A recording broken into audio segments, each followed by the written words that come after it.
Good afternoon, folks.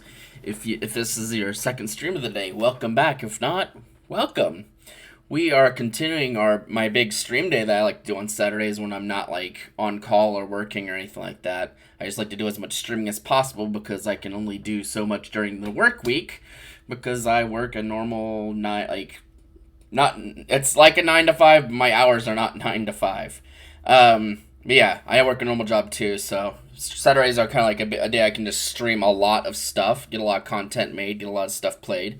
So yeah, we're gonna be continuing Shadows over Loathing today, which is a fun little game that just came out in November. It's a sequel to West of Loathing, which is a game adaptation of the browser game Kingdom of Loathing, which has been around since like fucking forever. I want to say 2003, but it might be even longer than that. But anyway, we're gonna be continuing Shadows of Loathing, which is a take on the Cthulhu kind of mythos with silly stick people with silly bad jokes and goofy weapons, and it's a good time. And we'll continue to have a good time today during this. But before we begin, I'm still fundraising to help my friend Hachiko get back on his feet.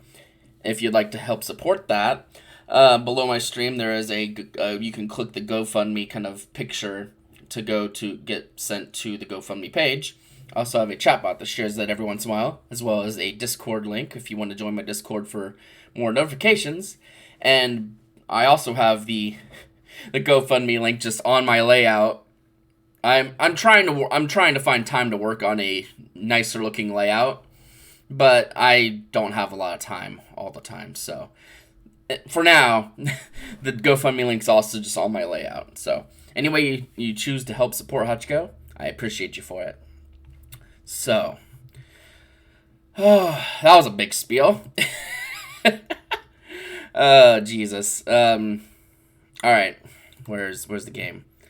Alright, Shadows over Loathing. Let's go. Let's get this shit going. I'm having a great time with this game so far.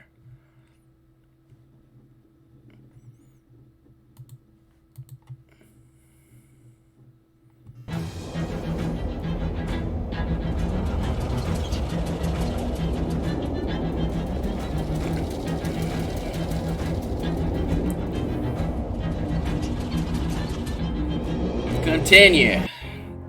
We had just finished going to the let me pull up the map of Ocean City we have so far. We just finished going to the fridge factory and finding out where the shipment of booze was getting picked up from, and we encountered some otherworldly critters there that we had to fight off.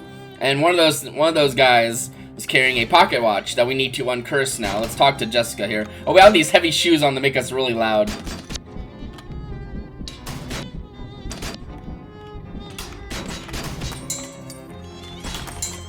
Funny enough, the carpet seemed to muffle the noise.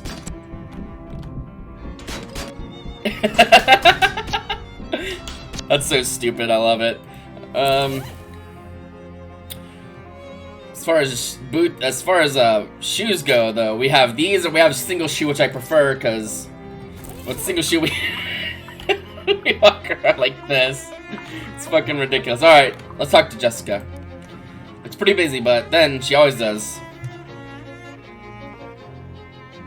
How is this helping find Murray?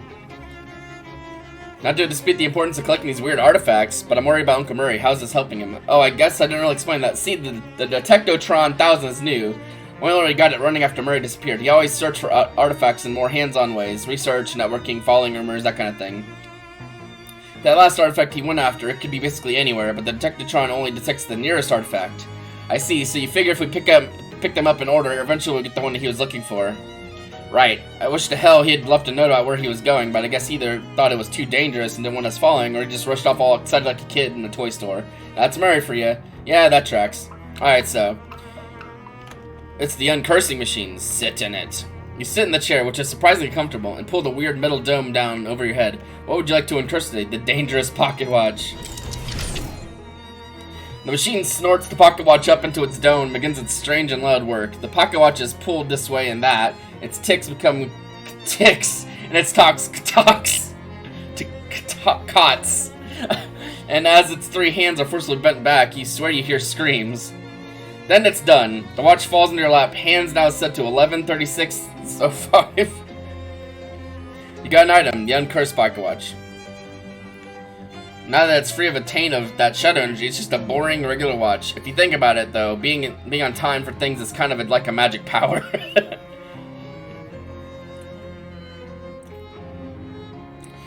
The watch's curse now resides with the machine. Want to project your consciousness into it? In time, perhaps. Let's actually, I think this is our offhand that we currently have. No, that's a ring, apparently. What is... 3 to 5 extra meat after combat. This gives us more bleed, which is more useful for survivability, usually. Let's see. Our current offhand is this, duck call, which is not as good as this watch is now. So we're gonna equip the watch instead of the haunted duck call that we had at the beginning. If there's an enemy that's particularly dangerous, we can use this, but usually we're gonna just be trying to kill it as fast as possible anyway.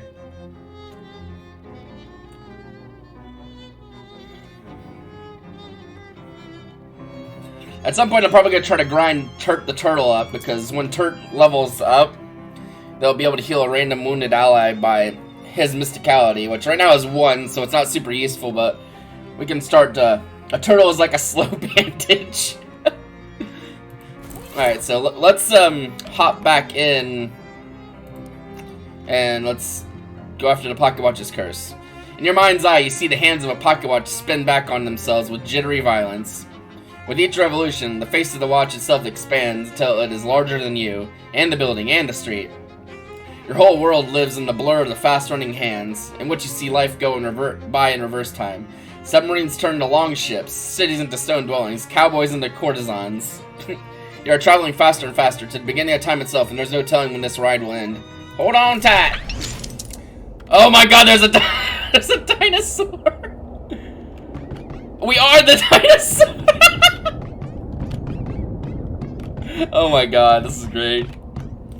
You might still fit inside this. Okay, yeah, this curse is here now. Calliope still eat the... No, don't eat the cat!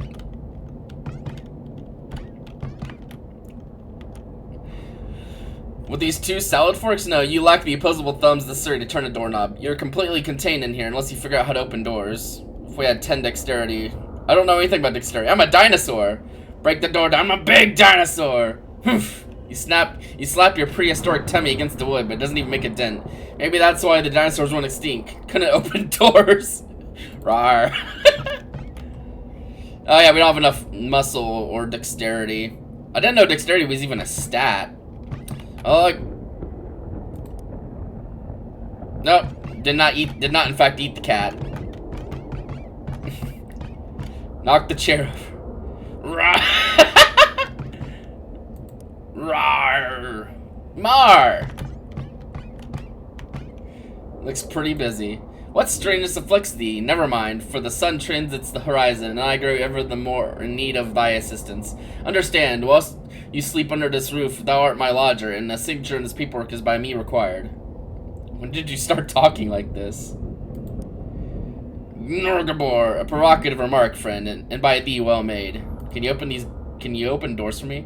Curious, indeed, for I do not believe those doors to be locked. Well, what do I know? And thou will find in the telephone table thither a key to satisfy thy need. So I guess my dexterity is not high enough to check for messages. You check the message pad next to the phone. There's a note for you. Dinosaur. No phone number. Eat phone. Chomp. There's no one you can call anymore. That's Charles's desk. Pull out the drawers. Eat, Charles. Hey, easy does it, baby. We're all hungry. Can you open the door for me? Huh? What's that? Greta Garbled? Please help, I am a dinosaur. Yeah, baby, yeah!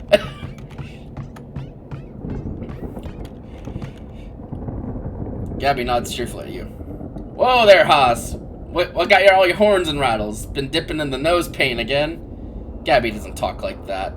Sure is, partner, sure is. Hey, Gabby, I'm a dinosaur.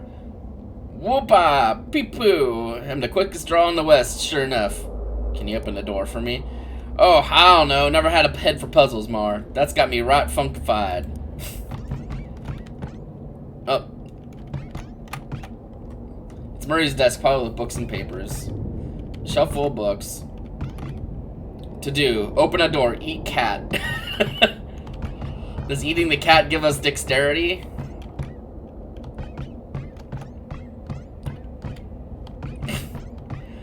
I'm not exactly sure what we're supposed to do. Talk to Charles.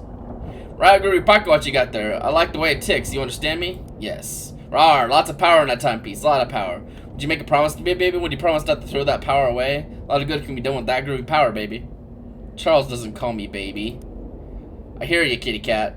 What do you say, kitty cat? Will you do me a promise? Promise not to throw the groovy power in the throw away the groovy power in the timepiece? Yeah, let's do it, man. Groovy, kitty cat. Absolutely smashing. Shake on it, kitty cat. I don't have dexterity. I need to eat this cat.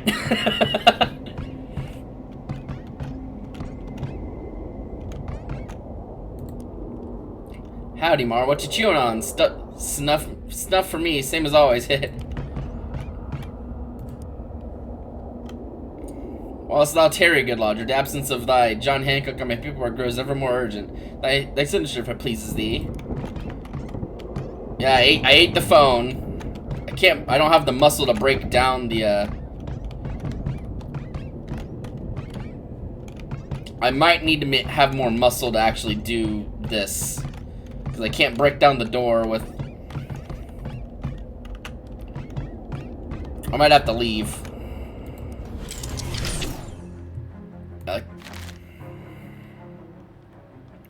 Gain extra XP for learning new things from the newspaper archive. You got a nose for old news, and you're always sniffing.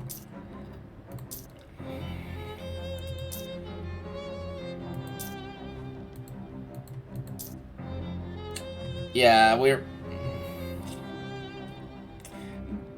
Glocking Sunheit.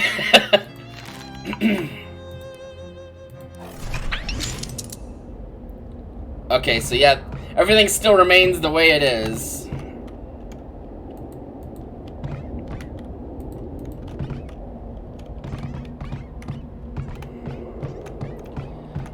Don't eat the chest set. The cosmic battle between light and dark, church and horses. Oh, okay.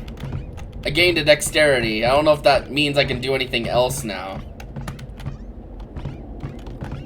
Oh, now I can open the drawer. I gain another dexterity. You expect considerable effort wrangling your claw around the knob only to find the drawer is locked. Eat the table. Your stomach is bigger than your brain, and you devour the entire table in a few quick bites. The key to the door now lies safe and sound in your dinosaur stomach.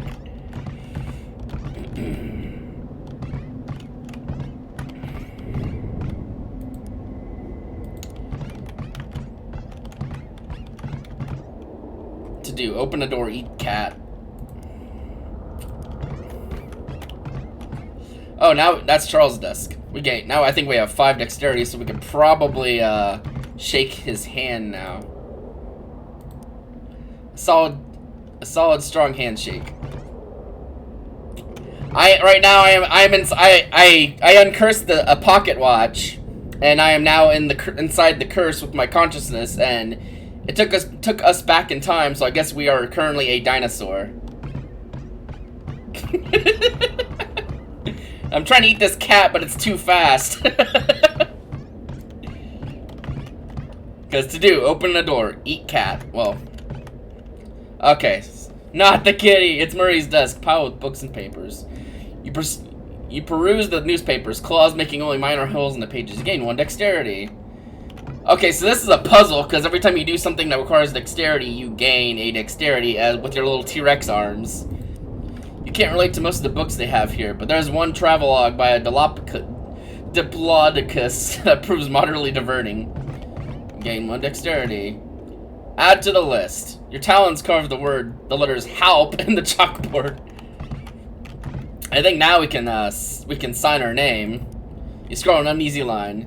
I'm much obliged, Mar, and I hope from now on thy sleep is all the more sweet for its legal correctitude.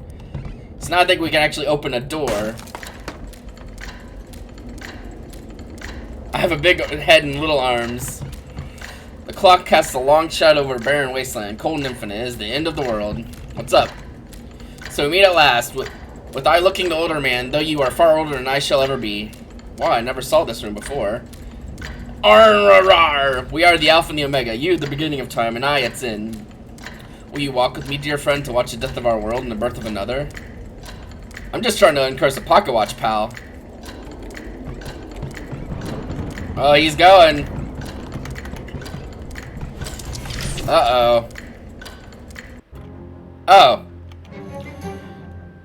Tick, tick, tick. The hands on the uncursed pocket watch beat on, both to the current, born correctly into the future. You pull the pocket watch out and look at it. It's gained some luster.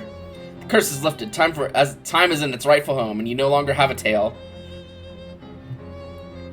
Yeah, this game's amazing. This pocket watch now, ooh, pocket watch is a little better. I wish I had a tail. Me too, sometimes.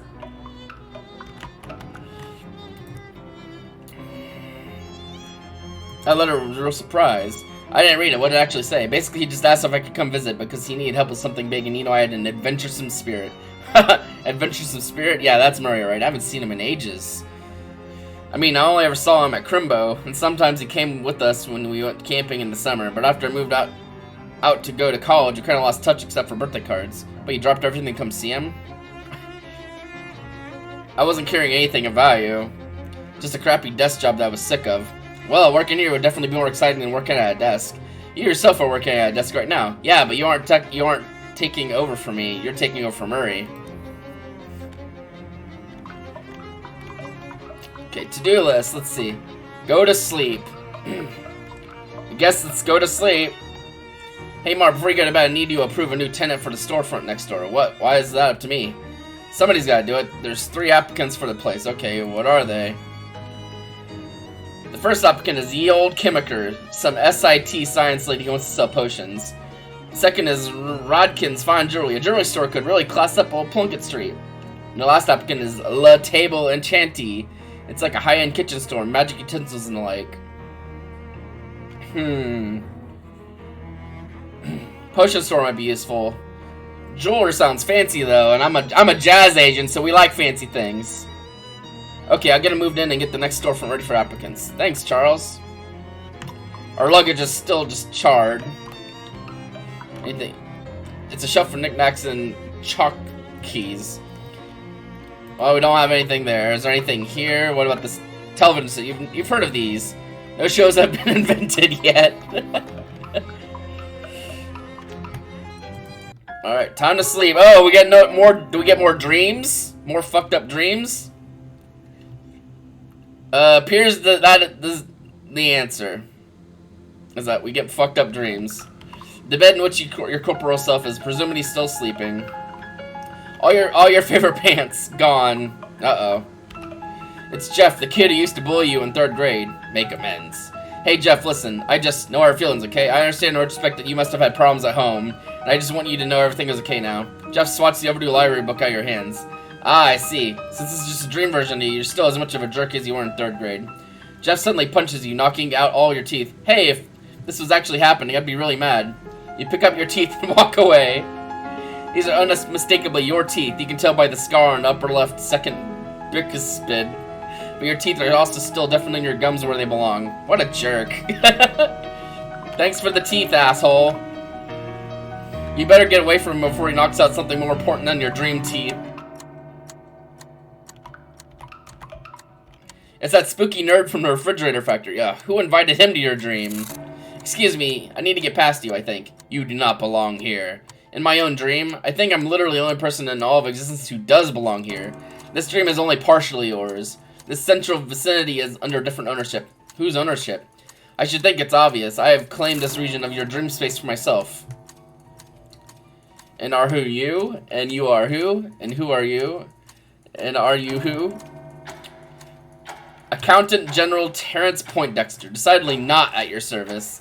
I would tip my hat to you, but you do not merit such a gesture. Fine by me. That hat is creepy and evil looking anyway. Poindexter's eyes narrow. He points to the weird device he's holding at his hat. It starts beeping in a fast, irregular pattern. Do I take you to mean that this hat appears unusual to you in a visual sense? Well, yes. Putting it mildly, it's like an anti-hat. Poindexter arches an eyebrow. I must inform the president. You want to talk to President Coolidge about your weird hat?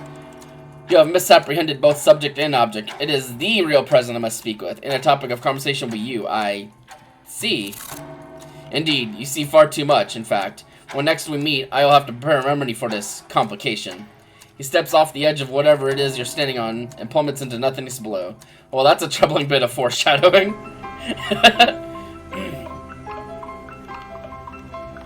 This bookshelf is not behaving the way bookshelves do when you're awake. You grab a book at random and the bookshelf puffs out of existence. You got an item. Vibrations of the Nether Zones. It's hard to tell what this book is about because it won't stop shaking. Grants a combat skill. Jazz hands. Oh god. Well, I mean, I am a jazz agent. Jazz hands makes sense.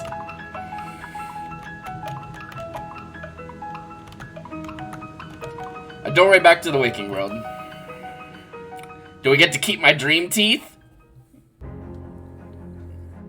Oh god, who is this? Do I still have the dream teeth? Alarmingly, a man of an expensive suit is staying at the foot of your bed. What the heck? Who are you? You might call me Don Toblerone. I represent a certain organization of, shall we say, like-minded criminals. Organized criminals like the mob? Wait, you're the Don of the local mob? The mob boss? In my room personally? No, I am not the Don. That is merely my nomenclature. It is an abbreviation for Donald. Oh, well that's confusing. It has been a matter of some confiscation, yes. I do have a sobriquet, but I don't care for it very much. What is it? Donny Thesaurus? I'm gonna hazard a guess that they call you that because you like long words. That is very astute of you. Of course, this esthetician comes as no surprise to me. My associators tell me you handled yourself well during the conflagration at the refrigerator manufactorium. Jesus Christ. Do you actually own a thesaurus? I'm here to propound for your considerationing a certain proposition. Come again? I'm here to make you an offer. Oh, can I refuse it? Certainly, though your refusation would be, shall we say, unadvisatory. What's the offer? From time to time, my collegiates and I have certain requirements, but lack the necessary manpower to achieve them. At such junctures, make lucrative arrangements with certain capable individualists. We find ourselves at this moment at a juncture such as the junctures I have thus subscribed. So you want me to do contract work for the mob? Exactingly. Okay, sure, why not? An excellent decision, if I may articulate such. So what happens now? Just sit tight, as they say. We will call upon you.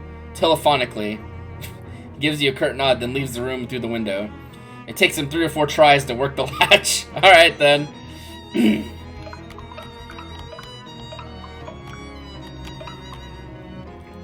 Let's take a look.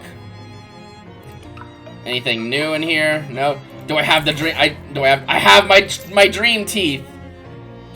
Also have this. Grants us combat skill, jazz hands.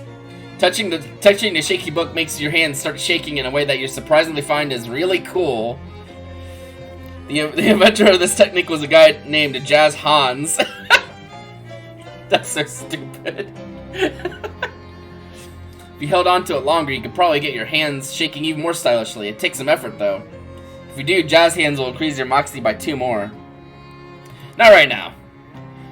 We probably want to do some level ups with our XP instead. We have 93. Let's see. Basic skills.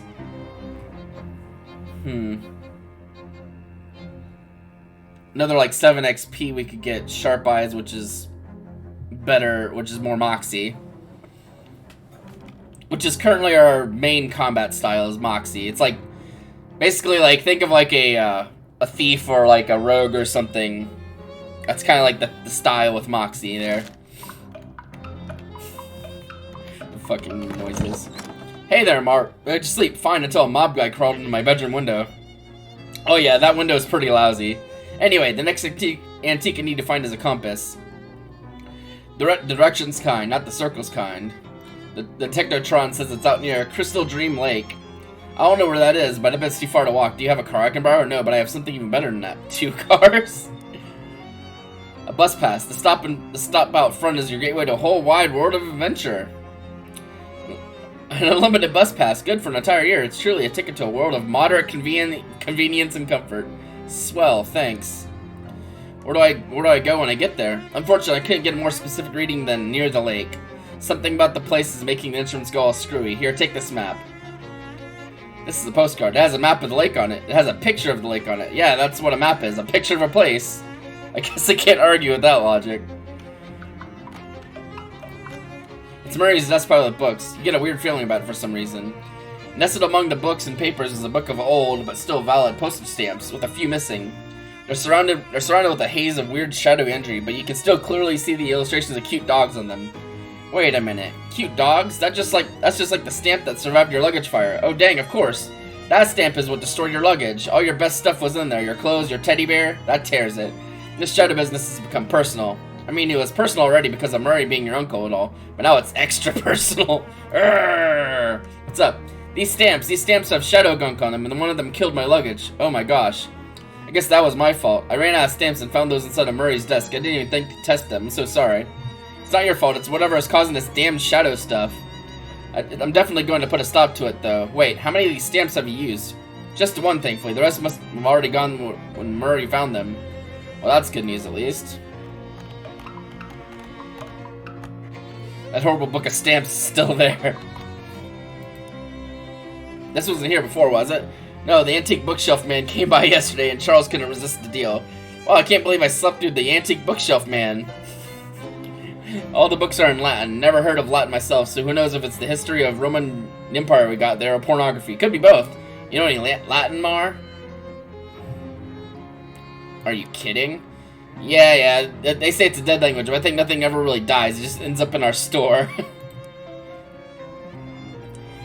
You select a random book from the Latin language collection. Lorem ipsum dolor sit amet appears to be about graphic design in the Holy Roman Empire. Hard to imagine that knowledge becoming relevant to your quest, but hey, now you know where to find it. But what's this? History's worst honking. And an encyclopedia of annoying noises over the ages. Grants a combat skill, Sacks of Violence. Deals 1 physical damage to all enemies each round. Alright. How'd that slip in there? Better take it. Clearly too modern to have any resale value in the antique store anyway. Magna! I didn't mean to do that. I know we got jazz hands. Let's read this. Someone has stuffed a few pages of sheet music into the back of the book. It's written in a sloppy hand, though, so you really have to be concentrated if you want to learn anything from it. You read the stories of bad honks in the past and resolve to put some good honks in the future to even things out a little bit. Upgrading this sounds like it'd be pretty cool because it'd be like add like a 3 bleed to all enemies. But not right now. Sharpening stone. This is such a high quality sharpening stone that even works on things that don't have blades. Alright, add 1 bonus damage to a weapon. I'm tempted to add it to this, because whatever Moxie is, plus 2 physical damage and then 1 bleeding, and I have a ring here that adds 2 extra bleeding when I apply bleeding, so that's like basically 8 damage plus like 3 bleeding, so I can do some serious harm to a lot of things around here. But, a pressed ham panini. Oh boy. Any cash payment that's too small for a briefcase must contain in the letters zip pouch. Just the law. You tear open the envelope and collect the money. What a windfall. Meat. Spray on asbestos. Add +1 hot armor to a pair of pants. Safe and effective fireproofing in a convenient aerosol can.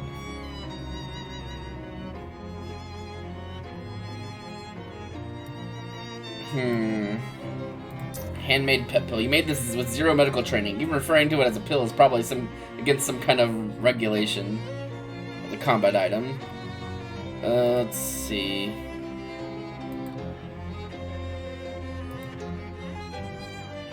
Potions. We have some licorice taffy.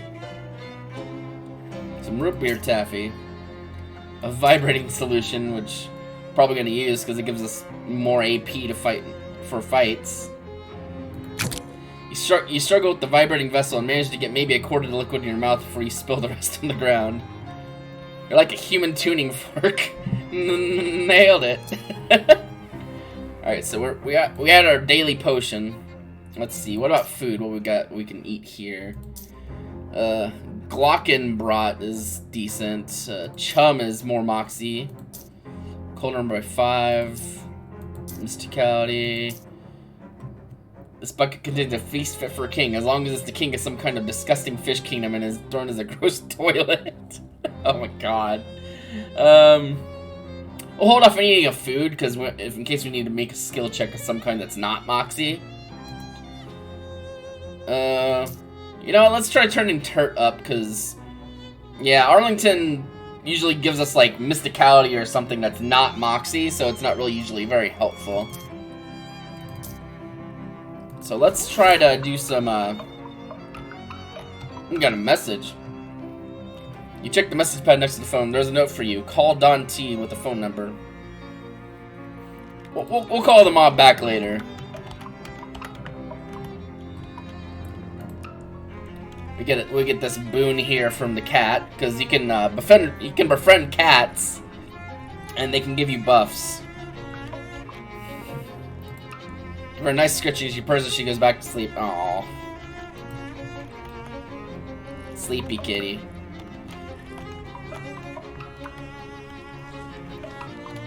Okay, we don't have no need for that right now. See if anyone wants to play chess. No, not me. Never learned. Jessica? Sure. Sit down and Jessica sits. The haunted night ploy. You play white this time. What's your first move? Defend your queen with a knight, maybe? Aw, oh, crap. What's your move? The smelly king ploy. Where are all my smelly kings at? Defend your rook with a pawn. Captures one of your knights. Now what? I don't even know what's going. The burning bishop attack. Dang it! Checkmate. Well played. Well, I'm sure there's like some right combination for that. I'll play white. Advance a pawn. The queen's twig. What the fuck? Dang it.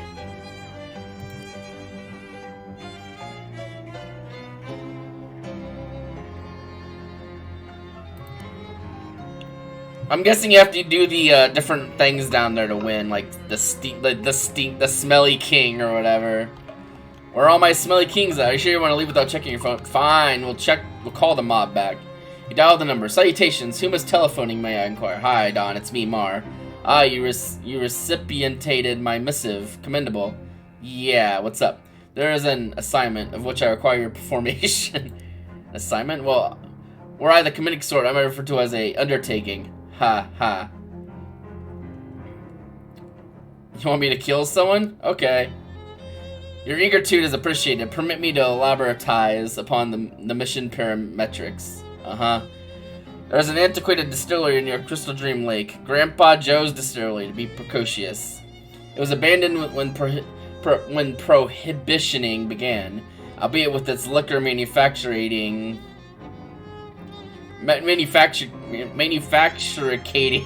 equipment intact. A group contrapositive of our own has claimed it as their territory, and we wish those bloodsuckers to be evicticated with extreme prejudice. So, you want me to give the bums rush to a bunch of rival mob goons? There is no underground criminal organization that rivals our own in this vicinity. When I say bloodsuckers, it is my intentioning that you'll observe in that phraseology a high degree of literalness. The groups to which I refer to reference are Nosferatu. What? Nosferatu, Langsweer, Strigoi, Draculas, vampires. Okay, I get it. You're telling me there are actual vampires in this part of the world? Affirmative. They've been a pain in our necks for quite an extensive period of time. Oh, I appear to have inadvertently voiced another witticism. I didn't notice. Alright, I'll take care of your vampires. I guess it isn't much weirder than the fishmen. Where's this distillery? Additional to that, you'll be requisitioning the combination for the lock. Let me guess, is it 1, 2, 3, 4? Certainly not. Kindly allow us to credit for a modicum of operational securitizing. We selected the most unassailable combination possible. 9999. Alright, bye. Jesus Christ. Gab with Gabby. How you holding up, Gabby? It's the beansies, Mar. Ah, yes, Gabby flaps all the time.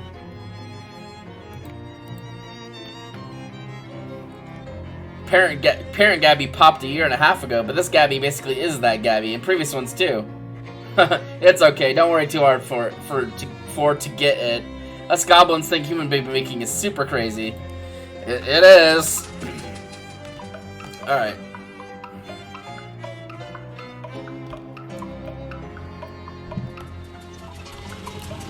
So one of the storefronts should be a jeweler now. Oh, here it is. A blonde flapper cracks her chewing gum, then gives you a sharky grin and a little wave. Hey there, sugar. You're Martini, right? That's me. Pleased to meet you. I'm Molly. Molly Buttons, they call me. Charms. So how do you know my name? The boss sent me to lend you a hand and to keep an eye on you, savvy? What? Hey now, I put in my 2 weeks notice before I left Poughkeepsie. Fair and square. Huh? No, not that boss, you oil can. The boss. The boss? You know, the mob boss. Excuse me. Oh, the boss. Sheesh, I can't tell if you got a screw loose or if you're just funning with me. I like to keep people guessing. So what, you're supposed to be partnering up with me? That's the deal, McNeil. And do what? What's a 20-something girl like you doing working for the mob anyway? Hey now, I ain't just a pretty face. She pulls the Tommy gun with a full-size drum magazine from behind her back, gives it a flip in the air, and catches it with a mad glitter in her eyes. Holy jeez. Put that thing away before someone sees it. Tee. Cripes, you have to whisper the boss, but you're fine with waving a machine gun around in public? So teaming up or what?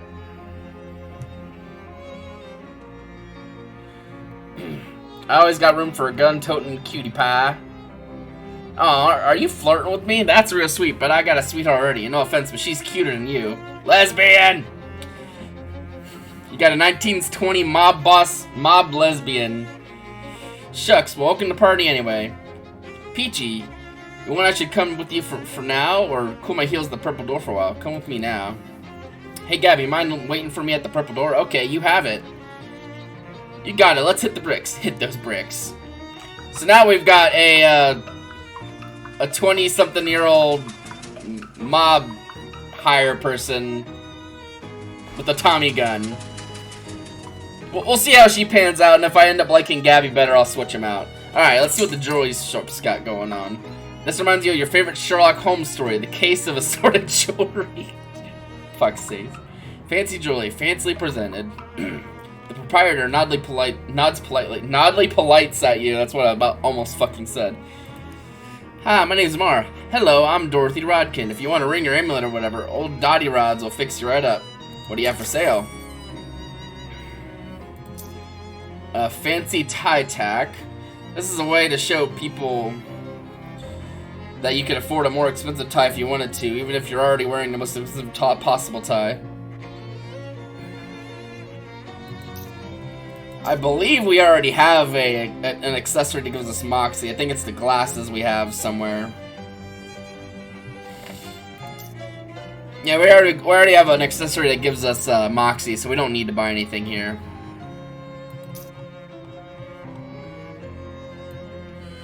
Let's see. Hold on to that. Ciabatta's pants. The Fop Bum Egg Ring.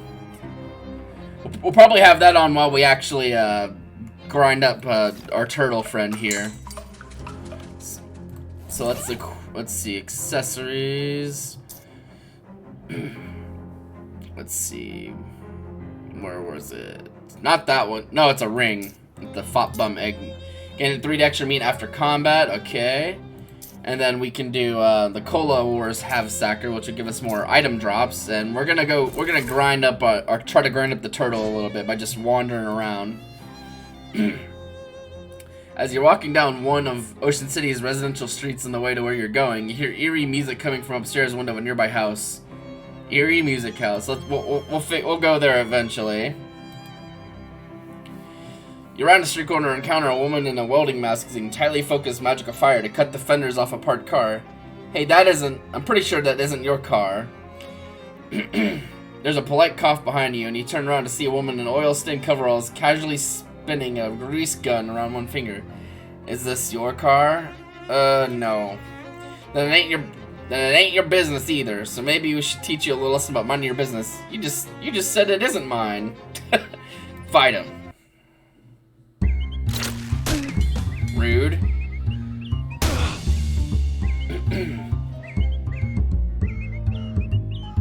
Good job, Turt.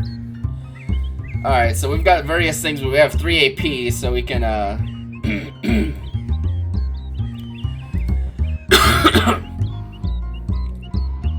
Now we're gonna do, orchestra strike on these little wrenches. Because they're like familiars, and they can do damage, so we just use orchestra strike to take them out.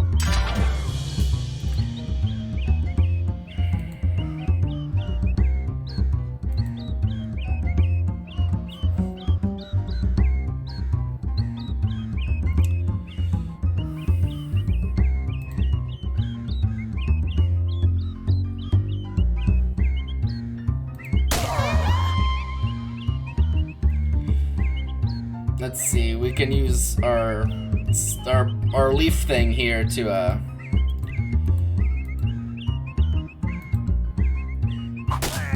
mostly take you out. You're gonna move, you're gonna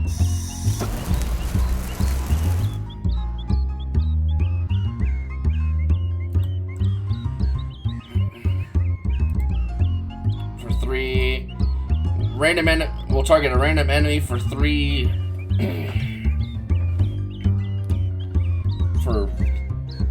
we'll shoot a random enemy for 1 physical damage 7 times. Well, let's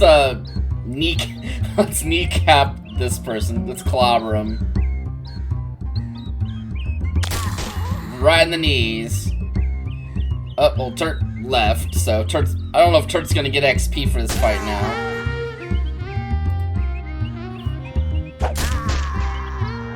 Got him.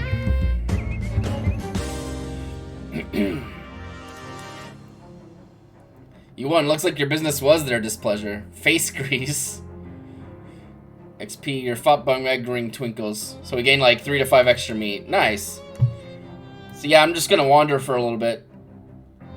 And take a wrong turn in an underground coffee house, just as a thin mustachioed man demands any decent person to defend the formal vulgarity of Joyce's Ulysses.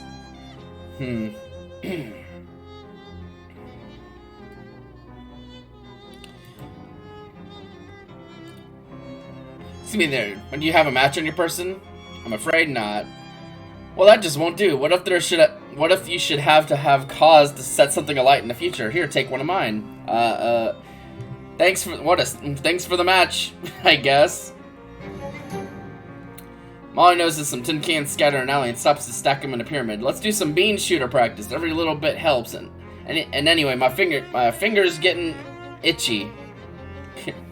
Seems like maybe we shouldn't be shooting guns in the middle of the city. Ah, baloney. It's cop-a-set-tick. The fuss here ain't worth a plug nickel. You know what's gonna raise a beef with when we're clearly healed. I'll take your word for it as soon as I figure out what it was.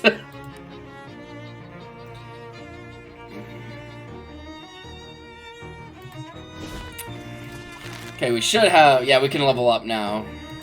We can get sharp eyes. Nice.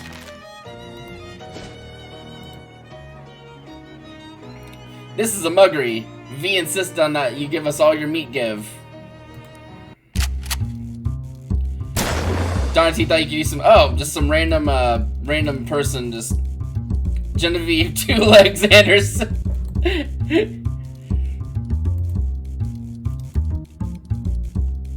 Alright, we're gonna kill this one because they're gonna try to hurt Turt. And I ain't about that life. You leave Turt out of this, Gert. We have 3 apiece, so you can probably just end this battle now. Like...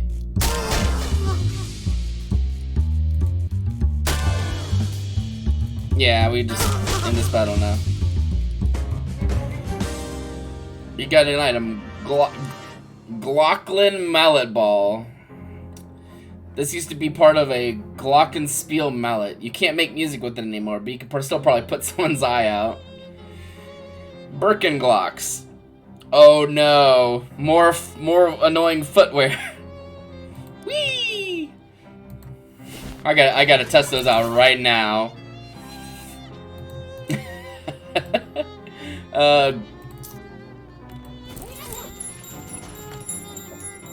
Jesus Christ.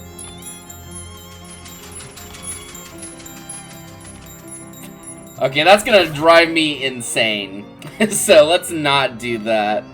We'll put the single shoe back on. Alright.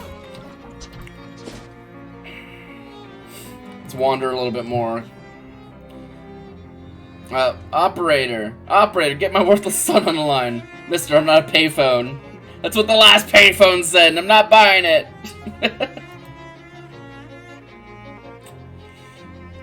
As the two of you start walking down the street, Molly suddenly stops and gestures a nearby gun shop. Oh, hey, I know this bulldogger. Hang on a sec. You want to go shopping? Nah, I just want to get my typewriter a quick tune-up.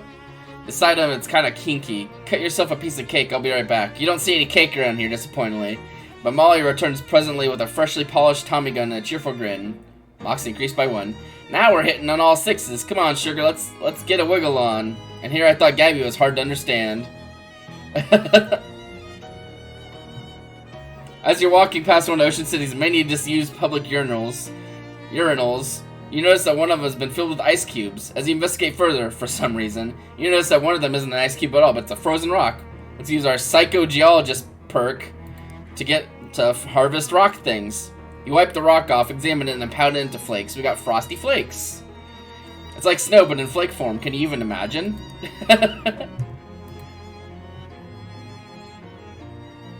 Nope, don't need that. If you get murdered... Okay, we got some free XP for just wandering around. Nothing hovers towards you, but I mean something hovers towards you, but that something is really nothing. A thing that appears to be a hole in physical space, the opposite of not just a matter but of existence, hovers towards you.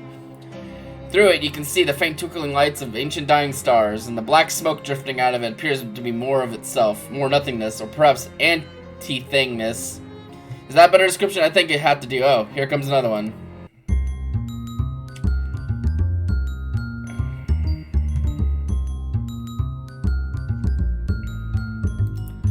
Alright, so we're gonna blast through these things.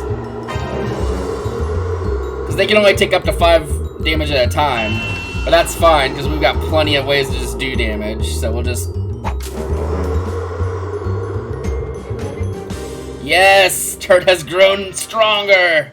You won. The black orbs dissolve into black smoke and I don't know, angst probably. We're fighting these little guys again. Let's see. Gerda the Pounder doesn't know how to play the glockenspiel, so they're just gonna hit Molly buttons for it.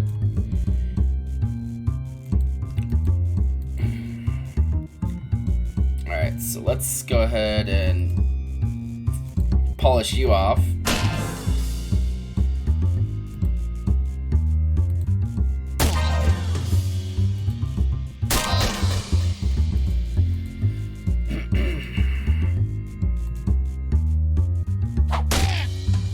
Oh, you're immune to bleeding. So you're gonna hit Molly. That's okay.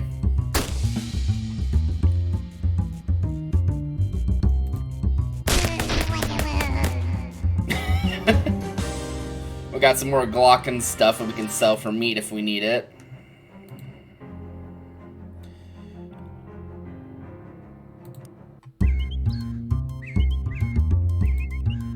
Don't you dare hurt Turt.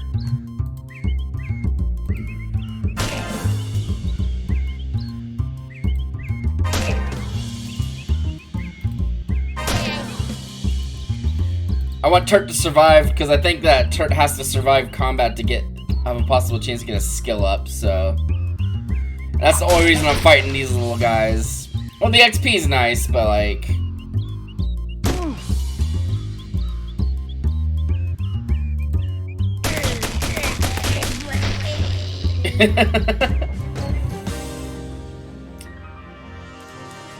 Another Glockenspiel necklace. Whee!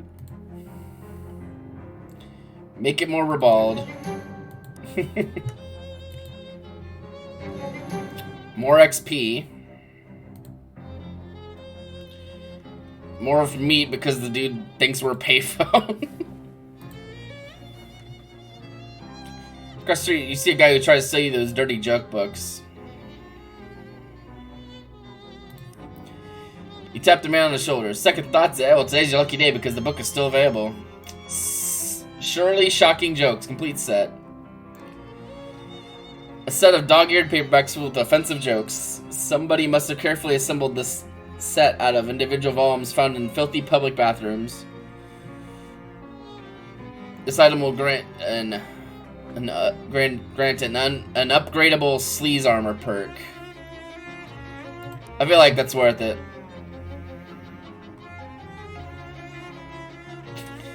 Takes your meat and winks at you as he stuffs it in his pocket. Enjoy! He continues to stand there. Aren't we done here? What are you waiting for? I wanted to watch you read it. Slowly back away from it. Alright, where's this? Let's read this. The world's sleaziest jokes, culled from the world's sleaziest toilet stalls. If you can stomach these, there won't be much left in heaven or earth that can scandalize you. Let's see what that did for us. It should have gave us a,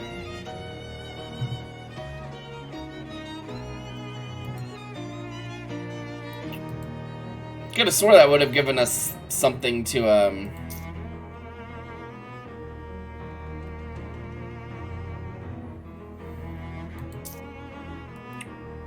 okay, that's combat skills. Perks. I probably need to, like, actually invest some XP into it. Let's see. Not that one.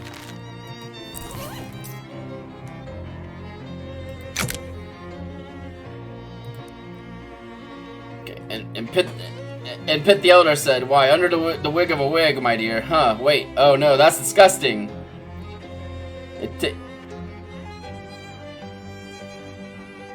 It takes a blank of a lot to make you blush." There's still a lot of filth to wade through. So that's sleaze armor. We're gonna try to level up Turt some more anyway, so we might get enough XP just to do that anyhow. What's St. Paularps or whatever? You pass by an alley where two women wearing grease-stained coveralls and welding masks are slouching against the wall and sharing a cigarette. They glare at you as you pass. Hey, isn't that the jerk that Nickel Betty was telling us about? They lower their masks and snap their fingers. The tips of their index fingers spurt with white hot flames. Let's weld their tailpipe shut. Leave my tailpipe out of this.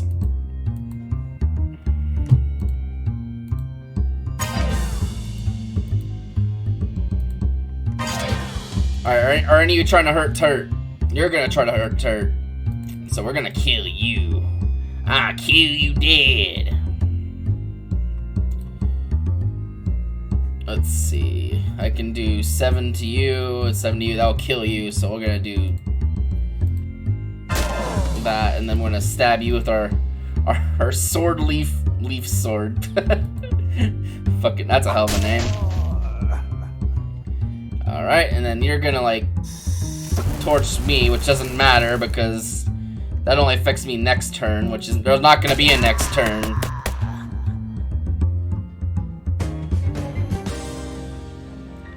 We got a welding mask, physical armor, and hot armor. Nice. Kissing candles, face grease, more XP, more meat, and Turt grows stronger.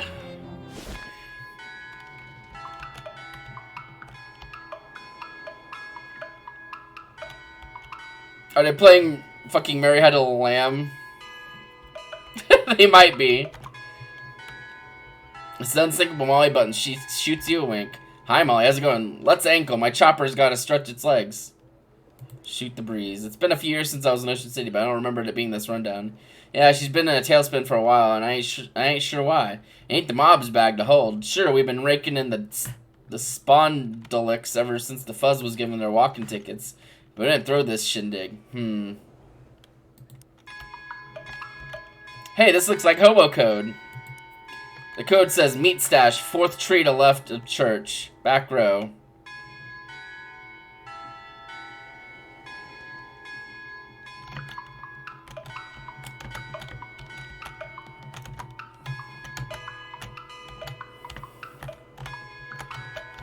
Oh, so is it this far one over here? There's a little hole in the tree. This must be what the hobo was talking about. Got an old wallet. Maybe there's some meat left in it. Thanks, kindly hobo. You're halfway through the wallet. There's nothing interesting in it unless you're interested in a bunch of meat. I'm in the money. Sweet. Alright. Yeah, I've learned hobo code, so I can, like, if there's, like, glyphs around the place, I can decipher them sometimes. And get some goodies from it.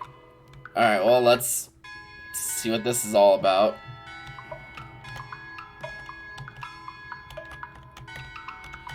This is a cathedral's font, or more properly, typeface. Because a font is like, I guess, like, it's some church shit. It's a Vicar, seems agitated about something. Hello there. Oh no, what am I going to do? I was going to ask if everything's okay, but plainly not. Oh, I'm sorry. I didn't see you there. Services are canceled for the moment. Oh no, do you need any help? One of the urns has been stolen from our catacombs. Stolen? This tiny cathedral has a catacombs? Well, it sounds nicer than basement. Are they particularly important ashes? A saint or someone? Oh my goodness, we want to keep the relics of a saint in a little cathedral like this. Our urns are just the ashes of former vicars and community leaders and so on. But they're all important in their own way, and the bishop is due to arrive for his inspection soon. Funny how bishops always seem to be just to arrive for an inspection somewhere. What? That's the funniest thing is in West of Loathing there was a little mission, because, you know, it's like Wild West, so they have, like, missions for, like, Catholics and shit. And there was also a bishop arriving for an inspection there, too. I'll look into it for you. Oh, thank you so much. Sure, I'll unlock the doors so you can have a look. Mind your step on the way down, please. Those stairs are old and steep. Spare urns. Hopefully this doesn't preclude you cursing the darkness later if you feel like. There's a patch of tomb moss growing on the wall here. It's the guest book. The last 3 visitors were Don Cufferby, visited from Saskatoon. Well, there seems like a dead end, and they sure were some weird names up in Canada. Charles Wallace, 111 Plunkett Street. Huh, that's the address of the antique store. You have to ask Charles about that next time you see him. Captain Augustus Dirch, 23 Kerwin Avenue. This one might be worth following up on. You sign your name and address after all the others. Nice. A fancy pedestal with nothing on it. A fancy pedestal with an old urn on it. A fancy pedestal with an old urn on it. It's a big crate full of identical empty burial urns. Must be spares. It's a very old manhole cover. I imagine at some point there's some way to travel in the sewers to different places. There's a hymnal in the back of this pew.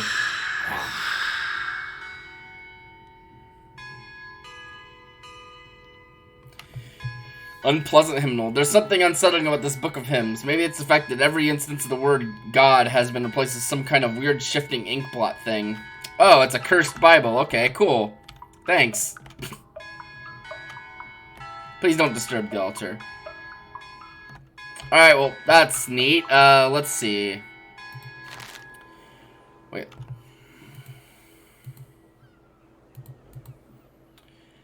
And we can spend 15 XP to get Mysticality, because having muscle and stuff, having like a muscle and Mysticality reduces damage you take from things that do those, so this is basically reduce Mysticality damage by 1, so. Not a bad use of 15 XP at least. Alright, I'm just kind of investigating all these places I haven't been yet. You barely have time to react as the ground shakes and shudders violently without warning, then bursts into a rain of earth as several large, slimy tentacles force their way out of the ground, writhing and twisting and groping at their surroundings. Incidentally, the reaction you barely had time to make was, ah!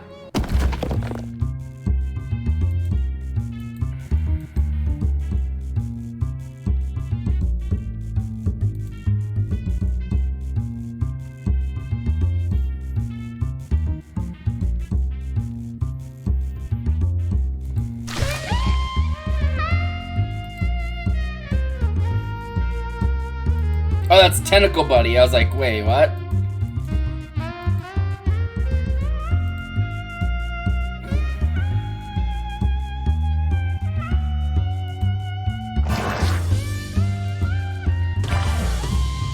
Or are you trying to attack Turt?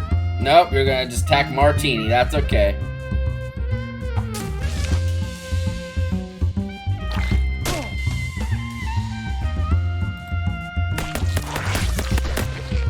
Got him. Tentacle hat band. Add spooky armor to a hat.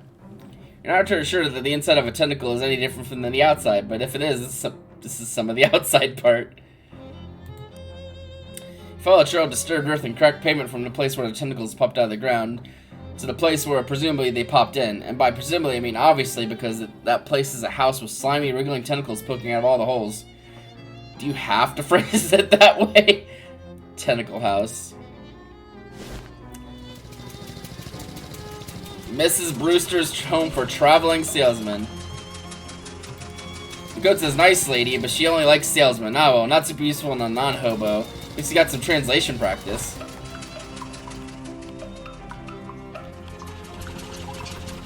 They're called tulos, but in this case there are 3 of them. Oh, look at that. The rocks and the plants have accumulated quite a bit of grease. Must be because of their proximity to salesmen. Greasy salesman. This door is locked. Isn't locked. Head inside. As you enter the boarding house, you discover some kind of hoobaloo, or perhaps a kerfuffle. A stern-looking middle-aged lady is surrounded by 6 agitated men, all talking over each other. Gentlemen, I insist you settle down at once. We won't get to the bottom of this when you are acting like panicked schoolchildren. Miss Brewster, you gotta call the cops. Ha. What's this town calls police? I wouldn't trust to solve a jigsaw puzzle, let alone a serious crime. And I won't have those hooligans turning my house upside down. There's been a murder. Somebody has to do something. What you can all do is go to your rooms and let me think. Good gracious. The men file up the stairs, abashed but still fidgeting nervously. Excuse me. Miss Brewster sighs, exasperated. I'm sorry, I don't have any vacancies. Oh, well, I suppose I do, but I can't let you have the room until this whole mess has been sorted out. One of those men that said murder? Yes, it's absolutely ghastly. One of my lodgers was murdered in the night, and nobody heard or saw anything. I'm practically at my wit's end. Maybe I can help. My name's Martini. I'm kind of an independent investigator sort of thing. Oh, like the Belgian fellow in the mystery novels. What? Sure. Well, that's marvelous. If we can solve this mystery, I can pay you quite reasonably. Thank goodness. What can you tell about the victim? He was a traveling salesman. All my lodgers are traveling salesmen. What did he sell? Oh, they come and go so frequently, I haven't had the foggiest idea. Well, how did he die? I'm not sure. The body is missing. Look, you better just go and have a look for yourself. He was in 3C. I locked the door so that no one would mess around in there. Okay. Not a crumb to be found at the dining table. Miss Brewster keeps this place spick and span. A little note next to the phone says, "Do not use phone." Just kind of looking around for tiny oil portraits of previous boarders. The radio plays agreeable music at a polite volume. This potted flower saw this potted flower saw nothing. This bathroom door is closed or locked. Well, it is closed, but it's also locked. Only Miss Brewster is allowed in the kitchen.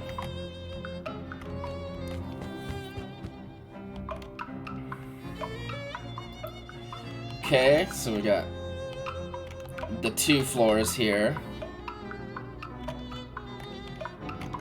Let's go up and look at 3C. Some shoes.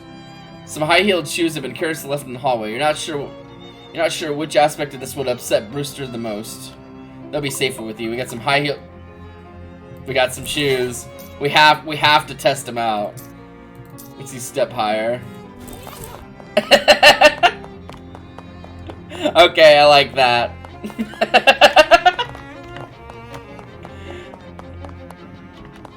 Alright. You unlock the door and put the key in the secret pocket used for things that won't ever be needed to refer to again. You step in the 3C and discover, holy crap, a massive pool of blood on the floor. And like Mr. Bruce said, there's no body in sight. The window's locked, so the killer must have come from inside the house. An orderly wash basin. No clues here. There's also a mirror. Check for clues. You look at yourself in the mirror. Hi, Mar. Bye, Mar. The wardrobe is locked.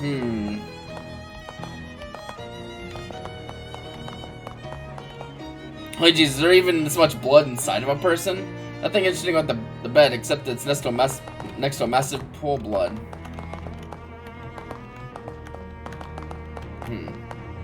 This throw rug looks pretty ordinary. You rope the rug in. Whoa, what the heck? There's a crazy occult diagram underneath it. The lines and glyphs appear to have been burned into the floor. You can see little blobs of melted candle wax at the points of the dodecagram. It even smells faintly of weird incense.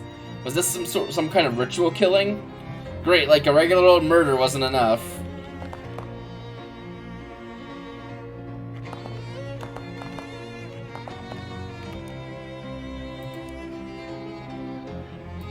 And now we can smile. We're happy. There's just a lot of blood and an occult killing. We're chuffed. Best if you report back to Miss Brewster. Yeah, we need to tell her it's not just been a murder.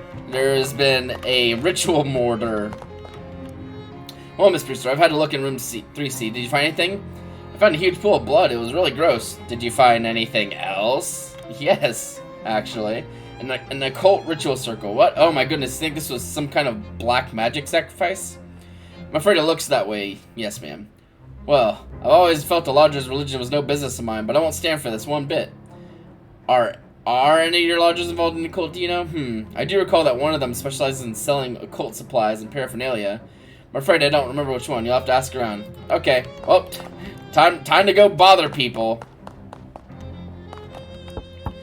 You knock on the door. Who's there? I'm not opening this door with the killer on the loose. I'm investigating the murder. Do you have any information that would help? There's a salesman here who specializes in occult stuff. That seems pretty suspicious to me. What room is he in? I'm not sure, but it isn't the one above me. He doesn't live at the same end of the hall as the victim either. So he's on this side. So it might be this one. Hello, who are you? I'm investigating the murder. What can I tell you about the people who live here? Well, I pretty much keep to myself. All I know is that the other salesman is the... All I know about the other salesman is that the one who sells jokes and gags isn't the one who lives next to the one who lives above who sells brushes. Yeah, something I can... Oh, hey, we meet again. Oh, hey, you're the sunglasses guy. That's me, baby. What can I do for you? Well, I'm investigating the murder. Oh, no kidding? Yeah, I was hoping you could give us some information about the people who live here. I don't really know any of these guys. There's a fella that sells jokes and gags somewhere on this floor, I think. There's a guy that sells pants. All I can tell you about him is that he isn't the guy right below me. Sorry. No problem. Thanks anyway. Alright, so let's check out the two pointed leaf plants are holding the Frondy one hostage. Alright. A voice calls out with opening. Hello? Hi, I'm investigating the murder. How well do you know the other salesman here? I don't know any of these guys. Oh, I think there's a guy who sells brushes whose neighbor is the guy who sells pants.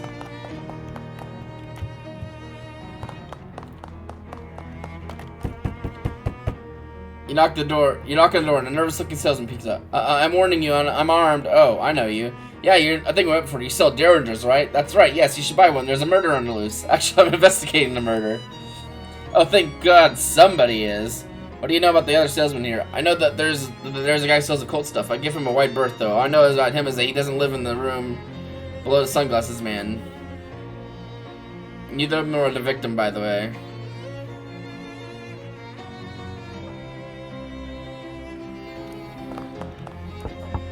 The door's locked. Oh, hey, I know you. Oh, you're the guy selling pants from before, right? That's me. What's up? Want to buy some pants? Not just now. I'm investigating the murder. Ah, real grisly business. Do you know the other salesmen that live here? Not really. Just the guy who sells those little Derringer pistols. He was complaining about the guy who lives right above him. That's the trinkets and bubbles guy, because he keeps making a racket dropping stuff on the floor at night. That probably doesn't help you much, though. Well, it's something. Thanks.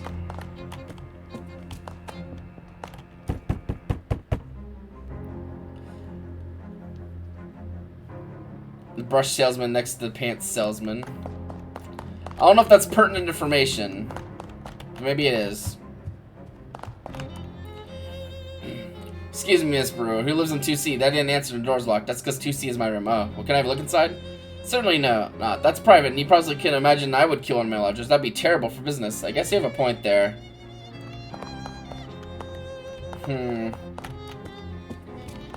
So 2C is her room.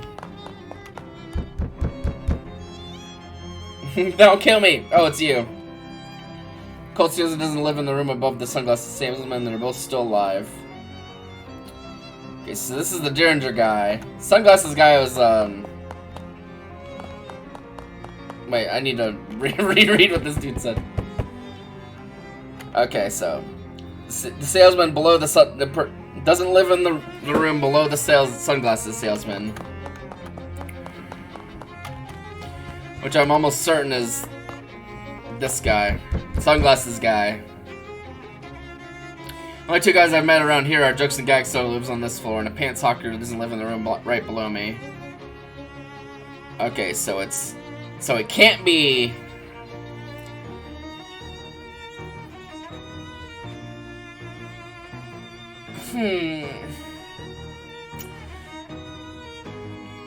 So it's not this guy. And they don't live below this guy. Directly below, at least. The salesman who sells Jokes and Gags isn't the one who lives next to the one who lives above, sells brushes.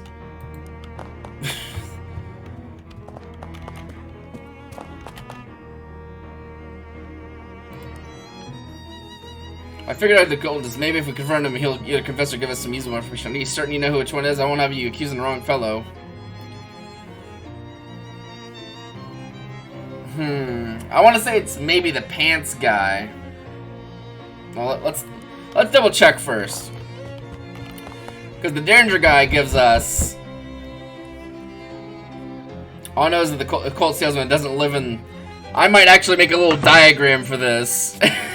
Legitimately might just write out a little diagram here, because we've got like 8 doors. So I'm gonna make 8 little squares.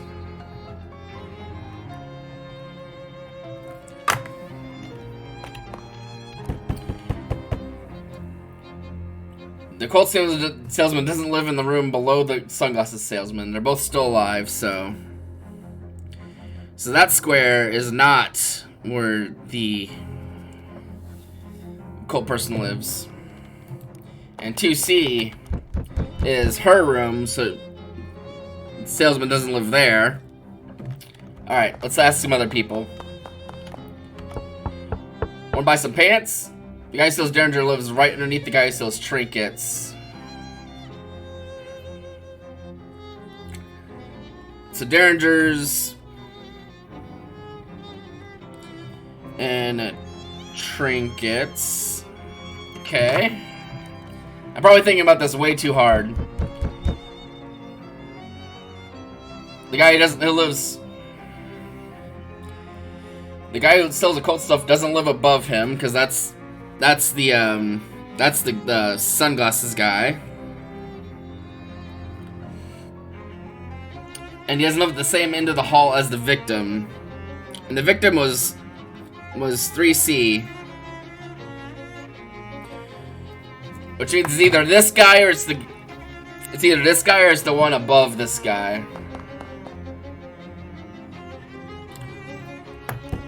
Which is alright, so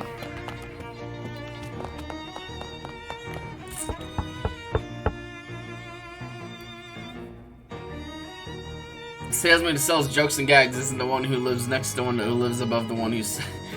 The salesman who sells Jokes and Gags isn't the one who lives next to the one who lives above the one who sells brushes. God. I was afraid that's what it was. Sunglasses man. The only 2 guys I've met around here are Jokes and Gags seller who lives on this floor, and a pants hawker who doesn't live in the room right below me.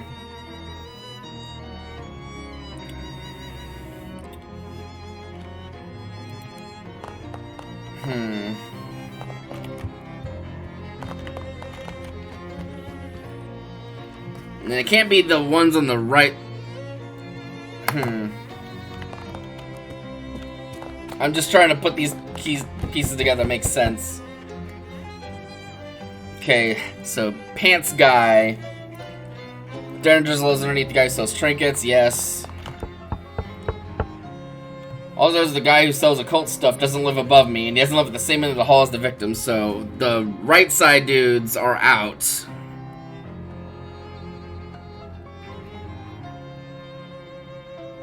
So it leaves either this guy or the guy... The guy who sells occult stuff doesn't live above me. Wait, is it 2B then? Is this guy's... We're gonna guess 2B. Alright, shall we gather everyone together at the scene of the crime so we can do a dramatic view like the novels? Sure, if you want. I must say, this whole murder business is simply dreadful, but it's the most interesting thing that's happened in years. You head up to 3C, and after a few minutes, Mrs. Brewster meets you with the salesman in tow.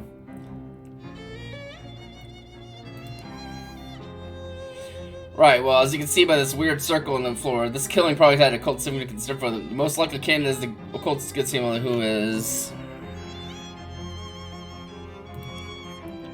What? No, I don't. I sell pants. I'm the one who sells occult stuff. I didn't kill anyone. This isn't even one of my circles. Well, nuts. What the? I'm the victim. I sell jokes and gags and stuff. How do you like my new fake giant rubber pool of blood? Isn't it a scream? Oh my god. Here, let me get you something for being such a good sport, kid. We're in a good health. I feel, excuse me, I gotta roll this blood back up, and 9 people in this 10 room is 8 too many. So there wasn't an actual answer. It was all a ruse. At least it was all resolved to the minimum of fuss. I hope you don't expect to get paid after that dismal attempt at mystery solving, though. Nah, whatever. I don't need your fucking money. Your bullshit. So it was probably 3B instead. Anyway, whatever. Let's get out of here. Let's go to the chop shop, see what's going on. A pebble next to the sidewalk catches your eye. Using that same exact eye. It's a petrified espresso bean. Take that, bean. You managed to sneak up to Tin Lizzie's hideout without anyone noticing. You aren't going to stay unfocused notice for long, though. This place is crawling with Lizzie's. Jesus. This car looks terrible, but it smells great. You isolate and then can compensate the source of the freshness. This ingenious device consists of a cardboard tree soaked in some kind of nice-smelling oil. A couple of Tin Lizzies are busy trying to dismantle a car that is already pretty thoroughly mantleless. It's like watching someone try to scrape just one more sandwich worth of meat out of a leftover turkey carcass. Alright. Alright, they're not targeting Turt, so they're gonna...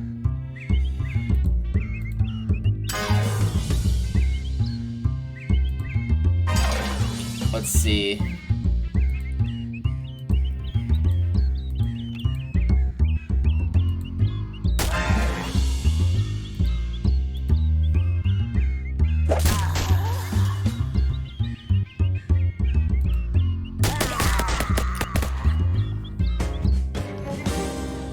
Hand washing gasoline. The Tin Lizzie's hands get really dirty, and the only thing that really works to clean them is gasoline. Jesus Christ. Hey, sugar, over here. It's the unsinkable Molly Buttons. This is the berries. I ain't gotten into this many fights in ages. Wait, you don't do a lot of fighting for the mob? Ah, they're all wet. Always giving me an earful shooting up the place is bad for business, blah, blah, blah. Well, I'm glad you're enjoying yourself. A greasy toolbox. An 11-in-1 oil, greasy gloves, and spray on asbestos. The outside of these gloves are so greasy that it prevents any more grease from reaching the inside. According to the fine print on this can, 11 of the world's religions are actually part of a larger secret religion, understood only by the old man who owns the company that makes this oil. Great. How you holding up, Molly? Oh, I'm peachy, sugar. Why? Something eating ya? Nah. You really ought to put it out of its misery. Maybe that's worse.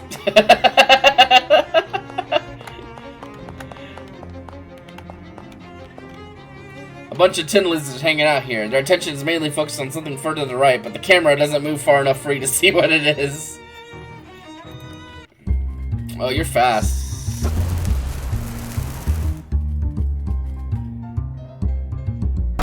Leave Turt alone! Good job, Turt. You done healed yourself. Alright, let's get rid of all these frickin' wrenches. Belanda, the whirling wrench. And Basadora, the whirling wrench. Yeah, no, get out of here. Alright, can I one-shot any of yous? This tends to weld Molly buttons for 6 hot damage. Molly for 6 sleaze. Grease gun 5.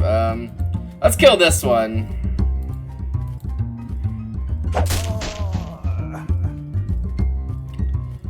Wrench smack.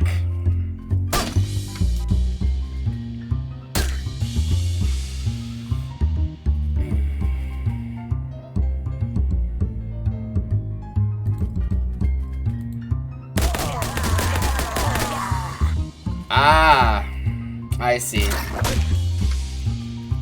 Go, Turk, go! Alright, well, I could probably kill either of these, both of these now, because we'll just do that, and then we'll sword stab. And Turk survived. Has grown stronger. Face grease, more meat. A welding bench. There's a welding mask on top. Alright, your face will be better home for it than this dirty bench. Or like a picked apart truck. The fucking throne being like a Game of Thrones thing, but it's a bunch of wrenches. It's actually pretty funny.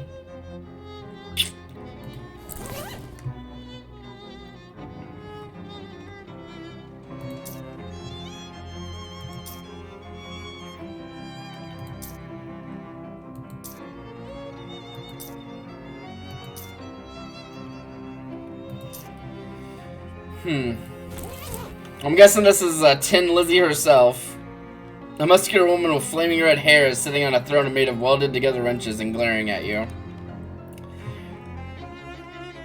The woman gives you the traditional slow, sarcastic clap as you step forward. Nice entrance. Thanks, nice chair. Thanks. Now who the hell are you? I'm Martini, nice to meet you. And you are? Well, ain't you sweet? I'm Big Liz Studebaker. I'm the boss of this game. That makes sense. Now, considering that you just busted into my scrapyard and beat up 5 of my girls, plus however many in the way here, I figured you got something in your mind. So what is it you want, exactly? I don't have really a particular goal in mind. I mean, I could take a fight, I guess. Well, you come to the right place, Pally. Dong T thought he could use some assistance. Big Liz. This is to whistle for help and then wrench smack Molly buttons for 12 sleaze.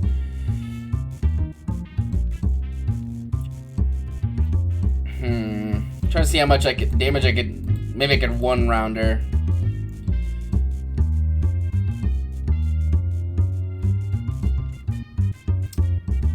We can do 5 damage and reduce Tark's Moxie by 3. Ooh, yeah. Absolutely. It's 5 damage and then I'll do more damage. Because their Moxie's lowered. Okay, so we use an item.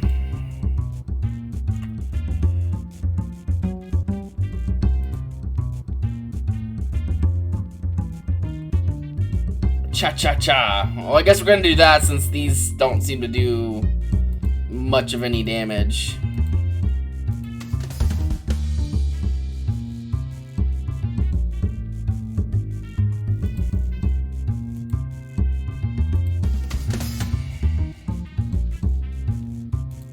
So we'll just Moxie your ass up.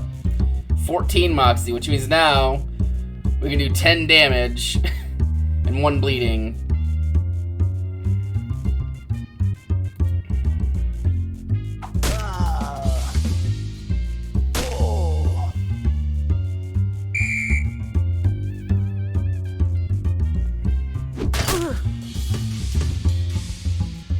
How much HP do you have? 8? How much can I do? 9? Okay. Hasta la vista. Oh yeah, it's It's a random enemy. Go, Turt, go! Okay, so we have... We can knock them out with this. And we can probably end the battle now, actually.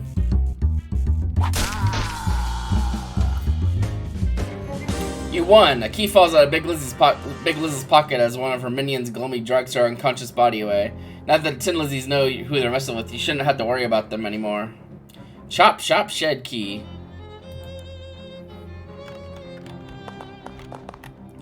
Well, the Crescent Throne is yours now. You can drag it back to your room if you want.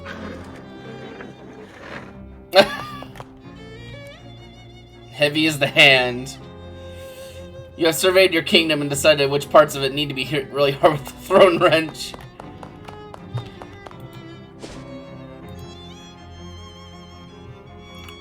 Well, this would be an unusual sight if you hadn't already seen it before. 4 Glocklins are playing their glockenspiels while doing some sort of traditional folk dance. It involves a lot of skipping and hopping and turning around in a square with precise timing, so they aren't paying any attention to you or really anything else, really. Well, let's fight them.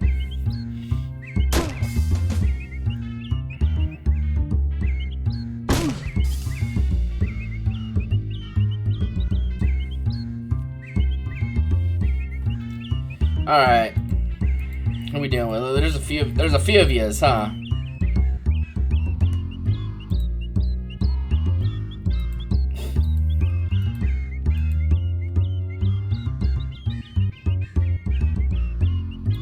I like the bird noises.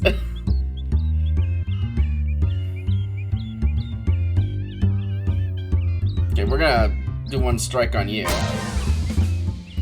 And then 2 of them on, like, you.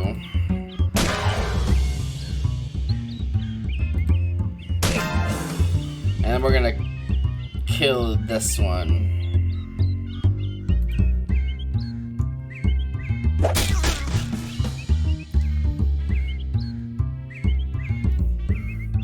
Okay, I can do 9 damage to random enemies and hope that that kills this guy.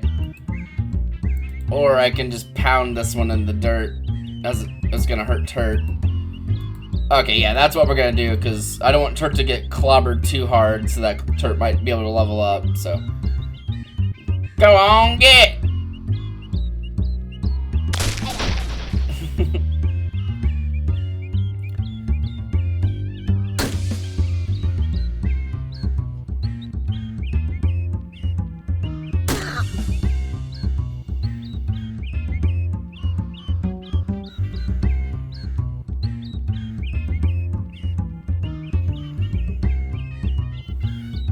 Okay, we have 1 AP, so we can do...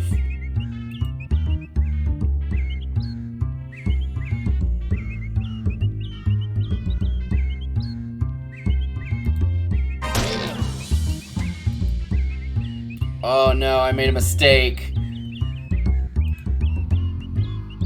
The fucking crow sounds in the background are great.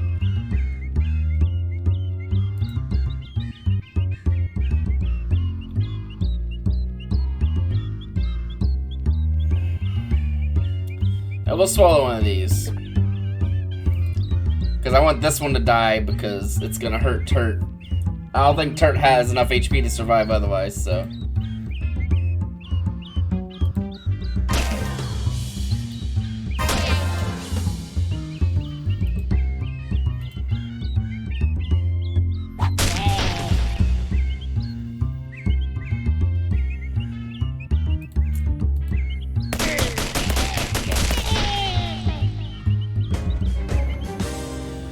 Glockenspiel necklace, Glockenbrat, XP, some more meat.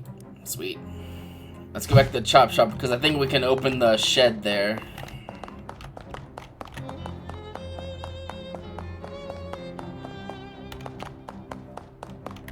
An old school blacksmith's anvil. They must have been where they work on the really vintage cars. This car has not been noticeably chopped yet. The doors are locked. Dang it. Shed is locked. A Shelf covered with various greasy metal objects. See if there's anything useful. Some anarchists' hardware. Battered toolbox. We got a crowbar. Oh, another crowbar. You never know when you might need to pry open 2 things at once. There's a car door laying against the wall.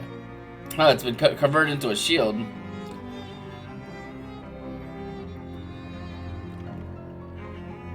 Interesting.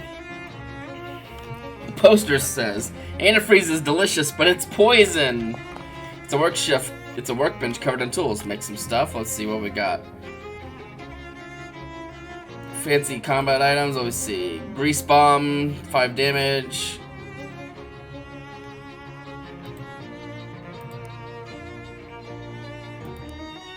I don't really care about making any of... Oh, all enemies.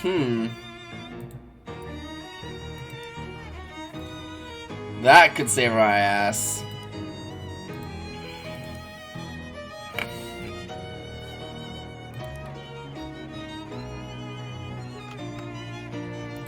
Alright, cool.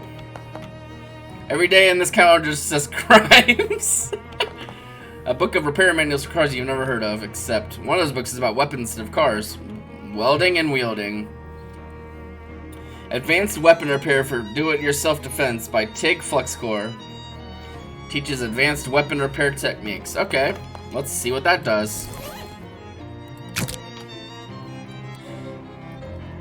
You read the book, huh? Turned out you're supposed to repair weapons after using them for a while. Who knew? You know enough about weapon repair to tell when it's needed, but not quite enough to do anything about it. Weapon durability is unlocked. Oh god. You go to put the book away, but realize that with your newfound knowledge that its spine is broken beyond repair, so you throw it away. Oh no, did I just fuck up? I might have just made things worse for myself.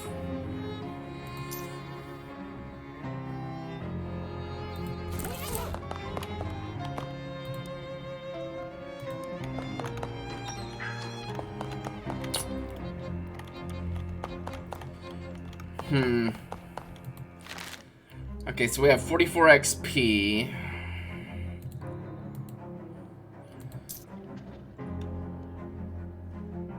I don't know if durability is something I would consider a worthwhile unlock, but...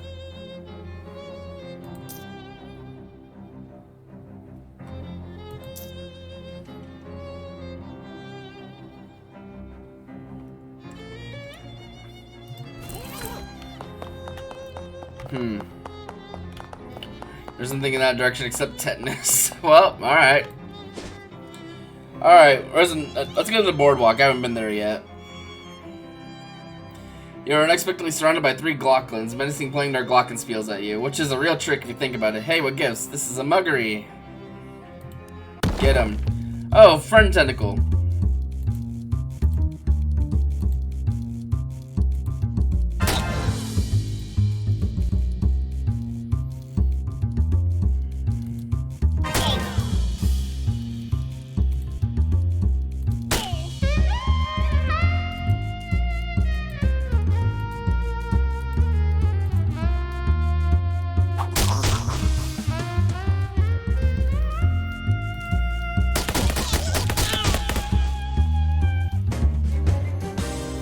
Touch goes stronger. Perfect.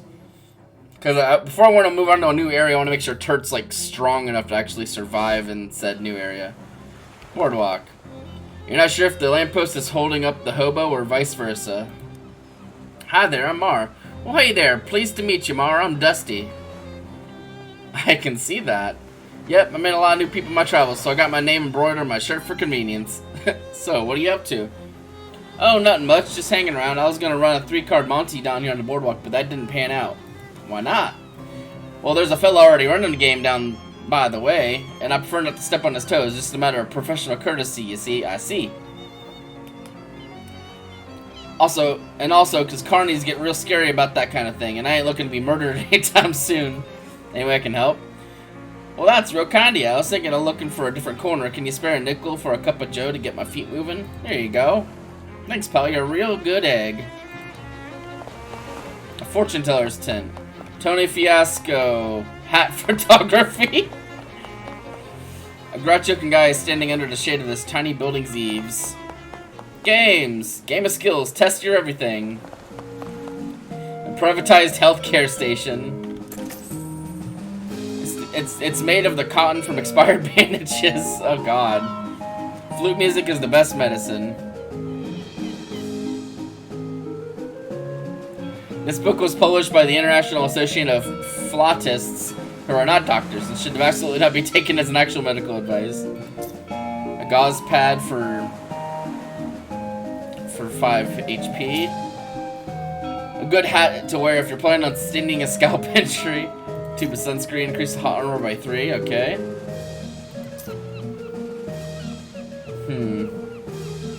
Kinda tempted. We'll see what other stuff's going on.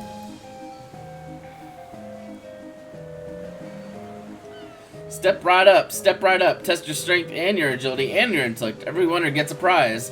Hey there, friend. Care to face the challenge of a lifetime? Only 10 meat. What's the challenge? I like to start newcomers off with something relatively easy. All you have to do is guess my age, throw a dart to pop a balloon, and drive a nail this board with one swing of a hammer. All at the same time? That's right. Care to try? No thanks. Well, that's not that. What that to do with you? What? I think I would need these two. Or I would need another muscle point. Is there some food I can eat to get me muscle? Because then I can do that. Let's see. Food.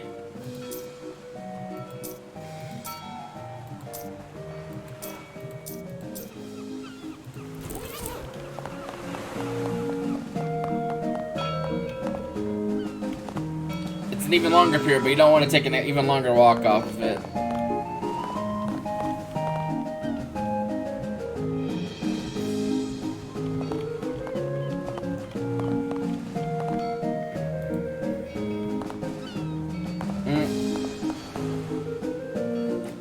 Having a good time, huh?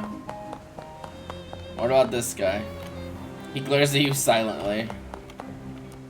Alright, whatever. Hat photography. As he entered, the photographer, who was busily adjusting a complicated-looking camera on a tripod, gestures to a nearby wastebasket without looking around. If it's more bills, there's my inbox! Hello? Oh, you ain't the Jumpin' Jehoshaphat. Baby, where have you been all my life? Excuse me? That face, that's exactly the face I've been looking for. It's perfect. Thanks, I've grown rather attached to it myself. Hey, you're funny too? Baby, I love you. You're incredible. Listen, do you know who I am? Sign on your roof said Tony Fiasco, hat photographer. That's right, baby. That's exactly right. And soon I'm going to be the biggest hat photographer in the city. No, the country. No, the world. There's something I need first. A face? A portfolio. You know what you need before I get a portfolio? A face. Your face, baby. Well, Don't say no. Don't you dare say no, baby. Listen, it's easy. All you gotta do is stroll in here wearing a hat. And all I gotta do is take a photograph of the hat. And then we're both gonna get rich. Rich? Rich. Me with my portfolio and you with the 30 meat. I'll pay you for every picture. Huh. Well. Gotta be different hats, though. Gotta be a different hat every time. I can't pay you nothing for the same hat twice. Got it? Okay, how about this hat? What is that? An uncursed fedora? Perfect. I love it. Here's your meat, baby. Spend it all in good health and come back soon. So if I equip a different hat...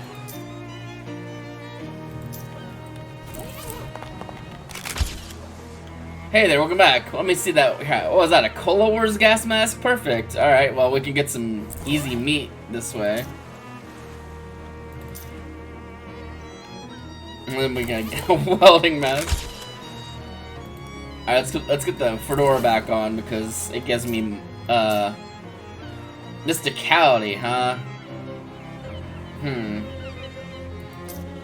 Maybe I would be doing better wearing this. Gives me some hot armor, at least.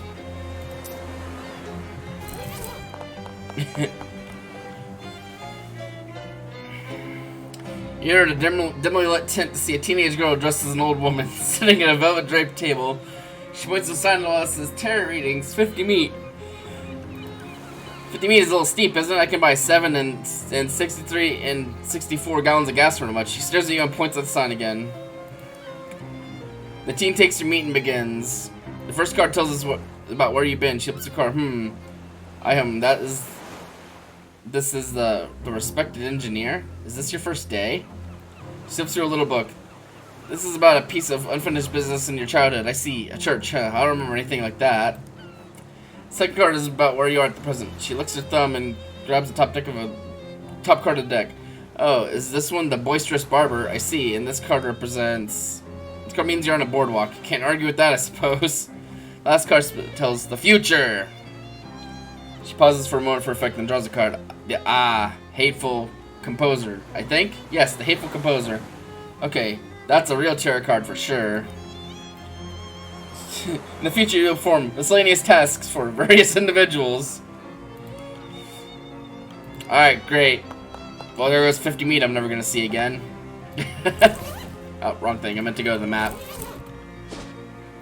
Let's see. We haven't been to Dirch's house. Let's go there. An elderly man with thick eye. Oh yeah, we're a payphone. Lalameo. Gotta take a drink of my peace tea here.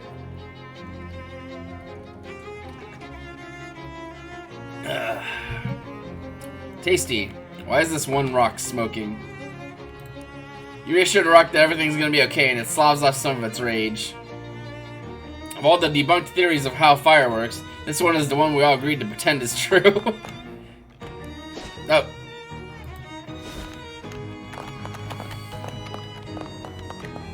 Why do all the rocks in this yard have creepy glyphs painted on them? Weird. The circle has a date painted on it. Okay, got it. Probably shouldn't just barge in. What is it? I'm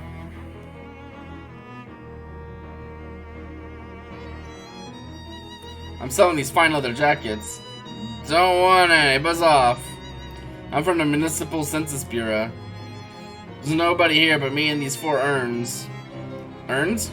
5 urns. Go away. I'm the milk delivery person. Got your milk. I ain't drink that fat water. Get lost. You want to sleep steaks?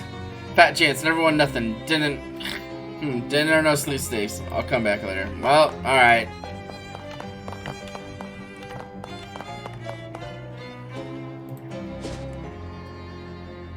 Let's go back to Plunkett Street for now, because there's probably a date or two. Some amateur wit has pinned a mild bon mot on the wall of a bathroom stall. You smile, but do not laugh. Make the bon mottier. Ha, now that'll get the bathroom goers roaring. Alright. I was gonna do something here. I can't for life remember what it was at this very second, but... Oh, no, not that. Oh yeah, I was gonna go here and look at some dates. See if there's any ones that we have that we could... Okay, not that one. A new one here.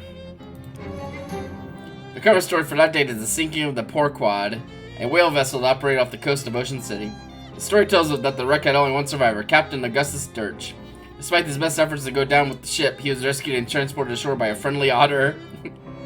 How simultaneously tragic and adorable. So he's a sea captain. At least was. Well, this is what the fish people were.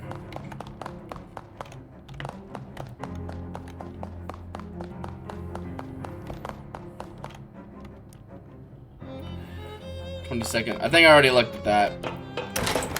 1917.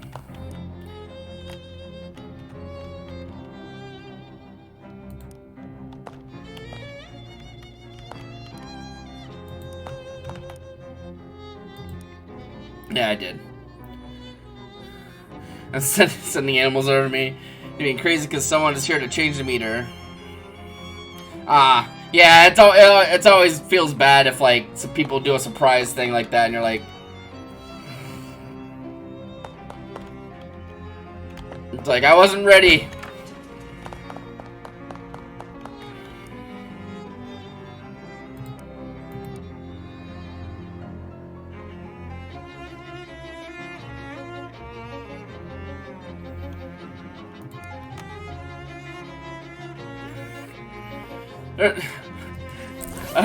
I wasn't ready. I didn't have my good cat puke.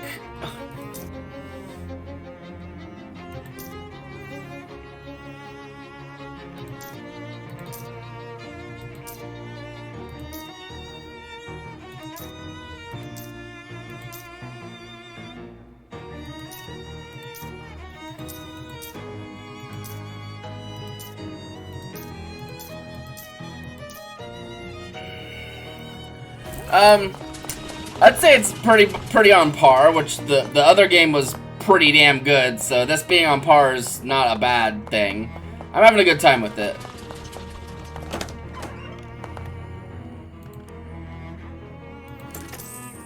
Let's see, you got anything cool? Trying to find a...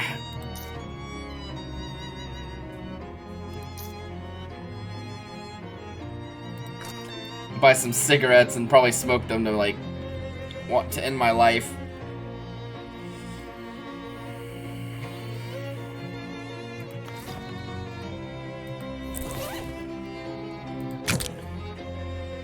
I'm not gonna let you start smoking, but I'm an adult! Yes, and I want you to live to be an old adult, but it'll make me look cool! Nothing is cooler than outliving your enemies. That's fair.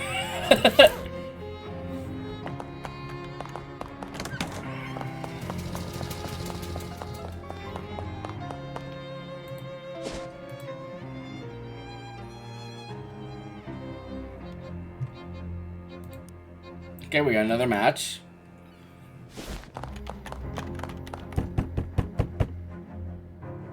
I wanted to ask you about the car quad. Alright, you better come in. This nightstand looks like it was drugged up from an old shipwreck. There's a blubber lamp on it. A glass vessel filled with whale blubber with a wick stuck in it. Blubber lamp really rolls off the tongue, though. Just to really divide your face. Say it. Blubber lamp. Yes, yes, say it again. Blubber lamp. Amazing, say it again. Delightful, say it again. It just keeps getting better. Amazing. I never get tired of that. I love it. I never get tired of that. Blubber lamp, blubber lamp, blubber lamp, blubber lamp, blubber lamp. Oh, you're no fun. We got work to do. An elderly gray cat nervously washes itself in the shore. Try to pet it. The cat shies away from your touch. You notice he's wearing a collar that says Ishmael. The fishing rod is caked in salt. Either it hasn't been cleaned in a long time or the captain uses it to catch horses. It's full of nautical non-fiction. You are non-interested in it. If Dirt's career had been more successful, this would have been a Commodore's commode. The wash basin's full of salt water. This guy really committed his whole deal. Plaque says, someone says, fifth sailor, barnacle face, less handsome Jeff, and peg leg Johnny.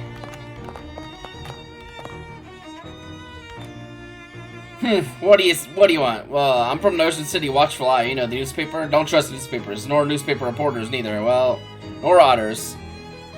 Fortunate I'm only one of those three things. Can I ask you about the park quad? Ain't nothing to say. Storm blew up unexpectedly. We hit a funny rock. All hands lost. That was decades ago. Why you bothering me now? Well, it's a slow news day. What's funny about the rock? You ever see a 30-foot black basalt obelisk sticking straight out of the ocean? Can't say I have. Me neither, and I've been sailing that route for years, so I guess when you say funny you didn't mean as in haha. What's with the rocks in your front yard? I ain't know nothing about those, except for the date marker I put. Did they just come with the house? New one pops up every once in a while. What's that got to do with anything? Well, nothing, I guess. How many men were in your crew? There was Pegleg, Handsome Jeff, and less Handsome Jeff, and old Barnacle Face. And the other one, so 5. What was the 5th sailor's name? I ain't recall. He was new, just signed up for the last voyage. Didn't talk much. Eerie fella, to be honest. Eerie? Spooky. That's all I gotta say about him. You have a lot of urns? Crew's bodies washed short after a time. Didn't figure they wanted a sea burial after what happened, so I had them cremated. Well, except that 5th feller was never found. I ain't recall how that urn got here. You guys remember the crew right and proper though, so we got as much right to be here as any of them. Did you ever visit that little cathedral? Sure, used to go and pay my respects once in a while, back before my knee started acting up. Got plenty of urns to talk to right here though, Har. You talk to the urns? Yep, we shoot the breeze, relive old glories and such. You say that like they talk back. They do. And I can see from your face that you don't believe me, so you can ask them yourself, landlubber. I guess I'll have a chat with your urns then. Fine, but if you got any more questions for me, ask them now. I'm tired of all this chit-chat. I'm done asking questions. Thanks. He's asleep now. Talk to the urn. Hello? The urn doesn't respond. Anyone there? Imitate the captain's voice. Look around to make sure the captain's asleep, then mutter gruffly to Dern. Yar there, Johnny. You can speak freely now, sailor. I got rid of that no-good landlubber. A muffled, youthful-sounding voice replies. Yar, Captain. What do you want now? Bah, nothing of important. You're basically landlubber prattle, trying to sell newspapers and like that. Never mind. Aye, Captain. Keep talking to the urn. So, how are things? Oh, no problems, Captain. Everything's shipshape. Haha. Haha. Always happy to chew the sea biscuit, though. Sure, let's reminisce about old times. Great, I love hearing your stories of nautical adventure. Instead of that, why don't you tell me how you get the name Peg Leg Johnny? Well, it's because of my leg, right? Got a peg leg? Sure, how'd you get it? I got it because I lost the original leg? I'd assume so, yeah, but how? Well, wait, weren't you there when it happened? Time for my nap. Talk to you later. Okay, talk to the urn. How you being thar, handsome Jeff? Smooth sailing, Captain. Feel like talking over old times? Sure, I meant, yar, yeah, why not? Right, which particular yarn for your past have you got in your mind? Actually, let's talk about you. Me? The fellow next to you, less than Jeff, aye? So this is judgment of your relative appearance is literal, or is it more of an ironic reversal sort of deal? Oh, wait a minute. Don't you remember what we actually look like? Oh, yes, of course you do. Gotta go by. Anything in your mind, Captain? Like what? I don't know. Just if you want to wax nostalgic about old times or anything. Alright. Right, so, yar, those old times, right? Sure, right you are, Captain. The old times we had together, yar, we sure did, many of them. I'm glad we had this talk. Barnacle face. Everything going alright? Ah, Captain, there you cloud in the sky. Good, great. Are you in a chatting mood? Sure, yar. Oh, you know me, Captain. I made a few words and all. Happy to listen though. Right, well, actually, I was wondering about your name there, Thar. But Barnacle face, what about it? Well, I was just wondering why. I mean, of course I know why, but if you had any insight to. I mean, you never actually said, that is, you never asked before, so I hadn't thought you already. Right, yeah, obviously I already. Anyway, if you're not comfortable discussing it, that's fine. Okay, yeah, good, yar. Alright, 5th sailor. So, sailor, how goes it? I'd ask what's new, but, You're not talking to one, are you, matey? I suppose you never were come to that. So, well, as you were then, I could use some smokes, Captain. What? Smokes? Smokes? As in cigarettes? Aye, what does an urn want with cigarettes, are? Alright then, just leave them on the table like usual, please. Oh! This table? Oh, you put the cigarettes on the tray and quickly hatch a plan. Approaching the 5th urn, you put on Captain Dirch's voice again. Aye, matey, your smokes be on the table as you wanted. Appreciate it, Captain. Then you hide behind the captain, who is snoring in his chair. After a time, the bookcase slides aside, and an unshaven, shifty-looking guy pokes his head out and glances around surreptitiously. Then he tiptoes over to the table, picks up the pack of cigarettes, and turns to the secret door. The bookcase slides shut behind him. Well, what do you know? Sneaky fuck. You try to push the bookshelf aside, but it's locked in place. There must be a catch. I mean, literally. Practical secret doors for the home handyman. You tilt the book forward and nothing happens. So you pull the book all the way out of the shelf and nothing happens. So you flip the book open and start rifling through the pages. So I find one with the page corner turned down. A diagram on the page shows the 3 most common unobtrusive latchlockisms for bookshelf-based secret doors. And on closer inspection, the bookcase is using the second one. Now you can open the secret door whenever you're ready. Nice. You give a respectful salute to all those dead soldiers. Maybe this guy thinks it's treasure, but it looks like trash to you. Hey, what are you doing in, Were you seriously about to ask me what I'm doing in here? Yeah, even if I was saying it, it sounds stupid. How did you find me? I hid and watched when you came out for your smokes. Oh, that was you, huh? I thought the captain's voice didn't sound quite right. So what's the deal? Well, it's basically just what it looks like. It looks like you're hiding in this old man's house to rob him while he sleeps. In that case, it's not all what it looks like. I'm listening. Oh, mate, at first I was planning on robbing him. I figured an old sea captain might have sneaking treasure, right? He wasn't a pirate. No, it turned out he was just a lonely old man with nobody to talk to. Well, except his old sailing buddies. So started hanging out back here and chatting with them through the wall. He didn't find it strange? He was a little spooked at first, but once I'd gotten a handle on how the different voices should sound and learned enough to keep up with the anecdotes, he relaxed. It's nice to have someone to talk to, even if the situation is kind of weird, right? So that's all? You did this just because you felt sorry for him? Yeah, well, I won't pretend I didn't like having somewhere to stay rent-free. And his pension from the shipping company's pretty good. And his short-term memory is kind of bad, so he doesn't pay much attention to the fact that he's buying food for 2 people. He's a good guy, and it's an easy life. Don't screw it up for us, okay? Wait, what is it? What is it to you anyway? I'm here about the stolen urn. Oh, yeah, that was probably a mistake. He mentioned this fifth sailor a few times, so I thought he might not like to have the whole crew together, you know? So I lifted a random urn from that little cathedral to fill a spot. It seemed like a good idea at the time. Vicar needs it back. Okay, it'd be weird if it just vanishes though. Can you swap it for another one? The captain doesn't open them, so we won't notice if there's no ashes in it. I'll do it for the captain. Alright, so now we gotta go back to the cathedral. Get one of those replacement urns. I don't need the Derringer, thanks.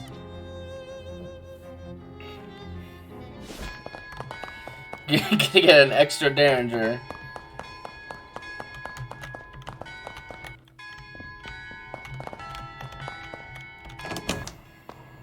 No, I don't need that Derringer. I need a spare urn.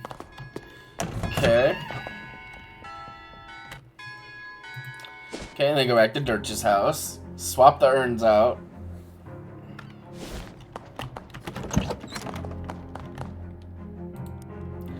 Urn of cremains. An urn of ashes that was borrowed to play the part of one of Captain's old crew.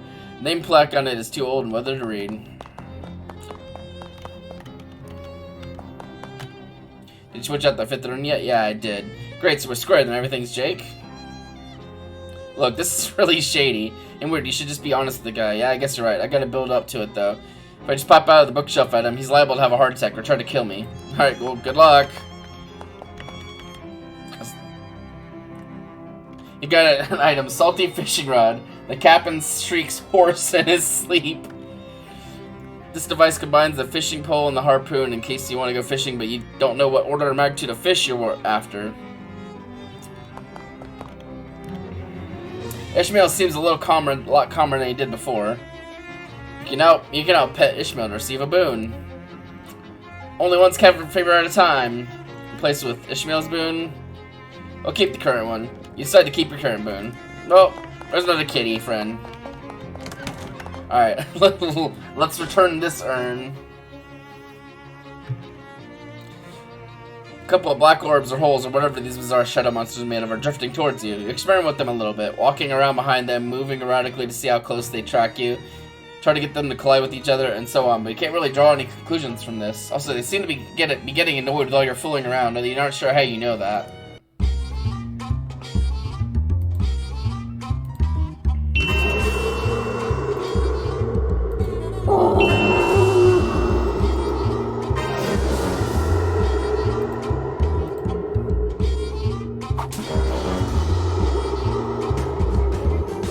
You won. The orbs dissolved into black smoke, and I don't know, probably angst. As you do.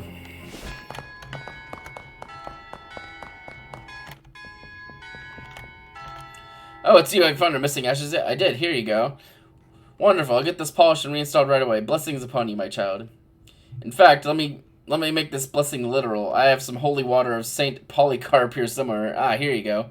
He splashes out a little bottle of water and splashes some on your forehead. Your forehead has been anointed with the blessing of Saint Polycarp, the patron saint of bodybuilders. It burns, not just kidding. Say, whose ashes are in that urn anyway? Unfortunately, we don't know his name. But he was a sailor who washed his sword near here after a shipwreck. Some of the locals took him in, but he didn't survive the night, poor fellow. He was interred here as an act of charity. Was that about 50 years ago, give or take? Oh no, it was more like 300 years ago. Huh, interesting. So it was a sailor, just not that sailor. Alright, well we can...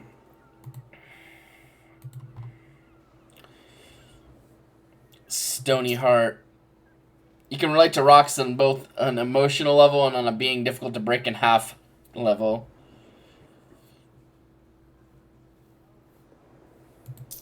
You know how to really get to the bottom of a rock. We could get this, which would give us some more armor, which is probably not bad.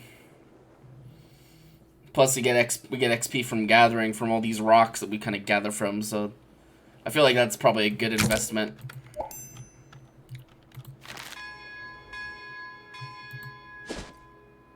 Let's see. Let's go to the Eerie house. I kind of just keep falling into little adventures. With the sinister glurb, those horrible fishermen come out at you out of nowhere. Well, not nowhere. Two come at you from an alley, and a third crawls out a nearby manhole. Fish hole? Glurb. Yeah, I heard you the first time. Soda in the hole! You shake the dubious soda can until the ball starts to rattle. Then pop the tab and hurl it at the fishermen. It explodes in a spray of sweet carbonated water, which they like, and glittering aluminum shrapnel, which they don't. The confluence of these two conflicting emotions confuses them plenty for you to make an escape. Woo! It seems like a pretty normal house and a pretty nice neighborhood, but there's something odd about it. Some sort of uncomfortable energy that makes the hair on the back of your neck stand up.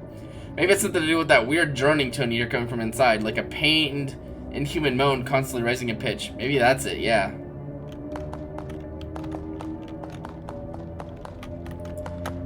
Let's face the music. You knock, hear no response, so you nose your way inside. The dirty sound is even louder in here. It seems to be coming from upstairs. Also, the owner's interior design sensibilities are a little strange.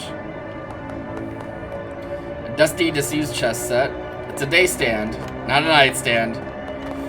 Tea time was a long time ago. There's nothing left here but stains. The plate rack is a statement piece, and the statement is, I have too many plates. A shelf full of trophies from music competitions. The cabinet is full of backup plates. It's a cabinet full of sheet music. You pull out a sheet, but it's all in German. Und du kannst keine Deutsch sprechen. I don't even know what that means, but I'm probably like, you can't understand German or something. A book of music theory. Hey, there's one about jazz. You got a perk. Intermediate jazz theory. You learn that while jazz is often about the notes you don't play, it's also important to play some notes. So ranged weapon attacks give us an extra damage, which we're probably meant to be using a ranged weapon, but this sword gives us more moxie and damage and stuff right now, so. Let's ankle. My chopper's gotta stretch its legs. Yeah, whatever. Oh, Jesus. A tired-looking man is playing a cello here. What? Who are you? Why are you in my house? Sorry for intruding, but I heard the music, and I guess I have an intrusive nature. My name's Martini. Well, I am Ernst Zimmer. Forgive me for not stopping, but it is vital I continue playing. What are you doing? There is a darkness beneath my house. Did you check the fuse box? No, it's probably that then. Listen to me, I had a dream. A premonition of a dark rift appearing in my basement and growing until it swallowed the entire house. And then the neighborhood, and then the world. Wow, that's quite a dream. It's not just a dream. I went downstairs to check the basement, and there's indeed a rift. As of now, it is still small. I must keep playing this cello to prevent it from growing any longer. How does playing the cello help? The bass vibration reverberates downward and is focused by the circle of furniture downstairs. This resonance inhibits the rift. Huh, I don't really get it, but okay, are you a physicist or something? No, I'm only a cellist. I can't explain how I know this would work. Okay. You're wasting your time, pal. Dark rifts in the fabric of reality? Come on, this isn't a real thing. But look, we all see weird things in the night sometimes, and they always turn out to be nothing in the morning. There's no shame in it, but you gotta kill yourself to keep up. I'm surprised your arms haven't fallen off of it. You know, you're probably right. I'm so very tired. Just relax. Everything's fine. It's Ernst Zimmer. I'm like pretty nervous with this whole situation. Hi, Ernst. Hello. Uh-oh. Maybe convincing Zimmer to stop playing his cello wasn't such a good idea after all. Oh! Every one of these moldering books is titled Blood. It appeared that two ghosts are playing very spirited game of chess. The day stand has become a nightstand. This chair is frighteningly non-right side up. Oh! A viscous black sludge bubbles in the teapot. Fish. We're fishing in the teapot. This isn't tea. The world is full of vapors. Most of them are benign, but some of them are terrifying. This is the terrifying kind. This chair seems to be having a hard time maintaining stationary. This chair is barely there. This table has slipped the sturdy bonds of the floor. Moths have eaten all the contents and most of the container. A shelf of... Okay, that... For murder competitions. This chair is whispering. Sit in me. You sit in the chair for a few minutes, nothing bad happens. Apparently it's all bark and no bite. Just as well. The chair isn't speaking to you ever again. You pull a sheet. It's entitled All Our Beat, and no spiel makes Ernst a dull boy. The store has seen better jams. Oh geez, that sure is a dark rift in space over there, just like Zimmer was afraid of. Well, nuts. Maybe I should have let him keep playing. Boxes of moldy sheet music. Everything in this shelf is either evaporated or expired. It's a big hole in, well, in here. Really? Yeah.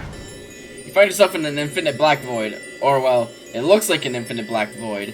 But you have the uneasy feeling that your brain is only showing you an infinite black void because it doesn't want to try and process what this place actually looks like. It's a weird feeling. Oh, this is freaky.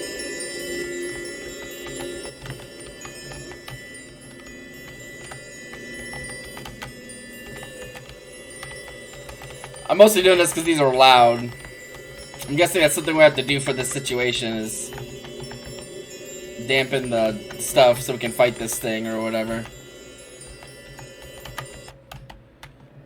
Well, that just leaves this thing. This creature is built more or less like a large muscular person. If you built a large muscular person out of some kind of writhing black ooze and or smoke and or just plain raw darkness. It has a fist-sized glowing crystal embedded in its chest about where its sternum would be. And as you draw near, you can feel it radiating invisible waves of energy. Kind of like heat coming off a radiator, except also the opposite of that. And also not at all related to that. Look, incomprehensible forces are tricky to describe, okay? The creature shambles back and forth, waving its arms in a way that almost feels like it's dancing, or praying, or maybe just absent-minded flailing. It seems oblivious to your presence, although that would probably change quickly if you try to interfere with it. Like if you try to pry the glowing crystal out from its chest. Sidestep. The creature looks extremely weak, almost docile. Pry the crystal. You make a quick grab for the crystal, but it's firmly lodged in the creature's chest. The creature howls, and its long, spindly arms flow ineffectually at you. Barely cognizant of your actions, plunge your hands in the murky flesh, fingers questing through lukewarm tar until they find ribs. Grit your teeth, forcing open the cage. Creaking, cracking, snapping like dry branches. You grab your prize and free from the muck. The creature evaporates inside a sigh of smoke. The crystal is both warm and cold in your hand and has a slight buzzing vibration to it. Take it with you. Yes, something tells you this crystal is pretty important, as well as being really shiny and pretty. That's the swell crystal you found inside a rift in Ernst Zimmer's basement. Nice. Well, let's get out of the other verse or whatever this is. Carsey, taking that weird crystal out of here might be a bad idea. On the other hand, it's yours now and you prefer to keep it. It's mine! The crystal's all mine! Let's actually look at it.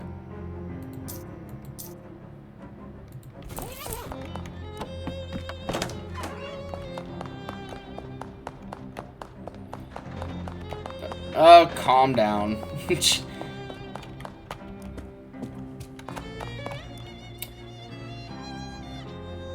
Check out this neat crystal I found. What is that? Where did you get that? It was inside the rift. It makes me uncomfortable to look at it. Can I have it? No, it's mine. You found it in my house. It was in another dimension. Another dimension inside my house. I have bad news. What do you mean? Remember I said everything was fine? I do remember that, yes. Are you telling me that you weren't correct? Let's just say that your house is incredibly haunted now. Ah, I should not have trusted you. We are both fools. Did the rift open? Yeah. No, what are we gonna do? Don't worry. Well, if you were me, you'd leave, because that's what I'm doing. Don't worry, I'll think of something. I probably have to smash the crystal.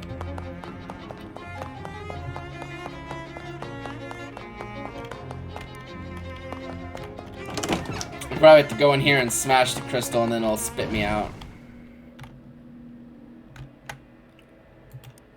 You pull a hammer out of your inventory, or if you don't actually have a hammer, whatever object will be the most hammer adjacent, and give the crystal a solid thwack. It makes it sound like a baby being torn in half. It bursts into glittering shards that shoot off in darkness. Immediately feel, well, I was going to say a massive earthquake, but since you aren't standing on the ground, you won't feel that. It's more of an everything quake. You should probably get out of here. You dive back through the rift just before it collapses, vanishes, heals. Thankfully, you find yourself back in Ernst Zimmer's basement and not some sort of horrible between dimensions purgatory. You're upstairs to tell Ernst the good news. Hi, Ernst. I fixed it. I closed the rift. You did? That's wonderful. I owe you my life, and probably also my house's life. Here, take this cello. I have no further need of it, and to be quite frank, the thought of playing it ever again only pains me. Unfortunately, it's not a weapon I can really make use of. It's not Moxie, but I'm all moxied up right now. Although you don't have to, like, commit to a certain thing in this game. You can just get XP and just level yourself up some more.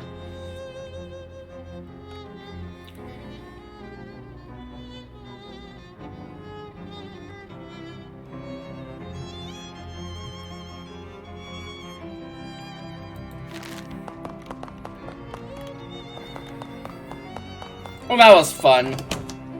And thankfully, he's not playing that god-awful music anymore. Alright, let's go to the Tentacle House. Oh, this would be an angel of sight if I'd already seen it before. Yeah, we're gonna fight him.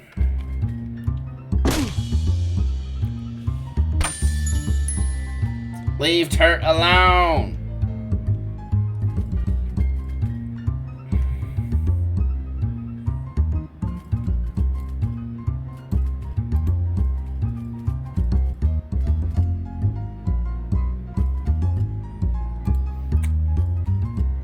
Gold damage on enemies. Nah, I don't think I need that quite yet against these guys.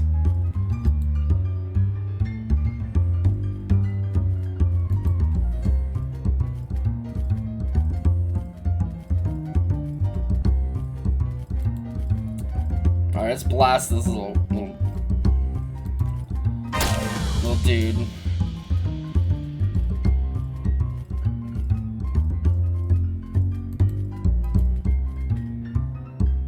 You're gonna hit turret. Yeah, we gotta kill you.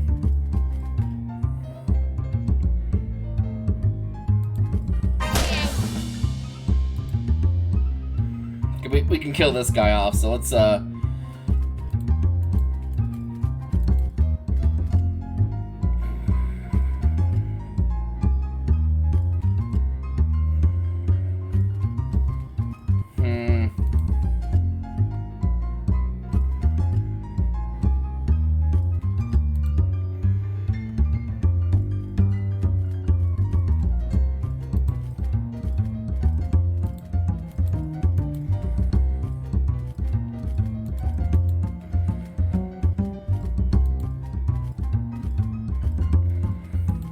you know, let's screw it. We'll use one of these.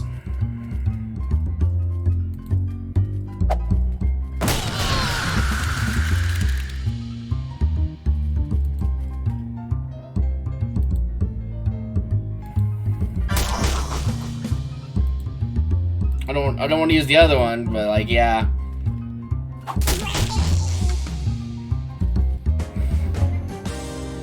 Glockenhosen. Glocken brought more meat. Great. Alright, Tentacle House. What we got? Well, I mean, it's extremely a Tentacle House.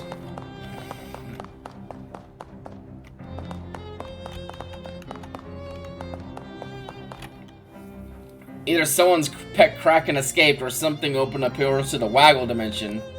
Oh my god, really? Don't judge me. It seems like this house used to be quite nice. Tall ceilings, nice wallpaper, fancy molding everywhere. Now, however, the wallpaper is peeling, the plaster is crumbling, there's tentacles poking everywhere. It's a real fixer-upper. Hello, anyone call for a tentacle exterminator?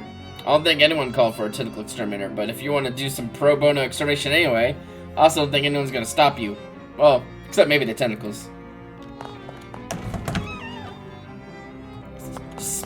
Oh, so a massive colony of roaches in the walls. This house is a real peach. This stuff is remarkably clean on the outside. Ah, all the filth is on the inside. That makes sense, I guess.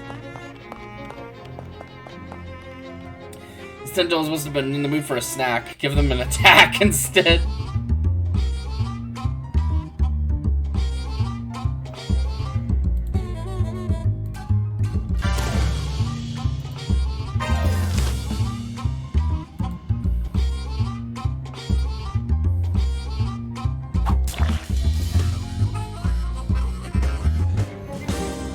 Start gets stronger. You sliced him and diced him. There's exactly one drawer left intact. There's water here and you have a fishing rod. Surely these things can be used together. It's fish in the sink.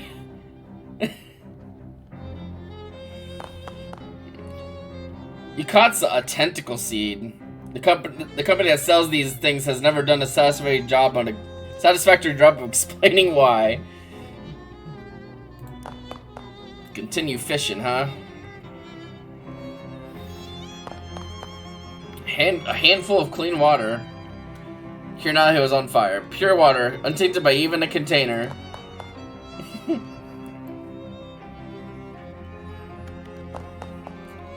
A fish in a sack. Find an empty bag nearby you can use to hold any fish you managed to reel it in. Nice, you catch an old orange peel. You toss it in your fish sack. This is a bag of all the terrible fish you've caught. It's repugnant. You fished an old orange peel. Okay, so this holds like extra trash fish. There's exactly one drawer left intact. This spot is all fished out. Try come back again tomorrow, maybe. Jackpot, it was a junk drawer. You grabbed the choicest bits. A battery and junk mail.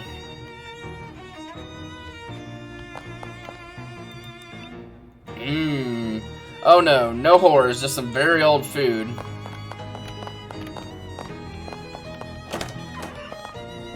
Hey Sugar, over here. Hey Sugar, hold still a minute while I hit you in the knees with the sled pipe, okay? What? No! Oh, come on! I got a swell idea for improving my kneecapping technique. I want to test it out. Well, you can wait until we get into a fight with someone and then try it out on them. Phooey, I hate waiting for stuff. Molly's knee attack now deals 5 extra. Ooh, that's actually good. Now it does like 8. Let's see. Tentacle house bathroom. Sink is a cracked bowl and a grubby tap. Look at that. Somebody lost a ring in the drain. Unfortunately, your fingers are just long enough to grab. Wearing this lightning always rides shotgun. Make it dangerous to be near you in combat. This bathtub is filled with fluid you'd rather not consider. Consider it fished. A glob of what? Ugh. This would be disgusting even if it wasn't wet.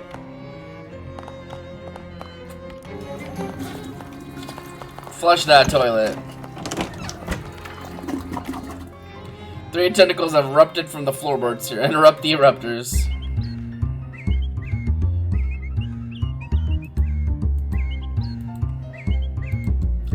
I might invest XP next into leveling up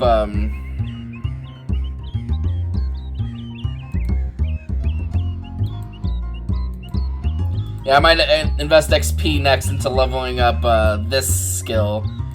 Because I use it very often. Because I can currently use it 3 times in one round of battle at the start of the fight.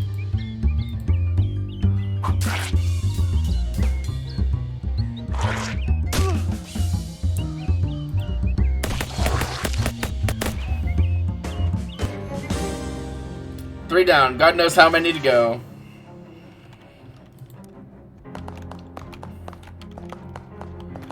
Rickety stairs lead to the 2nd floor. This door is locked.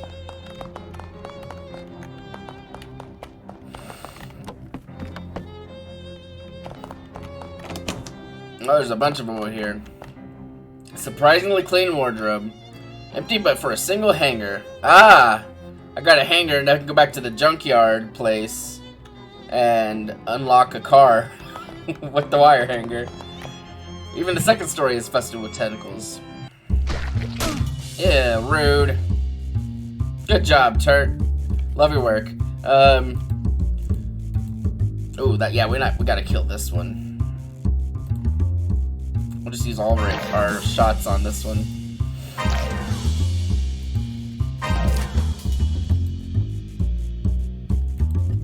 Don't wetly slap Turt. That's my job. You gotta slap him with sloppy kisses. And time to perish.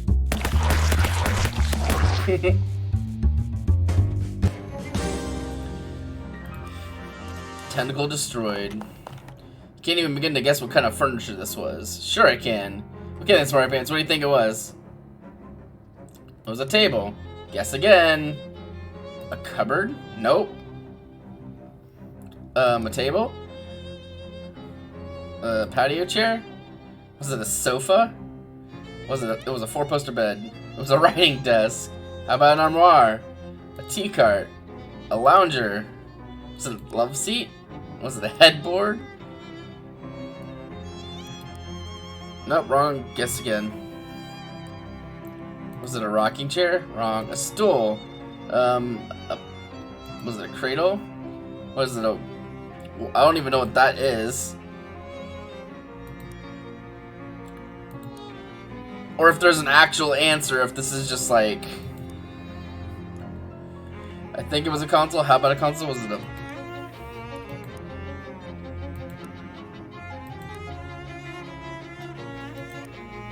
Incorrect. Was it a Windsor chair? Was it a recliner? I think it was a chandelier. A sofa bed. A folding screen? Canopy bed? A room divider? Card table? A hassock? Bookshelf? An armoire? A shoji screen? How about a curio? Was it a throne? I told you couldn't guess. Yeah. Top drawer is filled with dirty handkerchiefs. Ugh. But you find a jewelry box and a key to the bottom, and a key in the bottom one. A tentacle house key.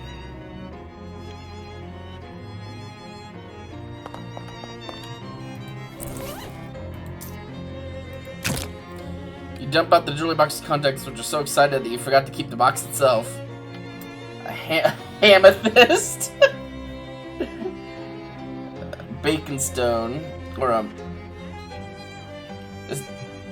the kind of mood rings you think of haven't been invented yet, and you're not sure how that makes you feel.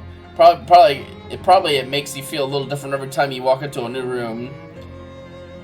A glistening gem from the old world. Legends say they are made of tears of a long dead species of elf, but legend isn't really clear on why they smell like that. The tightness of this necklace makes your neck muscles stand out more when you grimace. Jesus. Alright.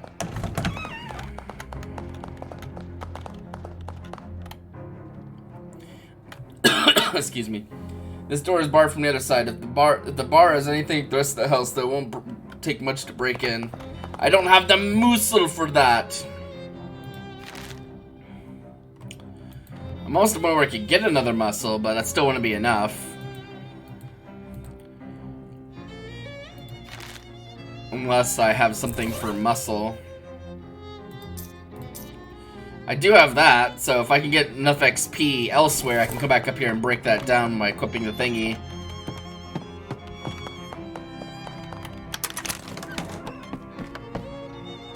Jeez, it's dark down here. The silver is way too dark for you to go any further. Yes, you have a flashlight, but you and I both know flashlights are only good for making dark places visible, not for making them any less scary. Oh, Jesus. A fuse box. All the fuses are missing. That explains the lights, I guess.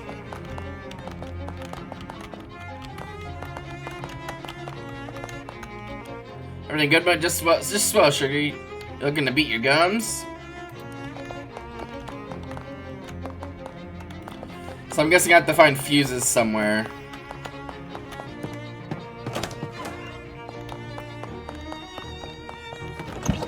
Well, in that case, let's go back to the chop shop. Maybe we'll get some XP on the way. Oh, we did.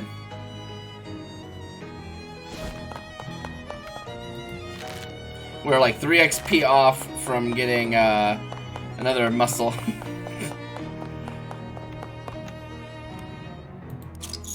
You unlock the car, running both the lock and the hanger in the process. The glove compartment is full of meat. Mmm, yummy. Alright, well, let's head back to Tentacle House and see if we can find an encounter. Good enough, that will do.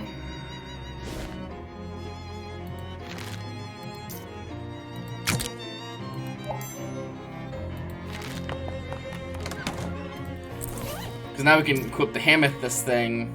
Wait, how's our...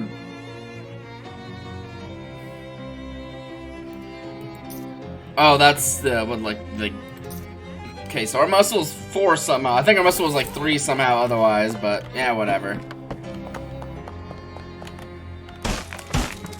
Okay, it was a little harder than expected. There's hardly anything left of whatever this was. Termites have conspired to make it look like this wardrobe had one big giant bite taken out of it instead of thousands of tiny ones. This mirror has, to your surprise, avoided damage. Bye, Mar. This bed must have fallen victim to the especially hungry bed bugs. The bottom drawer is full of old horse tack bedding forms, but the top one contains a wallet and a creepy locket, each with only a minimal amount of crud on them. Yay, only some crud. Ironically, this house's backyard looks really nice. My Roscoe's getting rusty. Let's blow this show and go find some action. Not yet. You rifle through the wallet. There's nothing interesting in it unless you're interested in a bunch of meat. Meat. Meat. So I guess unless I can find some fuses or something, we're probably not going to be able to do much in the basement. Or some other sort of light source.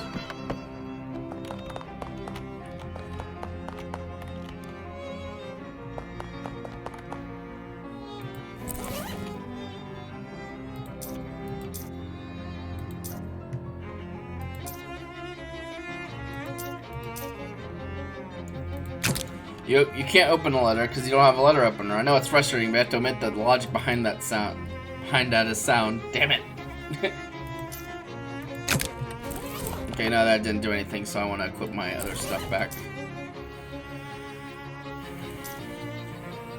Which lately I haven't needed the bleeding from this, so this fop bum egg ring has been just getting this like extra meat from battles.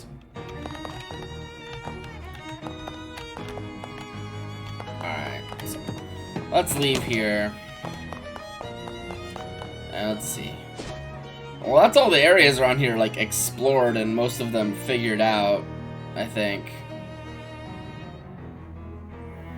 We got that there. Hiram's is empty. Let's see if there's any last minute things we can do at Plunkett Street, and we'll probably try to take the bus to the new place. Something Crystal Lake is what I remember.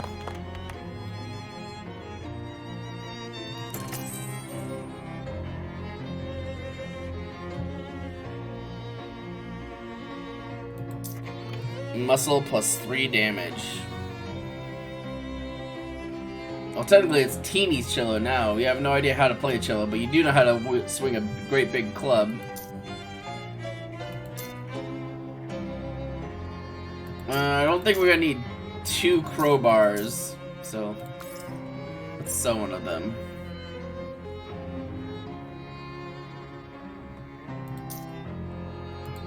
Sell 2 of those, because we're probably not gonna need extras of those. This one's written from the perspective of a gun, a vigor inhaler. Stores aerosol stimulant powder in a pressurized Vim chamber, allowing for rapid inhalation through its conveniently mouth-shaped verve pipe. Let's see. I think there were some things I had like extras of. Yeah, we got some of these glockenspiel necklaces we can just sell because, yeah, we don't need like 3 of all that stuff.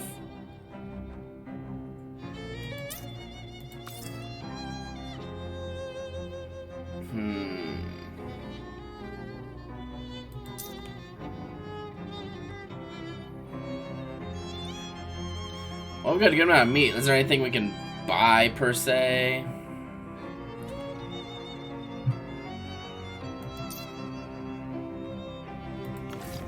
Let's see, to-do list. Go to the bus stop in front of the antique store and take the bus to Crystal Dream Lake. Let's see side quests. The mob wants you to clear a nest of vampires out, so I need to buy 2 more of these grenades, because I don't think I have any more to finish the quest with, because I think I used them in ways you're not supposed to use them for as far as the quest is concerned.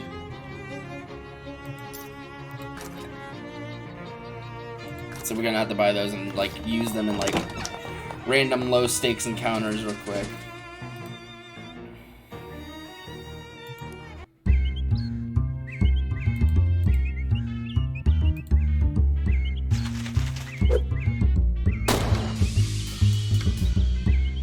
Well, that works.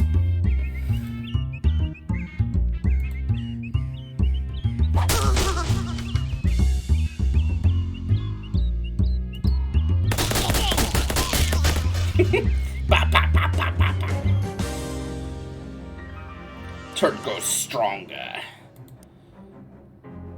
Alright, let's see if we can get into another fight. No. Sure. I think I've been getting some stuff that gives me more range damage things, so maybe that'd be worth getting at some point. Let's actually look.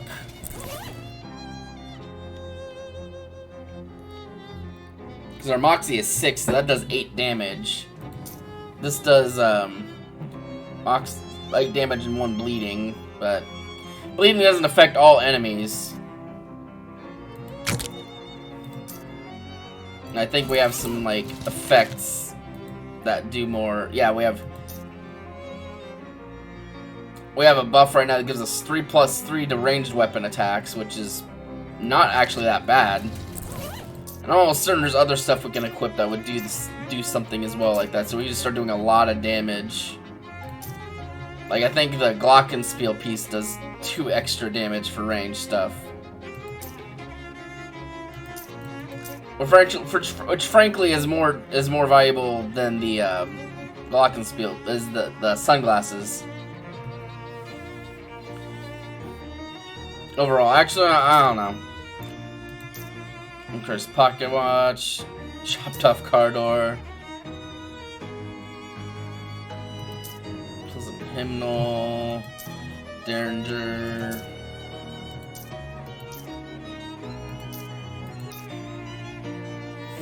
Add 1 spooky armor to a hat.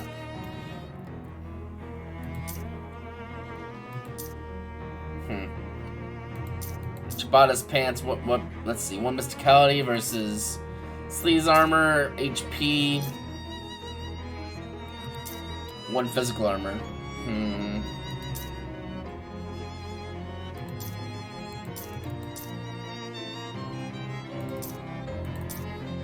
Yeah, that's good. Let's equip those for now. Alright.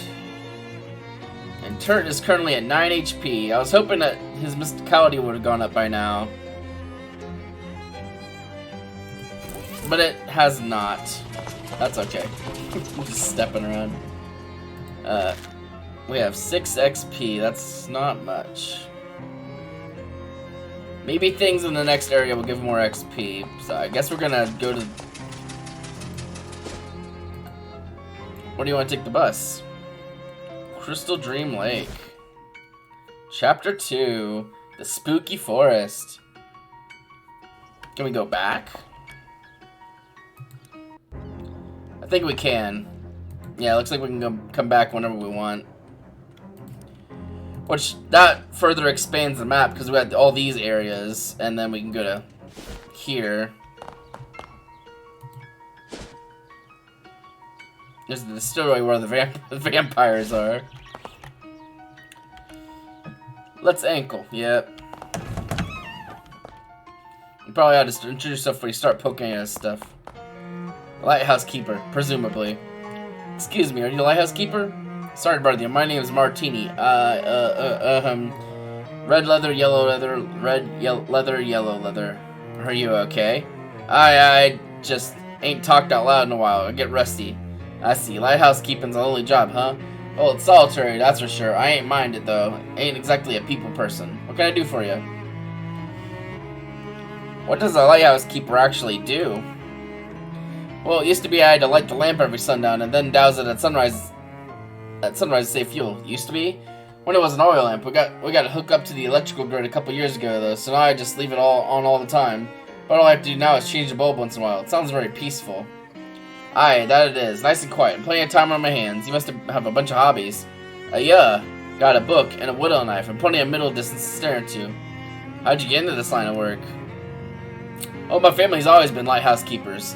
On both sides, Ma and Pa kept lighthouses within sight of each other. Used to wink the lights back and forth once in a while. Oh, that's kind of romantic. You know, I never did find out how I was actually born. What? Anyway, there's something you needed? Well, apparently at one point they decided to meet up, after sending messages via lighthouse. I guess.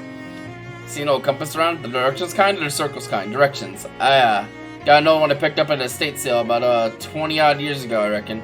I'll show it to you, but it's upstairs and the lighthouse is flooded. Flooded? I filled it right up to the top. Have a look through the window and there you might see a fish pass by. How did that even happen? Pump broke.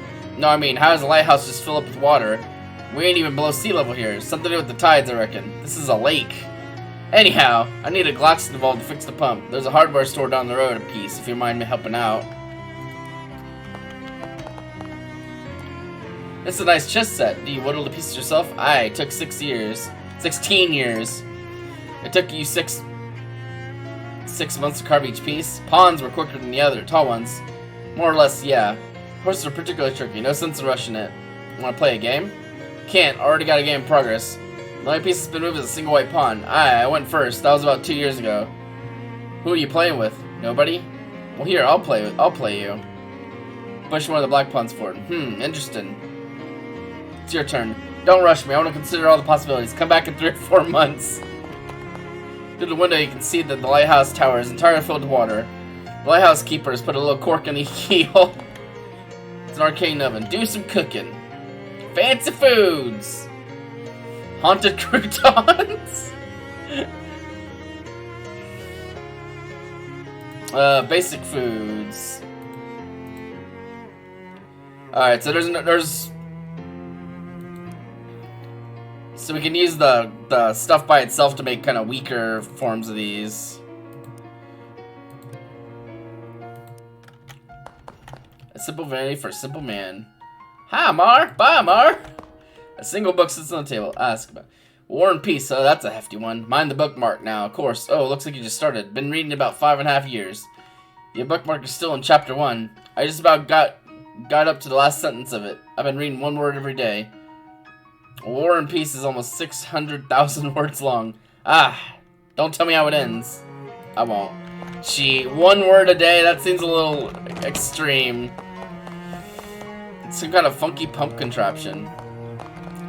Light out from this house? Well, let's go to the hardware store, I guess.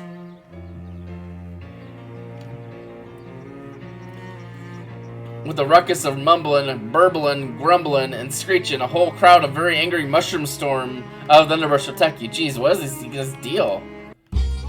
Oh my god, look at him. They're very slow. Poisonous spew. Well, that's not ideal.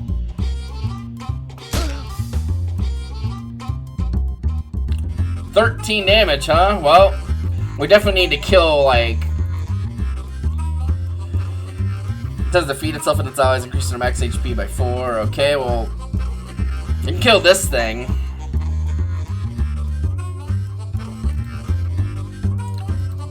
We should probably kill the ones that are, already gonna be doing, poison damage this turn, because we're already taking some. We don't want more to accrue. Okay, and then let's see. We'll mushroom stabber. Mushroom stabber. Alright, toot. And then since we can do like 13 damage with this little derringer that I was playing off for being bad, which shows the fuck I know. 13 damage, 1 shot, just fucking plonk. Delicious spores. Ow. Well, we can just kill this thing immediately. So might as well clobber. No shrooming for you. Shroom toss.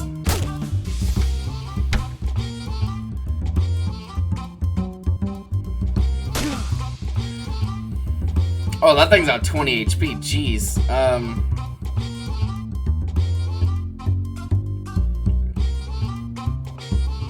Leave Turt out of this. You can hurt me, but don't you dare hurt Turt. Alright, let's kill this thing.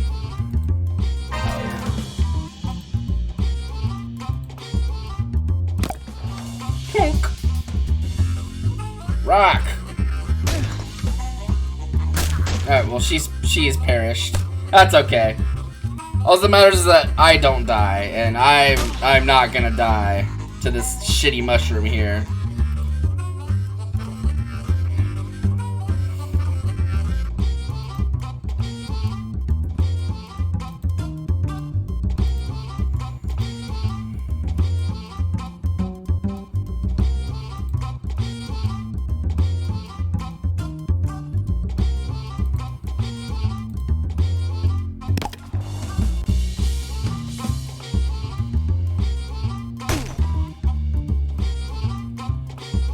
Me and Turt go way back. Oh, good job, Turt. Good job. Plonk. Okay, that Derringer was a good idea. Mushroom cap. Fragrant spores. Increase your mysticality by 1 and damage of your stuff. Weapon test by 3. You won. Wouldn't it be great if that's the last time you had to deal with those guys? Sure.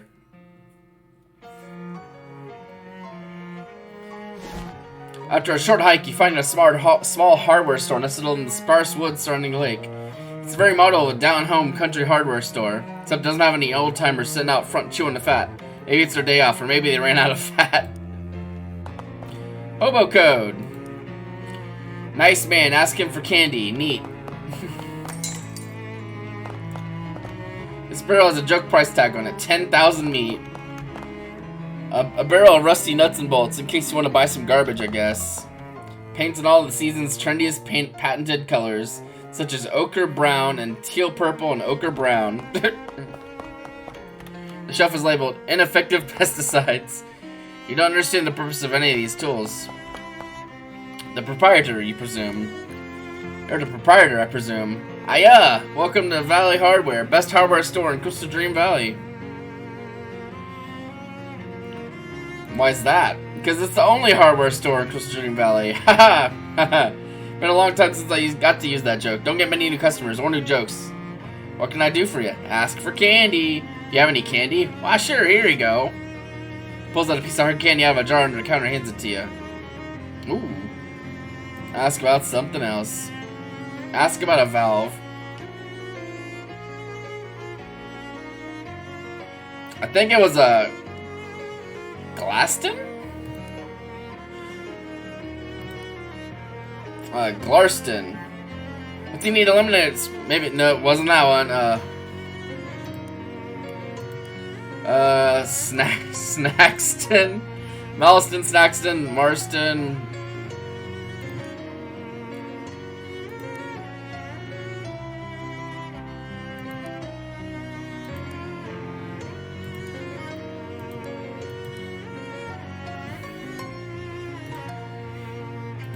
Never heard of that one. Glarpston.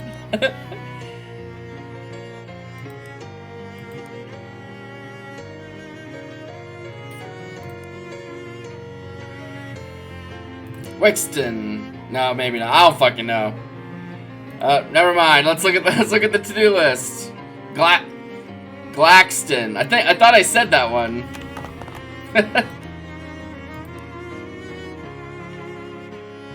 No, I said. Oh, damn it. Glaston, Glaxton, not Tone. Gloxton.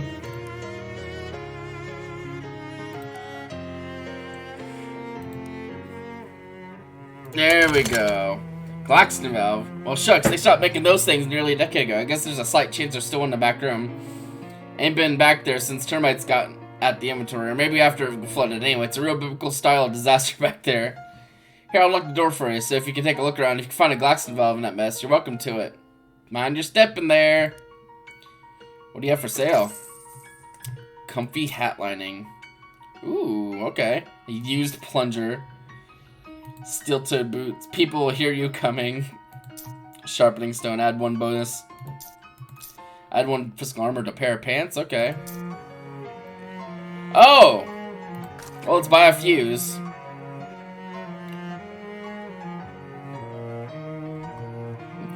It's weird that they call this thing a fuse and the whole point of it is to split apart when something goes wrong.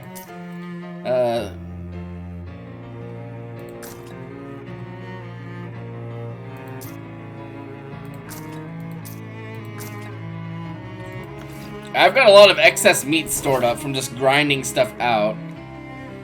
Let's look at our hats here.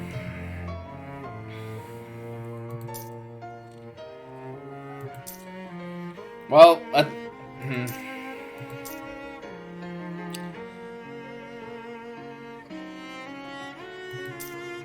the music here is pretty good. I mean, the music in this game is good, but like, the music in this area is nice. Physical armor, hot armor.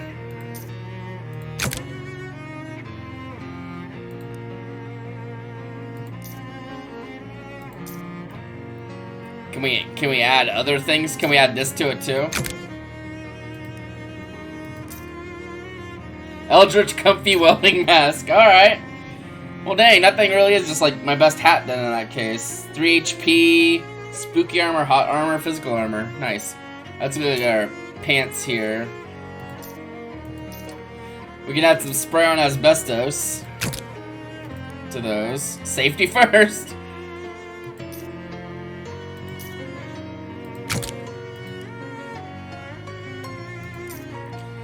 Riveted fireproof maintenance overalls. That's silly.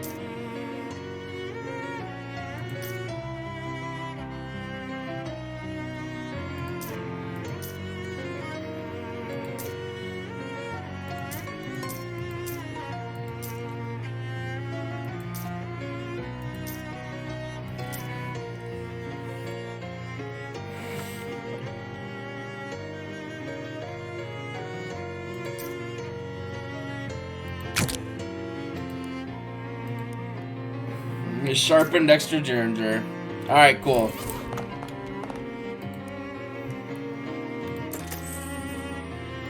Nothing new? Alright. Well.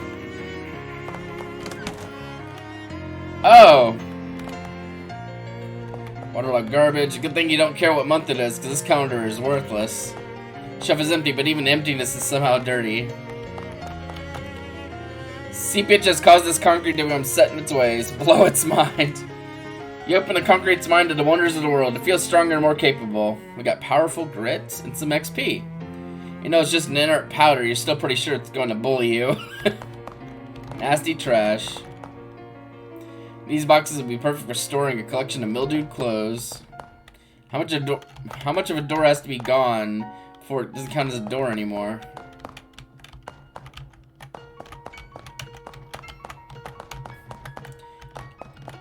Well, there's definitely a door still here. Something's wrong with this door in a way that termites and flooding doesn't readily explain.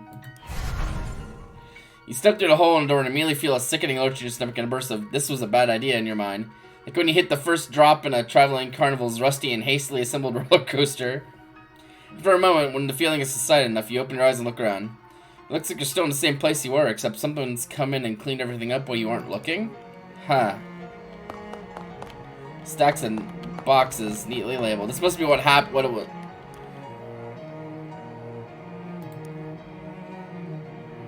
Abrasive discus. Shelves full of neatly organized hardware that definitely hasn't been destroyed yet. There's a 1917 calendar on the wall with the desk. It looks brand new. As you leave the storeroom, the shopkeeper spins around and you both stare at each other in surprise. You because the shopkeeper looks quite a bit younger than he did when you went in there, and him because, hey now, what in the heck were you doing in my back room? And how'd you get back there without me seeing you? I'm a termite inspector. I didn't call for any termite inspector. No, I do surprise inspections, so the termites won't find out in advance. Well, how'd you get past me? I'm very good at my job.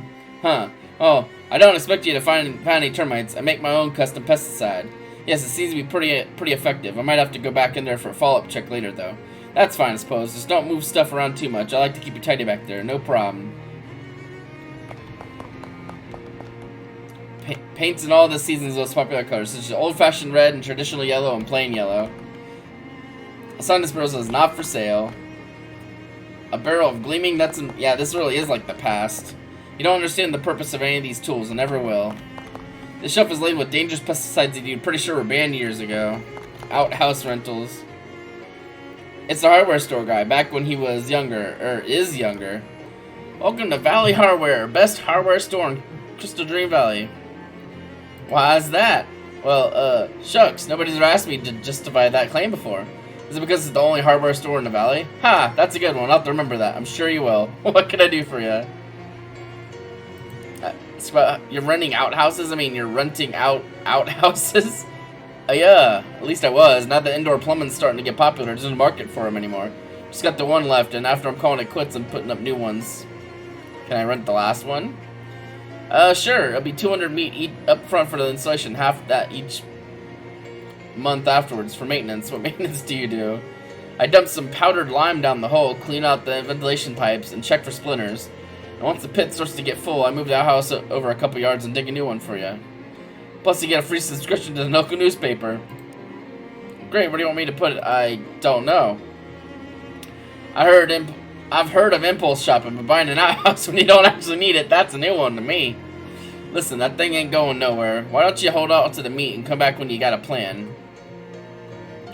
Thanks. What else can I do for you? I'd like to buy one of those new Glaxton valves. Ah, sorry.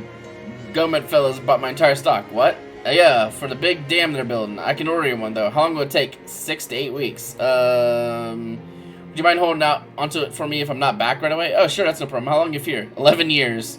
What? No, forget how I said that. Forget how I said it's not a problem. Well, nuts. Listen, I could tell you bought a...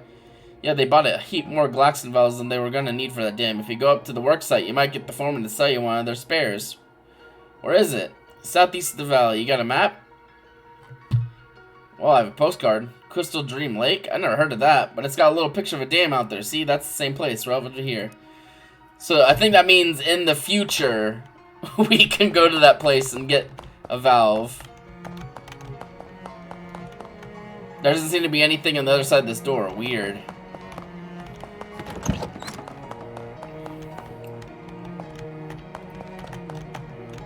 Wait, was this guy just selling doors?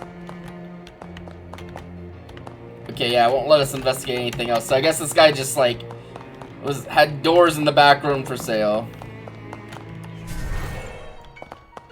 Alright. So we just did some weird time travel shit. Do you have any kidney? You know I do, but you also know I just gave you some. Don't be greedy. Fine. Alright. So now we can go to the dam, even though we couldn't before because we didn't know there was a dam. But we went to the past and found out that it was a dam. God damn.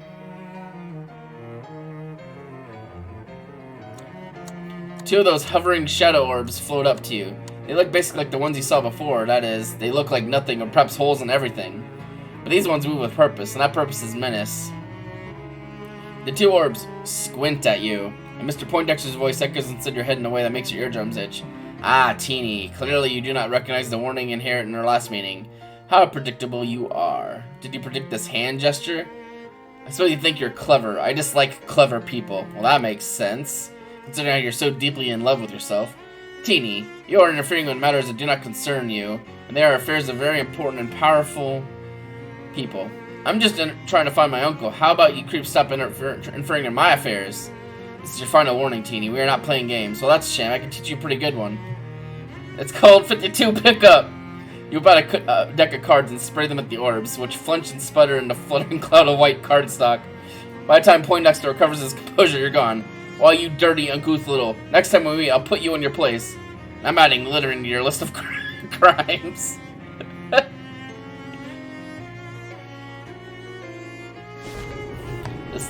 This, what do you call it, is huge. Damn. There's a lot of lake water in this pipe. Go fishing.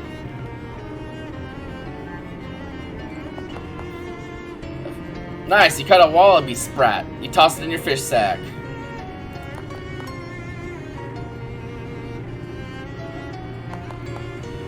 Got a snarky Mitchell.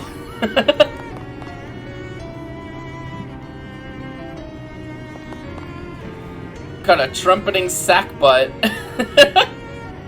Looks like you cut everything that was here. This pump has a Glaxton valve on it. The valve is held in place by decades of corrosion. Even if you could detach it, it'd get wrecked in the process. This strange part is so nasty you coming out of it.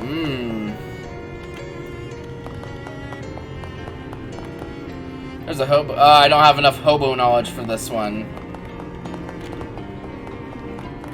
Another one of those time doors. Let's hope that repeated exposure to these isn't going to give you your ancestors cancer. Well. Dean Bros door delivery. Can't go past the edge of this window to the past. A crate labeled pipe shoes. Huh, it's probably not what they meant to order. These don't make any sense, but you're just gonna have to roll with it. Alright, let's see.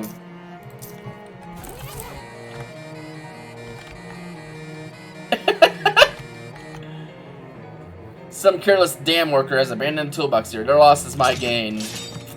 Self-adhesive rivets, 11-to-1 oil, and foot gloves. Makes you walk on your hands. Maybe they're hand shoes. This truck is even heavier than a regular truck. No, you don't want to get your hook stuck in the truck.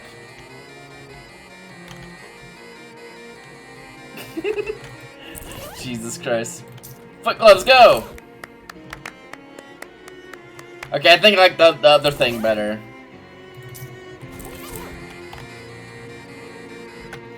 Hey, Poindexter said nobody who ain't on the crew is allowed on site. Poindexter. Yeah, Poindexter, the foreman. Terrence Poindexter. Ah, jeez. Are you alright? Just starving is all. Rest of the crew went to lunch, but somebody had to stay here and keep all the rubberneckers and looky-loos off the site. I drew the short pants. Short pants? Did you mean straw? Now we got these six little pairs of pants we found when we cleared out a nest of fairies. I see, can I have them?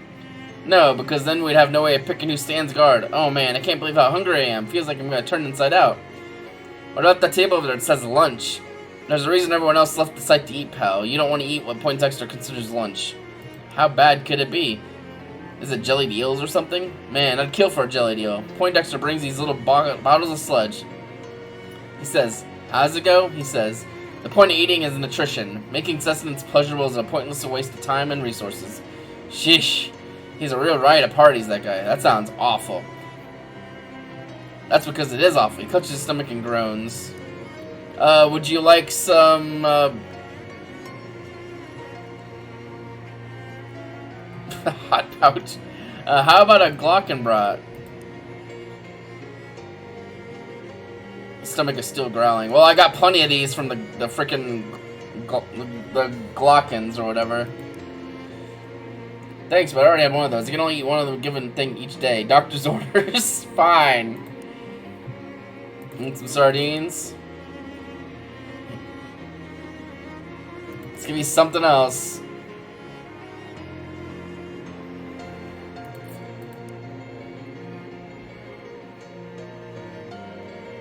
If you had to describe his current mood, you'd probably say he's 60% sleepy and 40% hungry.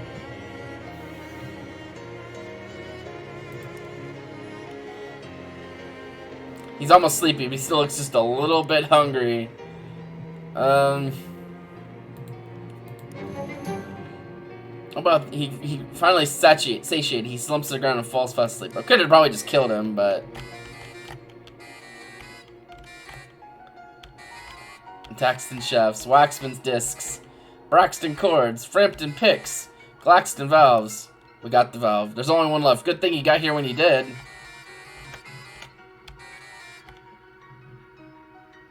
It's good that they're building a dam. It'd be a shame if future generations got to enjoy this beautiful forest.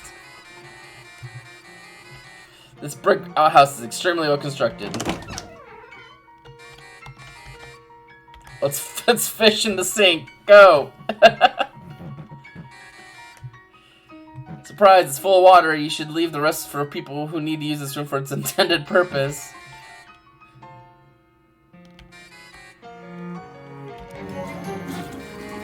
Man, we got a lot of XP for that toilet.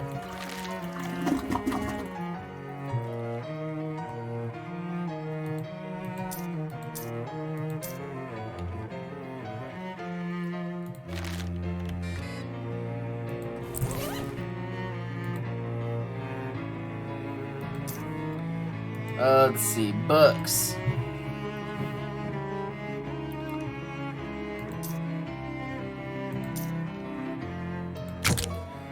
We could upgrade that to do 3 damage each turn to foes. Makes it basically a 3 damage AoE.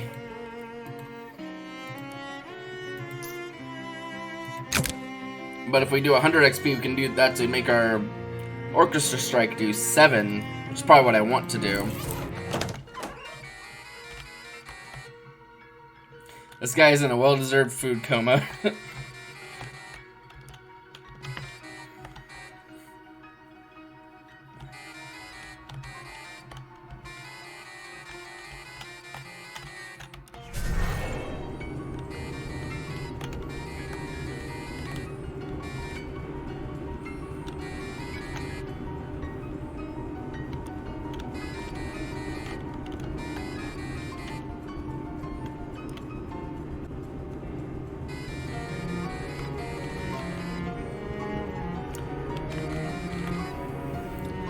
This pump is missing its Glaxton valve. No, we just took one. So we need that. So let's go back to the lighthouse.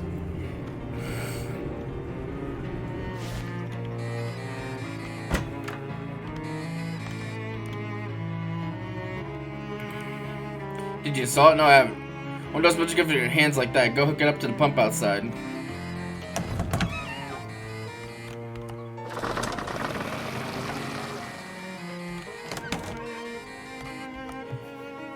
I installed the valve. I've been watching the water roll through the window. It should be dry enough for its purposes now. Come upstairs.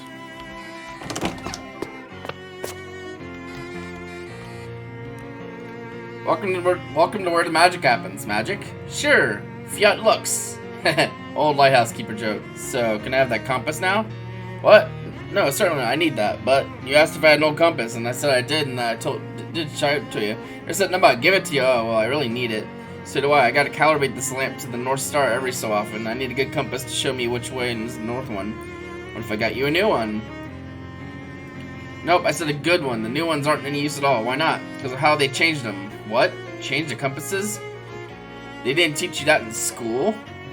Folks got short memories. It was only around the turn of the century. Some atlas company bought the patent on West and rebranded it as New North. Then they did a recall on all the compasses and issued new ones. They'll point west now, and that's useless for my purposes. Okay, well, how I find you another old one then?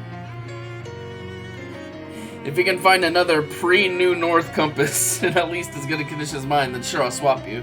I don't really get what the point of that would be, though, since you'd already have one. Well, it's a long story. Never mind, then. Here, maybe this will help you. Most of the old compasses got radium paint on the dial so you can read them at night. So Greg kind of ought to be able to pick up the radiation from that. Where should I start? Well, most of us consider old kind of compasses to be trash nowadays, and if I was trash, I'd probably be at the old junkyard.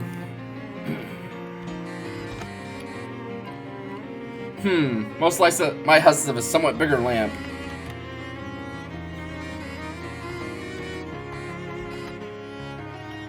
$60-watt light bulbs. You only use 60-watt light bulbs? Don't need much. Ain't a big lake. Huh.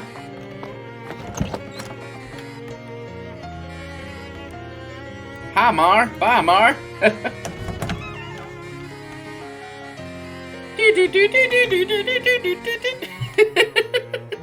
That's so silly. I love how silly this walking is. Alright. So junkyard's where it wants us to go next to, so let's head on over. A trio of figures in hooded white robes step out of the trees around you. It's hard to tell if the robes contain person-shaped shadow monsters, or if they're regular people whose faces are concealed by the shadows of their hoods. Well, not that regular people go around wearing hooded robes very often anyway. And whichever it is, it doesn't seem like they have good intentions. Hey, what's your deal? Well, that clears that up. Shadow cultist cannot take more than 5 damage at a time. Leave Turt alone.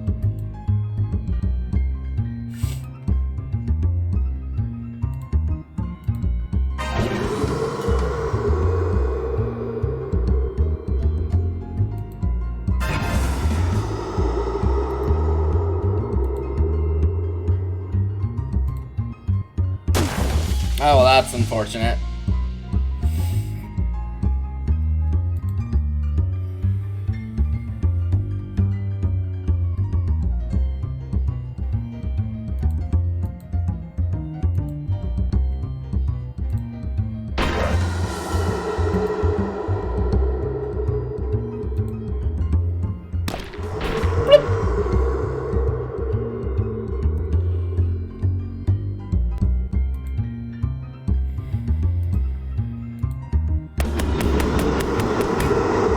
Oh, perfect. I didn't...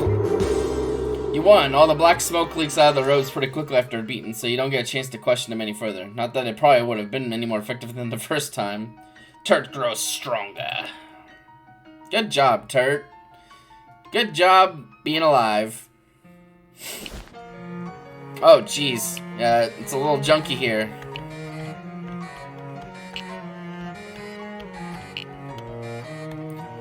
A heated fishing rod cooks the trash from the inside. Hot rod! The trash is left medium rare, but a connoisseur would eat it well done.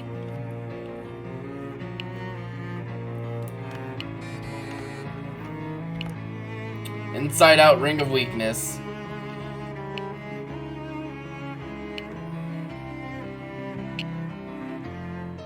When you put this on, you're technically the only person not wearing it. Everyone but uses one each stat sort of comment.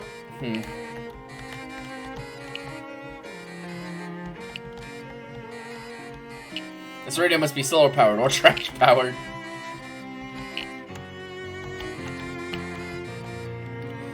Need 3 stench armor. I'm sure we can manage that. There's one there, and I think we had some pants somewhere that did stench armor.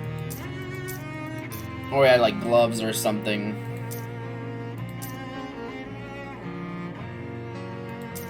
Oh, we had this. Trash-soaked pants. Congratulations, the worst pair of pants you could ever imagine. Yay! Earning these pants makes you wish you could afford better pants.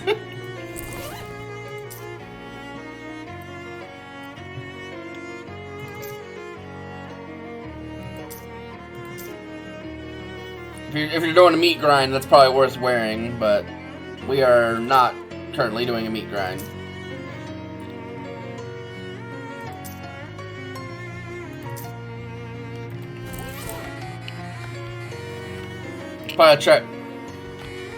This pile of trash must be especially appealing to flies. Seems to be the case. This hobo is trying to wrestle a stove out of a pile of trash. Howdy, I'm Beanie. Hi, Beanie, I'm Mar. What are you up to? I'm trying to get this stove so I can haul it back to our hobo camp outside of Ocean City. Oh, you know about the camp? Yep. I'll be cooking up a mess of beans when it gets the stove back there. I'll tell you what. Asking about hobo code. Yes, we got more hobo code. Now I think I have 7, which is enough for that thing at the dam. Sure, heck, I know about a dozen different symbols for beans. Wouldn't one be enough? They all look pretty similar, now that you mention it. Alright, I think if I put on... Yeah, if I put on the, I think it was the, amethyst. We can help him haul this out of the, thing. With the sort of grunting and heaving, the two of you managed to ink the stove free. Whoa, thanks a million, pal. Now I just gotta drag this back to camp and I'll be in beansness. See you around, Beanie. Oh, goodness. Beanie, Beanie, Beanie. What a lad. Put the glasses back on. Alright, let's...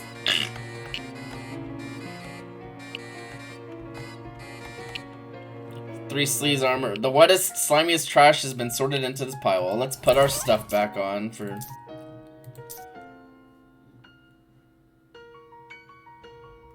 No, it wasn't that. It was, car freshener.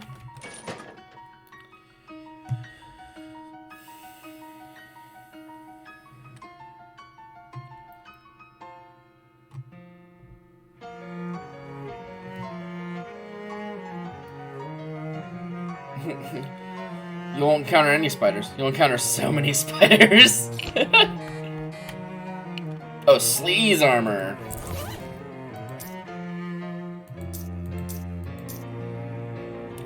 I might not have anything that gives me sleaze armor.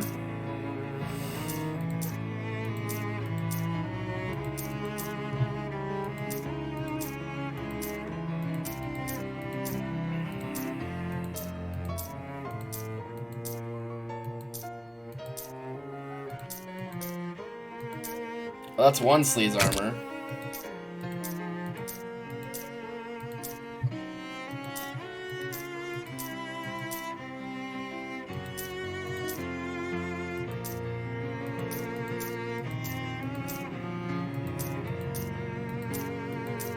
Oh, we have just the right stuff. You grab a nasty little spoon from the pile and use it to dig through the goop. You don't find anything, so you just keep the spoon. I don't know why you would keep the spoon, but you did. It's a magic weapon. Would be a little more useful if we weren't using what we are using rather. All right. Let's see, anything else? There's a trash cave. I wonder if it's like a trash golem or something. This opening leads to an underground labyrinth of filth. Unfortunately, your Geiger counter is ticking faintly, so you're probably gonna have to go in there. I hope you aren't wearing your favorite anything. It turned out that this garbage dump is much deeper and older than it initially appeared. Huge rooms and hovels have been carved out of the trash, like the worst archaeological dig imaginable. Weirdly, it seems like the trash caves are home to a swarm of large, beautifully colored butterflies. You move toward them slowly so not to start them. As you get closer, you realize that instead of having regular insect bodies, they're little people. Trash fairies! Hello! Gosh, you're really beautiful. You're beautiful! That sounded just like voice. Are you guys mimics? It's real. It's on my face! Not my eyes, no! What? What the hell? You swat away a fairy that had fluttered next to you and attempted to stab you in the neck with a rusty needle. Hell! Okay, I'll just be on my way. Look out, Jim! That one's got a gun! Indeed, another fairy is approaching, lugging a full-size snub-nosed revolver in its little arms. Jesus Christ. There's an ironically half-buried shovel here.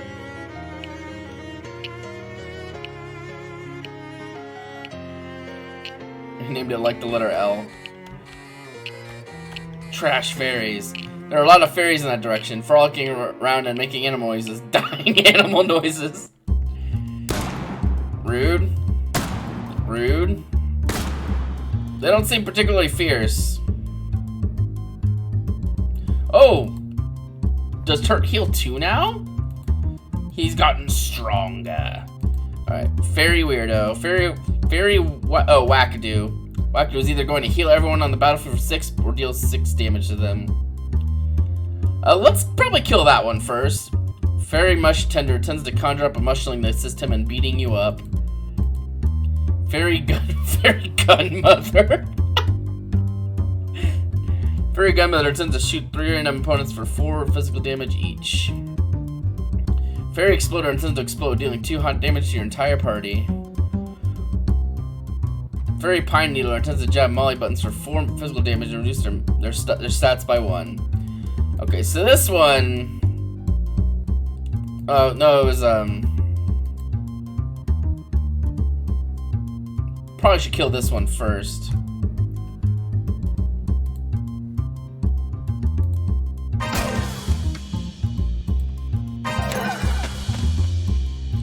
I think this one's just gonna kill itself and do 2 hot damage, which is not even really that bad. Gunmother's gonna do a lot of damage. So I'll probably just use my actual attack for that one. That one's gonna conjure a mushling, don't really care. Let's see, let's soften up this one. And we'll just blast this one with the gun. Alright.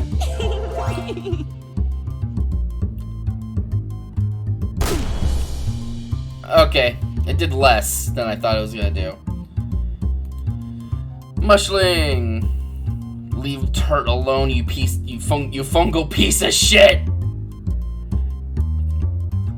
Tell me the name of God, you fungal piece of shit! Crunch. Vicious jab! Alright. Turret is gonna heal. Oh, it healed me. Thank you, Turret, you sweet bastard. Alright, well, we're gonna just blast this thing with our gun. After we'll do strike here. And then we'll shoot it with a little Derringer. And we can just finish the... You know what? This will be more satisfying.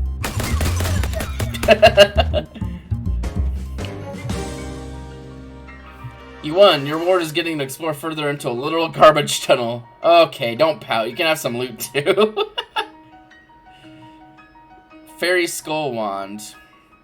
This tiny wand is tipped with a fairy skull, which is like a human skull, except it's only about an inch in diameter. It's weird that such vile creatures can have such nice dandruff. Turret is growing stronger. Alright, what do we have? Is this a ladder or a support?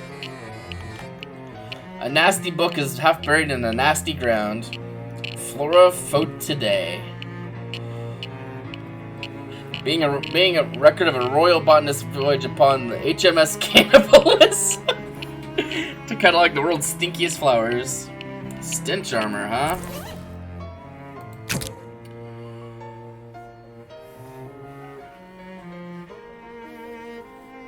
This catalog of the worst smelling flowers on this earth is considered the most nauseating book ever written, even before you get to the cannibalism chapters. Let's see if there's anything else I want to spend XP on first. We're almost to this.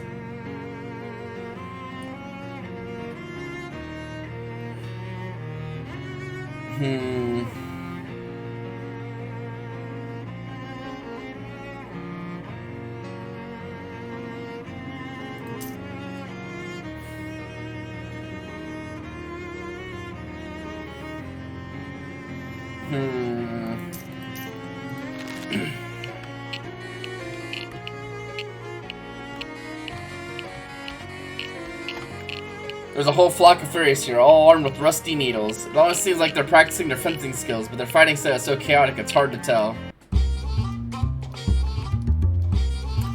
Alright, stab.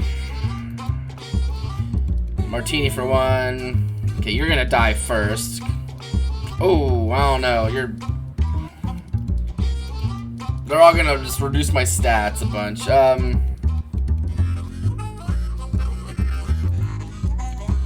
Well, let's do one of these.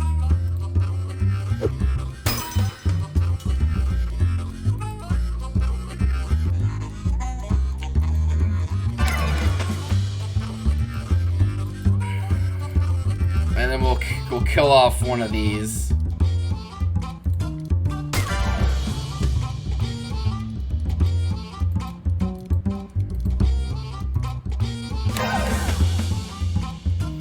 Alright, I think one of them is going to jab Turret, so we're going to kill that one. Although Turret has enough HP to survive now, so maybe I don't need to worry about it. Yeah, Turret will be fine.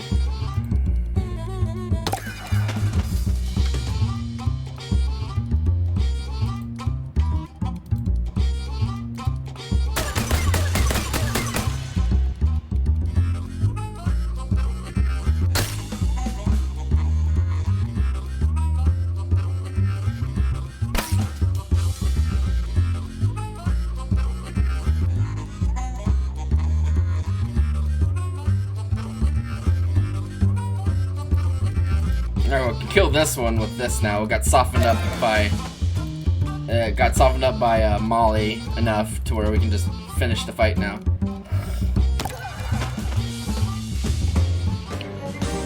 Fair, you won. Hopefully, a case of tetanus is not part of the loot. Fairy knives. This knife is too small for you to get a grip on with your big, clumsy human hands. We can throw it at an enemy, cause them to bleed for 3. Cool. A foot from a big statue. That's how far away you are away from this and what it is. It seems pretty depressed. You listen to the statue. It's sad about the passage of time, but you managed to make it feel a little better by reminding you that it's still a really big, really strong foot. It gives you some toe jam as a gesture of thanks. Oh, gee, thanks.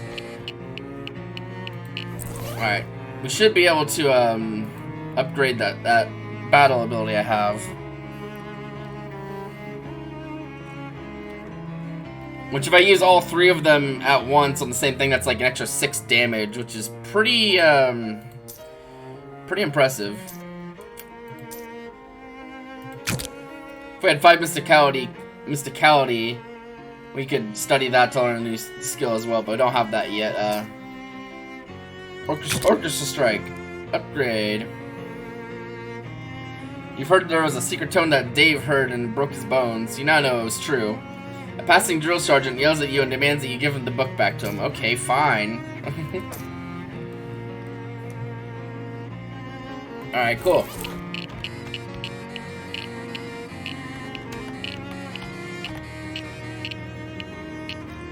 This seems suspicious. Maybe we should come back to this.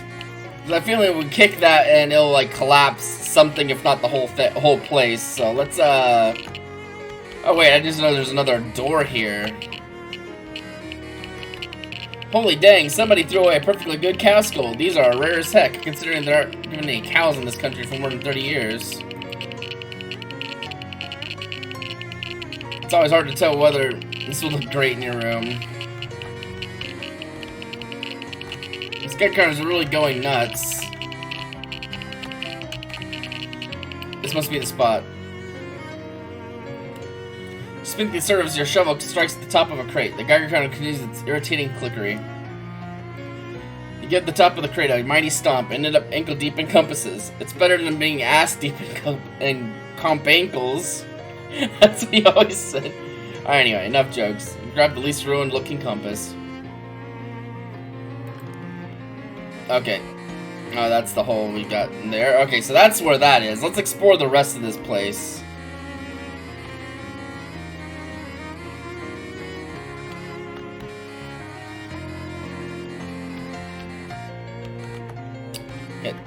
Okay, that leads out of the trash zone. Fairy tunnel. Oh, God. This tunnel is big enough to accommodate you if you can muster the flexibility, yes. And assuming you're not claustrophobic nor germophobic. Ring the spell would certainly stir up some angry fairies. Oh, you can probably just use that to XP grind. Let's squeeze. You squeeze through the burrow and wiggle your way through a series of nasty trash tubes. Eventually, the garbage beneath you collapses, depositing you above a different chamber. Wait, above? Up. Interesting.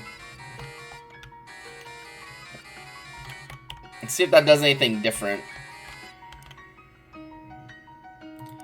Okay, it just sends us here. That's fine. I guess that's a way you can, like, partially avoid the fairies if you don't want to fight anything. Sound the berry signal. Okay, you're gonna just off yourself.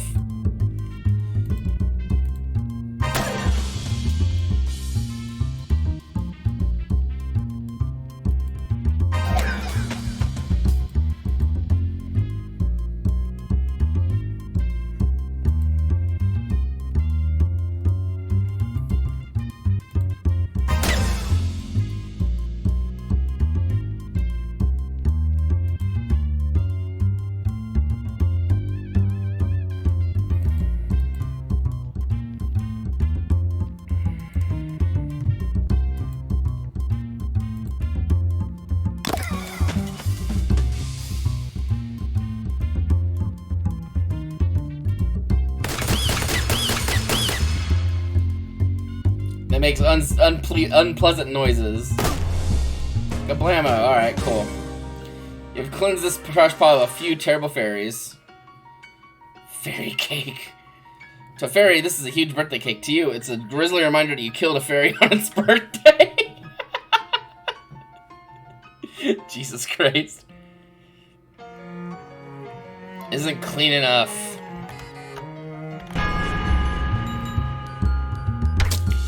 Leave Turt alone! Alright.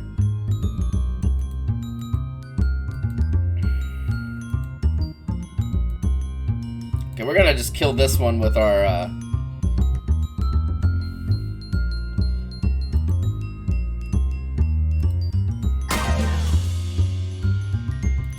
good gun.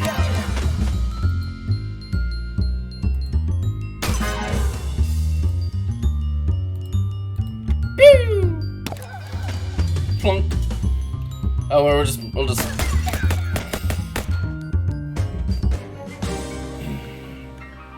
wand core. Make any weapon into a wand, which use your mysticality to determine its damage. Huh. Interesting. Turret grows stronger, we get some more XP. It still isn't clean enough. Let's see, 25 XP. I know I still got some books that I can use to like upgrade some things. Let me look at those. Forced honking. I am interested in that one, so we need 75 XP. You know what? I don't mind killing these fairies. Are pretty easy.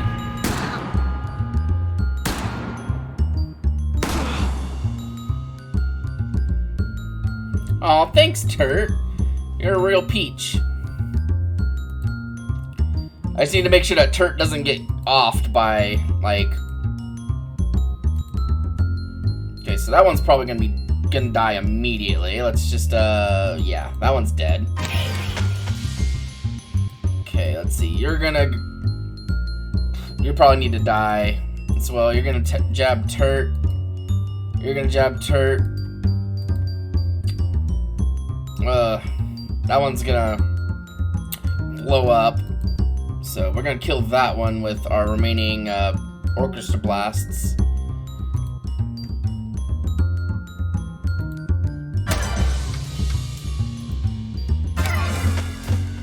And we'll just shoot this one. And this one's just gonna commit suicide. Unless I can. No, I'm not gonna be able to do enough damage to kill it.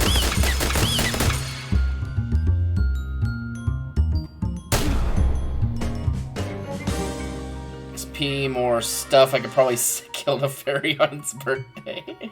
It seems pretty clean now. I wonder if there's a certain amount of fairies you get. You've cleared out the fairies, at least for now. There'll probably be more fairies if you come back tomorrow if you want that for some inexplicable reason. There's a lot of fairies in this direction, flitting around, giggling maniacally, and is occasionally saying things in other people's voices that you can always see more than people's last words.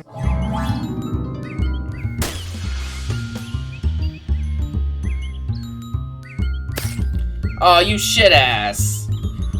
Well, now I have nothing left to lose. Well, you're dead.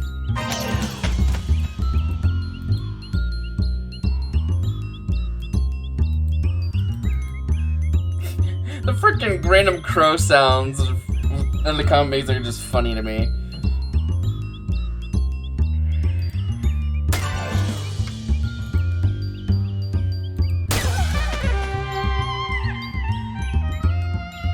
Alright, then who gets to die? Who needs to... Oh, that one's gonna just do 2 damage. So, who cares?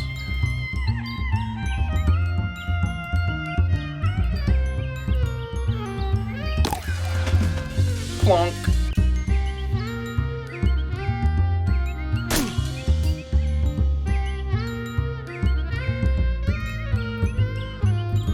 Okay, we can kill that one, actually, and then the other one will just blow itself up, so we win.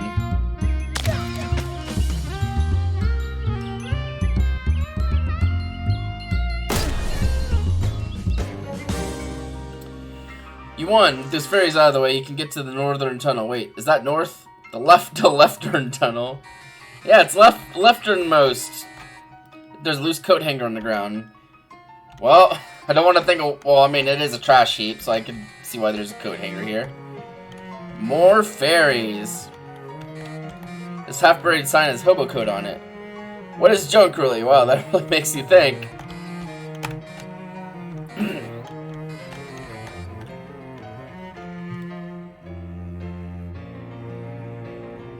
What an opinion you may or may not share.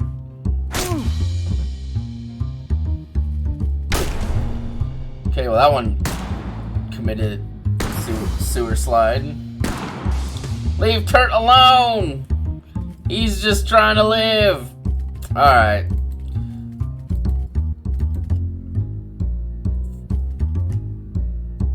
So that one's gonna die. Who else wants some? Jab my buttons. That one should probably be shot with my gun. You're gonna hurt Turd. You're not gonna hurt Turd. I won't let you. I won't let you hurt my boy. Okay, we got 2 AP, so we can.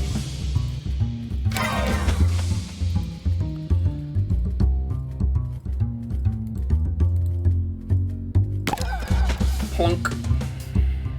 Vicious jab.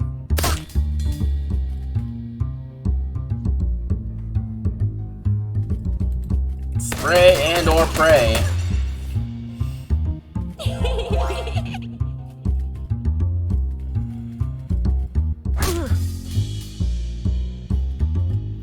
Go, Turk, go!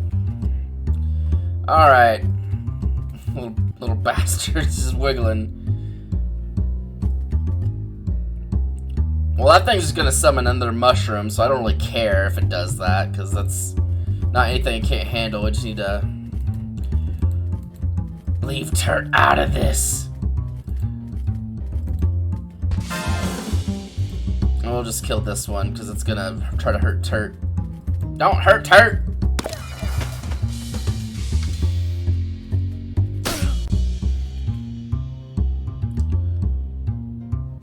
Okay, can we clobber this one? Yeah, we can clobber it.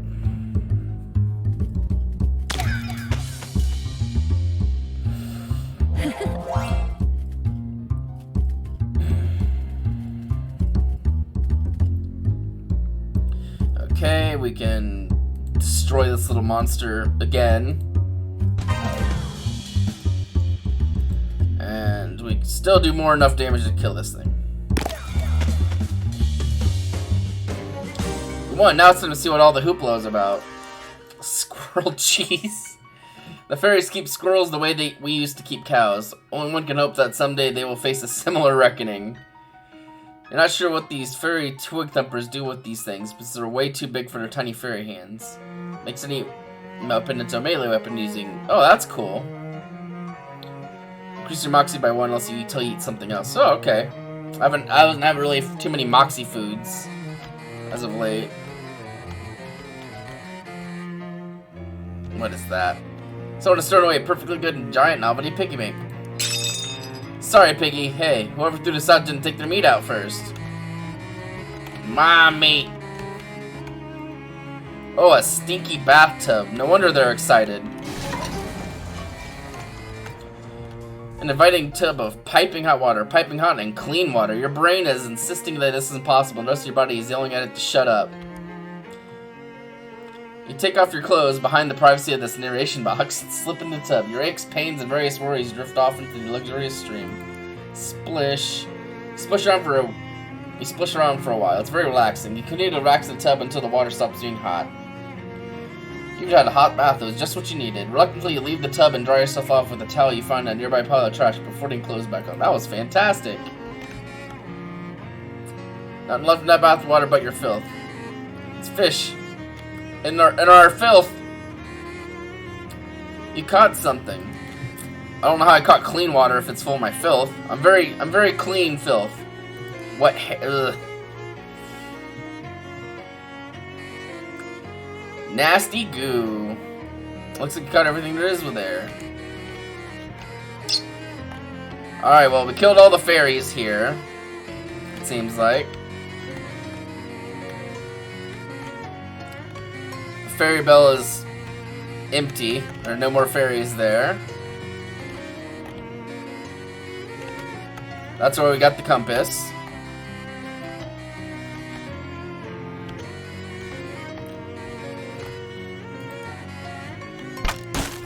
Oh, Jesus. The trash has collapsed into an unsafe staircase-like heap. That was extremely lucky.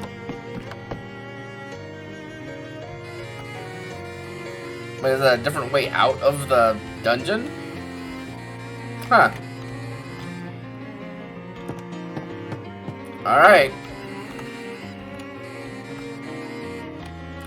Okay, well, we got the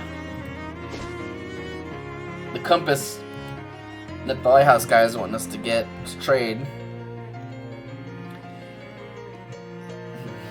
Molly points out a sign posted at Fork Garden Trail. Sandwich Historical Village and Witch Trial Museum. Oh, witches. Let's check it out. You like that kind of spooky stuff? It's the berries. Gets the blood pumping, you know? Well, if they have a haunted house, you have to promise not to shoot any of the actors. No promises. We'll check out the Sandwich Trial Museum later.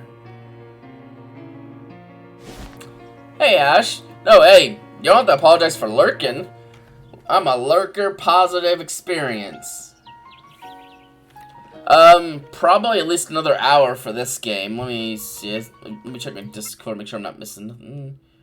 Okay, some go lives and stuff on this one. Let's clear that out so I don't get all confuserated.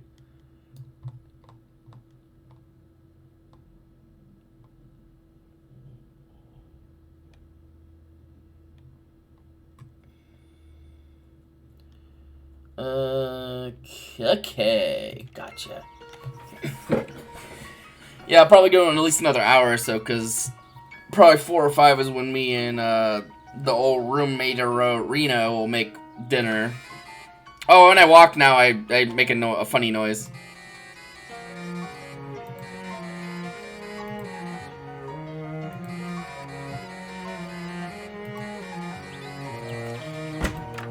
You can play this game almost entirely with mouse, I think.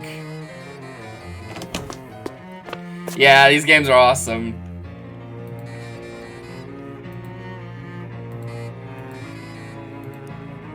Hello again. You find the little compass you were looking for? Yeah, we just got finished exploring a trash cave full of fairies.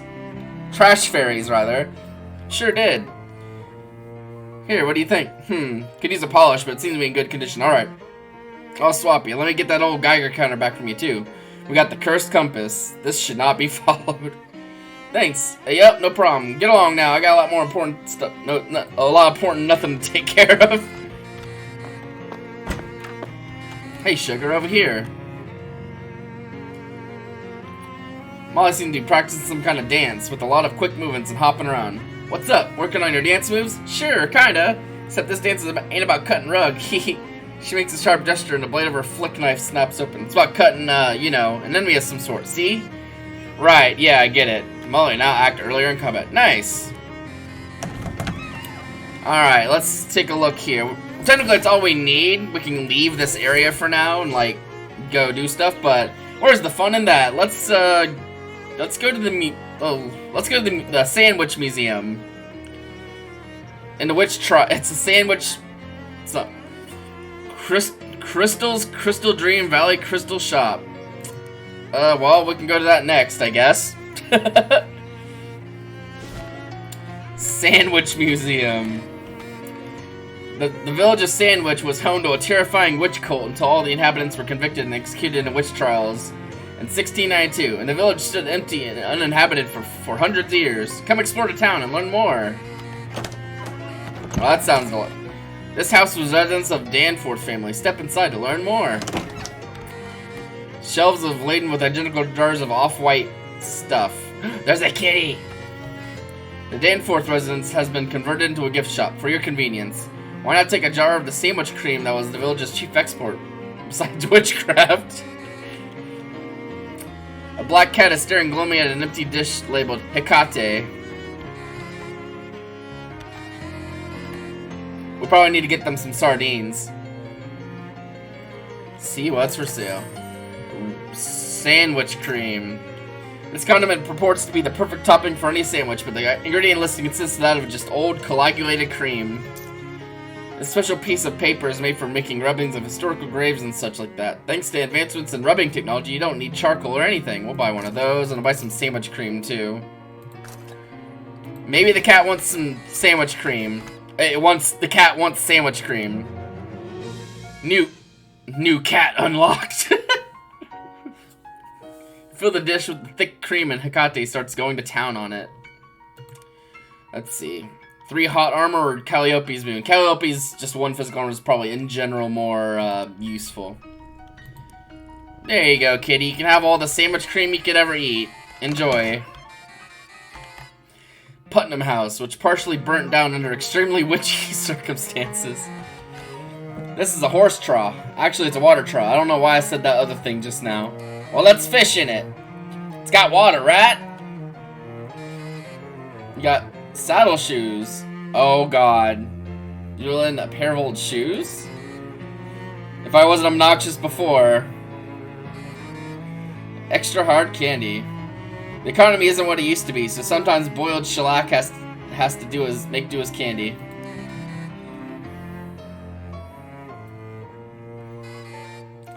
Cheese loaf. Oh, cheese loaf. This trial may have been used to bathe human sacrifices before the ceremony. We don't have evidence of that, but it seems possible. Hey, Mochi, thanks for stopping in. Bear witness to the ridiculousness of this game and enjoy the lurk.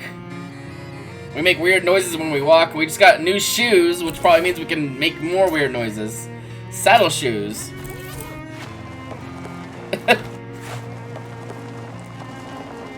Interesting. It is very silly and a lot of fun. Let's see.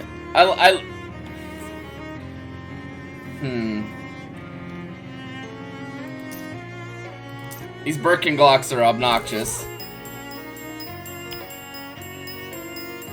Yeah, we're gonna take those back off. How about extra high heels?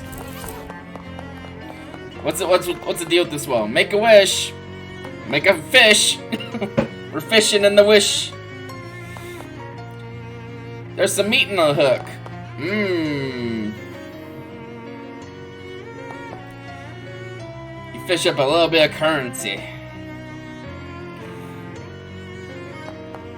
It's meat. It looks like you cut everything that was here. We actually use this well for water, so please don't throw meat in it. Well, somebody apparently didn't read. Sandwich's church is also served as an Ursat's town hall, courtroom, racquetball court, and dark sorcery place. Nice gazebo. I mean, this sign reads, Sandwich gazebo, vagrants not welcome. That's not very friendly. Traces of strange plant matter in these tubs prove that they used to brew all kinds of horrible potions. Of course. It's not like they used them to hold, like, vegetables. Sandwich boasted the county's very first tripartite outhouse. Please don't attempt to use it. It's very old. A more modern convenience has been provided for your modern convenience. Avail yourself to it. Huh, all three doors go to the same place. This facility has 3 sinks, and this is one of them. We got 30 XP for flushing that toilet.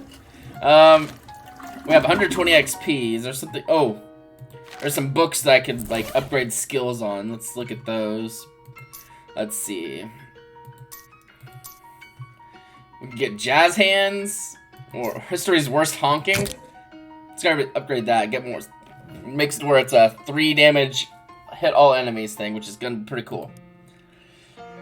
This music was obviously written by someone who read about all the bad honks and thought, the problem with these honks is that they were not bad enough. It's just awful.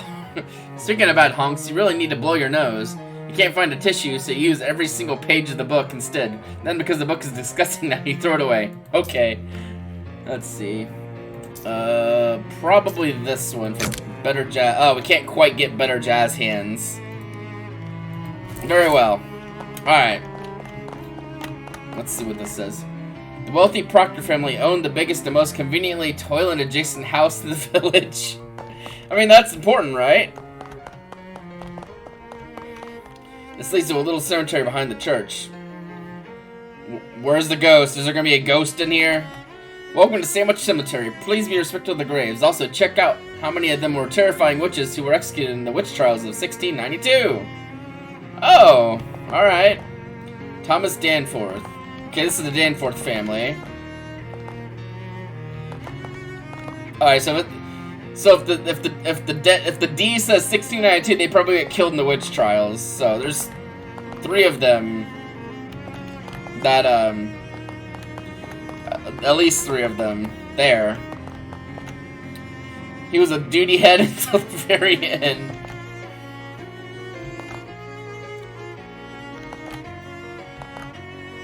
Nicholas Proctor, 1652, dead 1886. What the heck? He lived to be 230 years old? This tombstone is engraved with hobo code. Translate. The code reads, Hollow tombstone, possible treasure. You read inside the stone and there is indeed some treasure. Satchel's lucky hat. This thing is a solid gold hair hat band, and there's a tag inside that says property of Satchel Duggins. But help yourself if you find it in a hollow tombstone or something. How convenient. 30% of meat drops? Good to know. John Putnam. Joseph Putnam. Mary Ann Putnam. The tombstone is covered in lichen. Millicent Putnam. Delia Putnam. Quite a few of these graves of were people that got witch trialed. Well, we went in. Let's go in the Putnam house. It is a little burnt. Everything in this house is destroyed by fire except these two objects, which were found concealed inside a metal box. There's an antique ragdoll on display here. This ragdoll has a bunch of old pins and needles stuck into it, and for some reason the word boring embroidered across the front. The little plaque in front of the plinth says, witches frequently use special dolls called poppets to curse their enemies. This one was apparently made to target a Mrs. or Miss Boring. But no one of that name was listed in town records. And then the tiny text at the bottom of the plaque. The pins were not found with the poppet, but were added for demonstration purposes. Interesting. It appears to be someone's diary. Oh yeah, the little description in front of the plinth says, Diary of Delia Putnam, so that confirms it. Mostly it doesn't look interesting enough to be worthy of deciphering the archaic handwriting and spelling, so you flip ahead to the last page.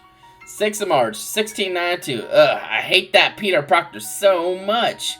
He thinks he can just go around being as mean as he wants to everyone just because he has lots of money and lives in a big house and all.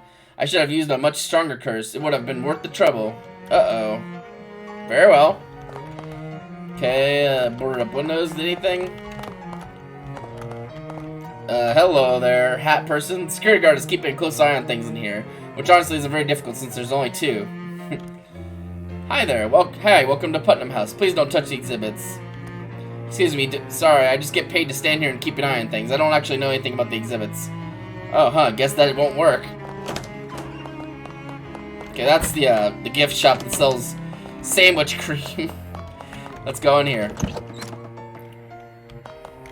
Oh, this sign is written in rough black wax. Today is the trial of Patricia Williams, who stands accused. The rest of the sign is too weathered and decayed to read. In 1692, the inhabitants of Sandwich were executed in the witch trials, which were popular at the time, and evidence with this old signpost announcing one such trial. The altar where the town's witches performed their horrifying sacrifices. Note the bloodstains. An old and dilapidated church altar. There are some brown splotches in the corner that could possibly be bloodstains. It's possible. Could also just be tourism. Well, last place to go on would be here.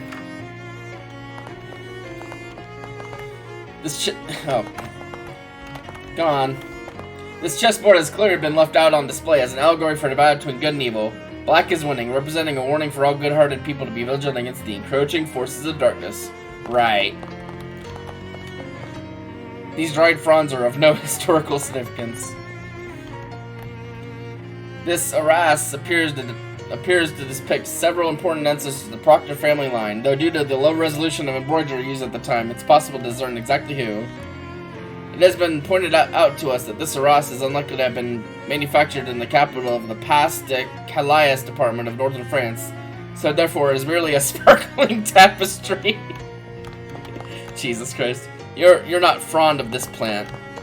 There's no plaque on this table. It must have always been boring. According to county records, these were the most expensive stairs in the county. They go up a full 1.5 stories. Stairs to the 2.5 floor? Oh, there's extra stairs! These stairs just keep going until they hit the wall. Seems like rich people have just always had weird taste. The upstairs rooms are off limits while we catalog the contents. Please pardon our dust. This bedroom was traditionally given to servants as it was felt by the proctors that it would be less of a tragedy if they got up in the middle of the night and fell down the stairwell. Goddamn. This proctor's bedroom is especially off limits while I figure out how to deal with the strange mold we found behind the wallpaper. Mr. Proctor's bedroom, home to the county's most extensive collection of cravats. This is the bedroom of Peter Proctor, the only child of Nicholas and Abigail Proctor. This was the Proctor's spare room, where they kept spares of all the expensive things they owned. This room is not part of the tour. It is also not part of the house. Why can't I go in there? Just an extra room. Alright, well. It doesn't appear there's much else going on here that I know of. Alright.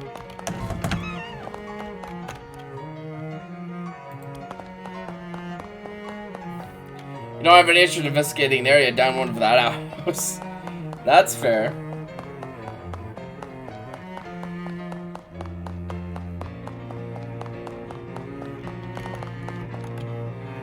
There's nothing that way but an empty parking lot.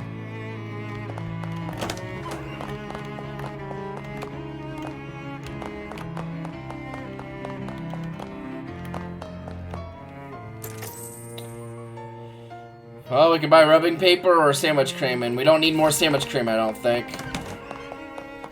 Only other place I can really think to go of would be like,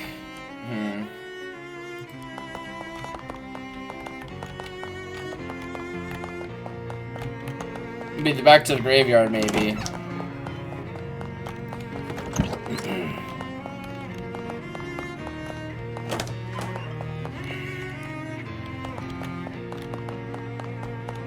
It's a big maybe.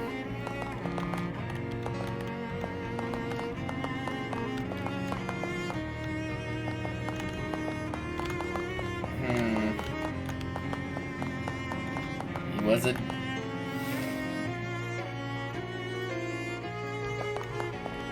Well, I guess that's all that's here. Let's go to the crystal store. In a ditch next to the dirt road you're walking on, you spy a pile of coal mine tailings. It must have fallen off the truck or something. You remember your history of rocks professor telling you that you could extract a little bit of hair grease from this stuff if you really put some elbow grease into it. Grease in, grease out. Wow, just look at this. You'll be never as cool as the slime. Grease on down the road. Crystals.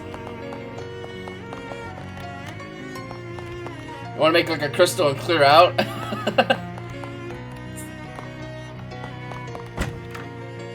Well, you're looking a little empty here. The shelves are bare.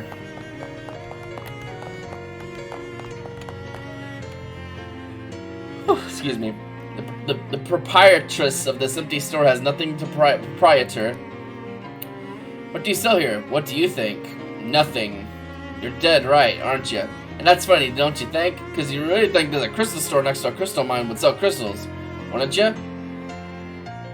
I would. Yes. Let me tell you a little story about a young woman whose name is me. Oh, I love little stories. My parents wanted me to go to college, go straight into college, so that's what I did. But college girls only thinking about one thing.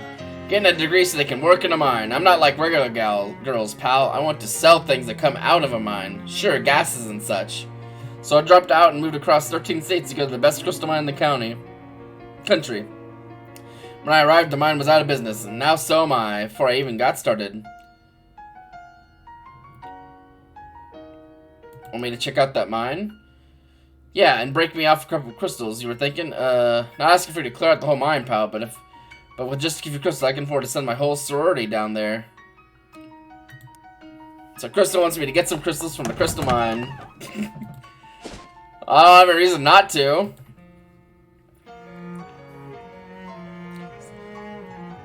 Someone has set up a little lakeside refreshment stand here. Although from its abandoned state, it doesn't look like there's been much refreshing going on in a while. Also, depending on when you get this random encounter, it might not be particularly near the lake. Maybe that's why.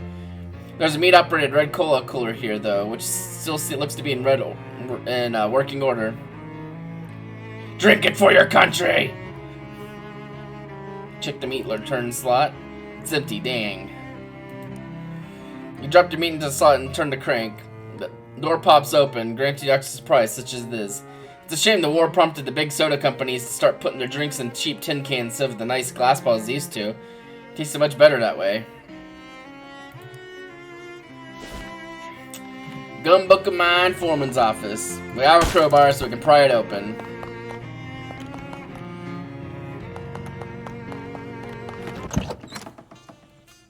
Oh, we got a spooky cosmic door. Nice. This filing cabinet is newer than the rest of the furniture, but it's still pretty wrecked. Flip flops.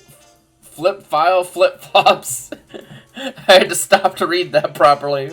Just some shoes. They probably make sense to someone at some point. Well, let's make your steps more organized, okay?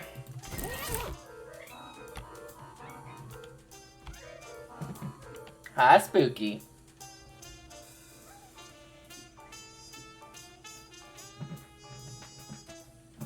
Hi, Stinky Boy.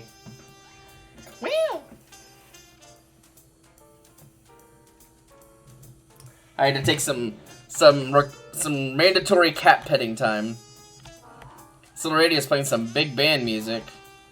There's nothing in this deck except a very old pink slip. The reason for termination is listed as shirking of elevator maintenance duties. Ah, I bet we have to go into the spooky door and go back to the past and fix the elevator. Speaking of spooky, I have the man.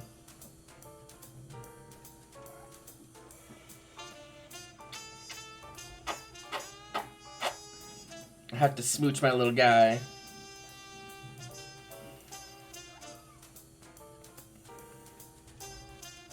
Why do you look terrified? That's a trick question. He's terrified of everything.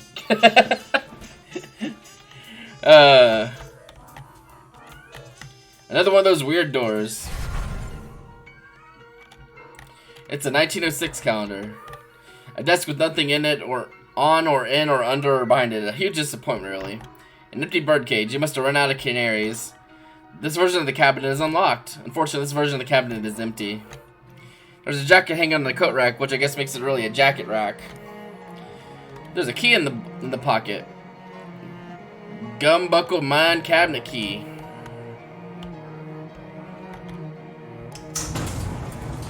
So we're in the past, and we can go into the mine. No way you're wandering off into that temporal abyss. The sport beam is lousy with termites. Oh, I mean, that might be why things are messed up. This table is bare except for a note reading IOU1 helmet. The storage cabinet is labeled dynamite storage and is extremely locked. A very large, oddly spherical rock. It has a hole drilled in it. Shine your light, flash it into the hole. Your flashlight reveals sparkly colored crystal sight. It's a geode.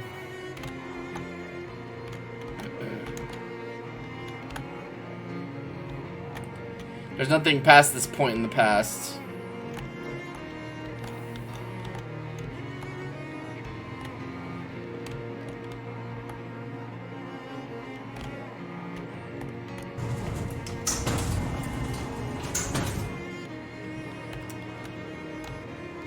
If you go back too far into the abyss, you might never come back. Yeah, fair enough.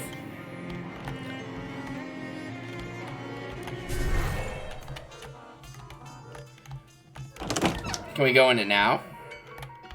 No, we can't quite yet. So we need dynamite, it seems. Oh, we can unlock this. Can of elevator. Ah! So this version of the freaking cabinet had elevator grease, which means we could probably grease up the elevator and use it. It's too far gone for grease to help at this point. You really hope somebody got fired for doing such a terrible job of taking care of this elevator. I wonder if we can use elevator grease in the past. A squirt here, a dollop there, and kapow, this thing will run like a charm for at least 22 years. There we go. So hopefully it'll be working when we get to it now. Nice.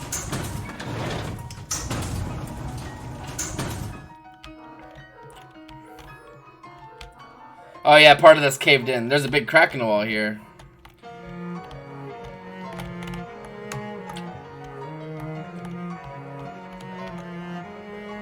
Ah, well. Makes sense that it was a cave-in. That was a splintery, spindly thing.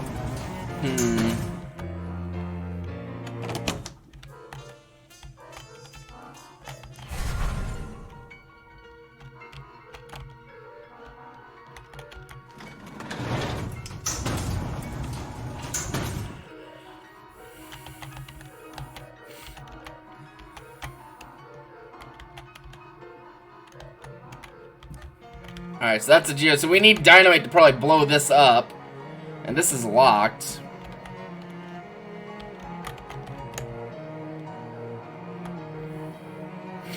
I'm guessing we might need to get some like pesticide or something for this for these termites. Or if it's like, because then maybe the thing won't be, maybe the mine won't be collapsed in 22 years. This game has a lot more thinking than I was expecting. It's lousy with thinking. You see a familiar looking person heading towards you on the path. As you get nearer, you realize the reason they look so familiar is because they look exactly like you. Hi, are you a clone or is this a time paradox or what? Turns out it's a time paradox, I guess. Whoa, crazy. I agree, high five. The two of you, literally speaking, exchange a friendly high five. Kiss them goodbye. For a goodbye kiss. No tongue now. Yeah, wouldn't want to make this weird or anything.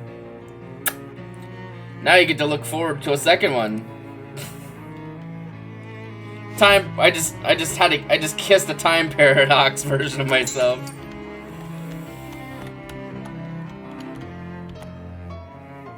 Ask about termite. Perfect, actually. That's what I was thinking of. Got any termite poison? I wish. Regulatory agency made me stop selling it a few years ago because killing everyone who used it. So it's an everything poison. What can you get for termites, though?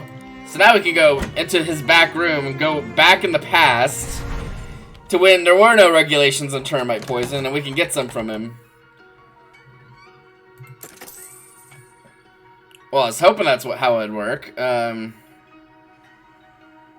gonna buy this. Buy some matches and buy that too.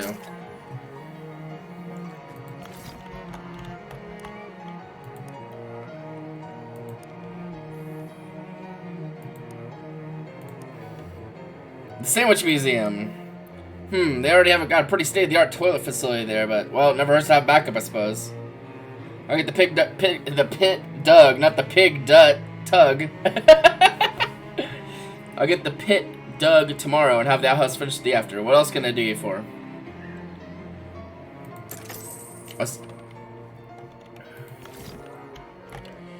The shelf is laden with dangerous pesticides you're pretty sure were banned years ago. Among them was, you see, a mason jar filled with an oily brown liquid. Has a handwritten label that says termite poison. How much was this jar of termite poison? That'll be 22 meat. Thermoblast. I know getting it out on your skin, and don't breathe in the fumes. And don't pour it down any drains or rivers, or otherwise let it get into the groundwater. And if the jar starts to melt, get it into a fresh jar straight away. Alright, now we can solve the puzzle of the mine. By going into the past, killing the termites, and hopefully not ourselves.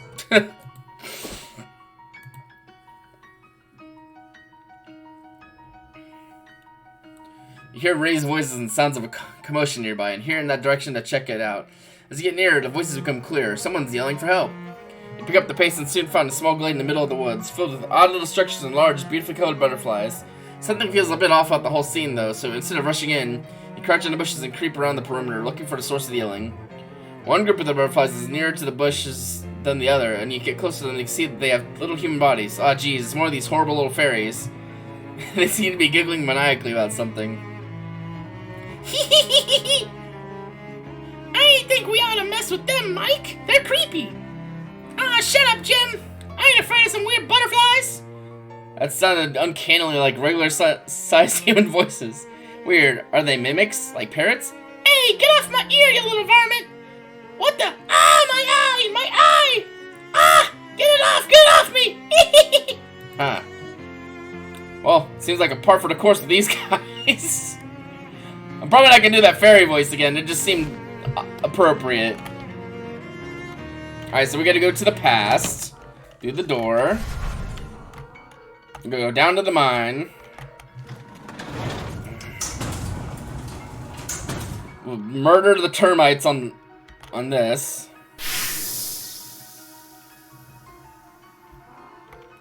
It's now termite free. So now we should be able to go past there in the present because the mine won't be collapsed. See, I was thinking that pillar was like, oh, that's a bad omen.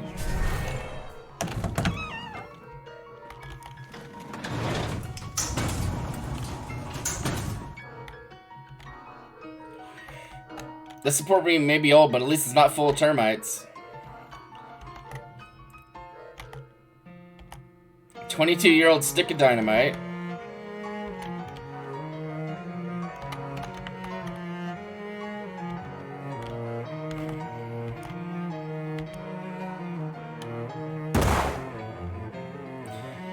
You've seen some disappointing explosions in your life, but that one really failed to make a dent in the cake.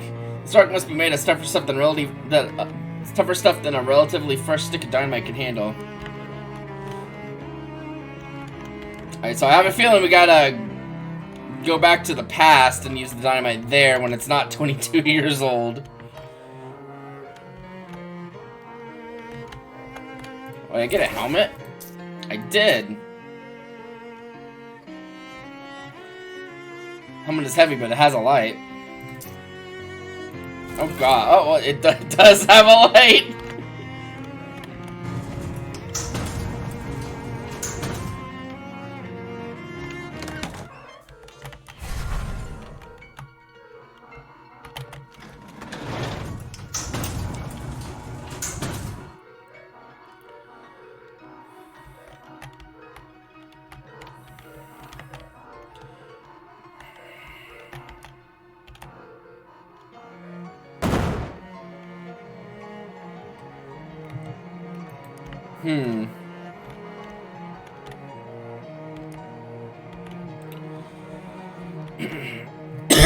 Excuse me.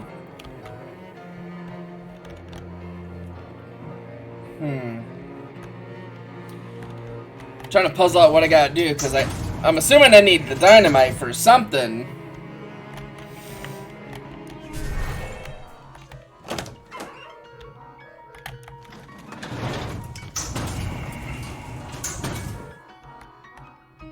Maybe that?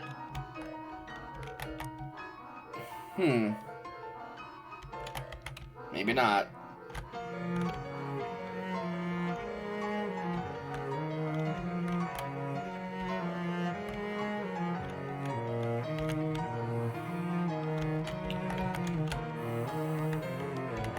Maybe I have to have both versions of the rock filled with dynamite. I will try that. So if we go back to the past, the other version should still not be full of dynamite, unless it is, and that'd be weird. That we were in the future, put dynamite in. Oh yeah, it's definitely not.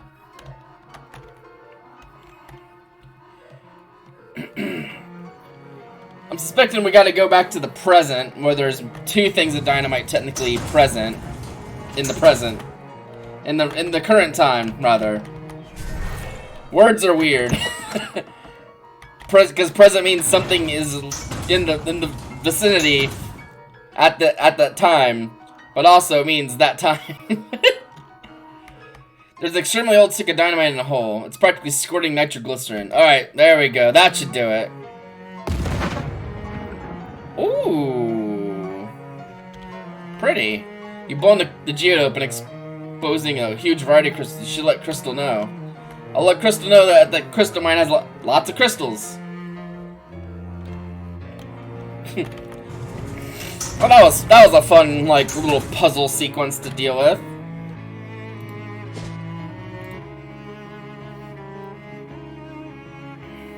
You pull up short, having nearly walked straight into a huge spiderweb while you weren't paying attention. Although I guess some part of you was paying attention. Good job, whatever part that was. You turn and head to another direction. Soon finders will stop by another big spiderweb. So you turn around and try another direction. Nope, that path leads into a big spiderweb as well. Looks like the attention-paying part of you wasn't paying enough attention to keep you from getting lost in a huge spiderweb maze. Maybe in the future you should pay attention to these things yourself instead of just delegating. Solve the maze. With some careful mental mapping, you eventually manage to navigate your way out of the maze. Somewhere nearby, you hear a chittering noise that's probably the spider equivalent of shucks.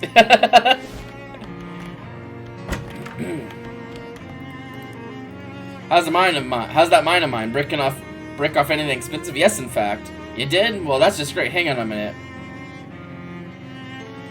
You just give me a couple hours and I'll give you a fully functional crystal shop now, okay? What should I do in the meantime? Got some old magazines here somewhere. Ah, here they are. It's been a while reading. It's mostly op-ed pieces about political scandals from 20 years ago, but you managed to learn a thing or two. Say, did you hear about these sketchy land grants in Oregon? I remember my grandparents talking about it. Boy, that Mitchell, what a sneaky snake. Yeah. Anyway, got you a little something to say thanks. When I was going through the crystals, I found a small one that I really can't sell for much, and I just thought of you. You remember when the very idea of the side crystal was no more than a twinkle in Crystal's eye?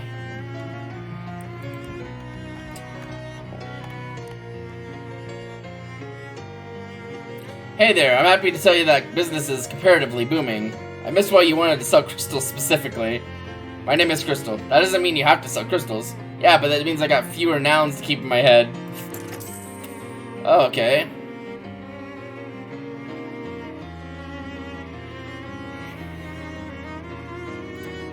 Cracked crystal orb. Whatever healing magic this crystal had has gone sour. Crystal chili pepper necklace. Crystal heart necklace. Crystal pickle necklace. Crystal skull necklace. Crystal snowflake necklace.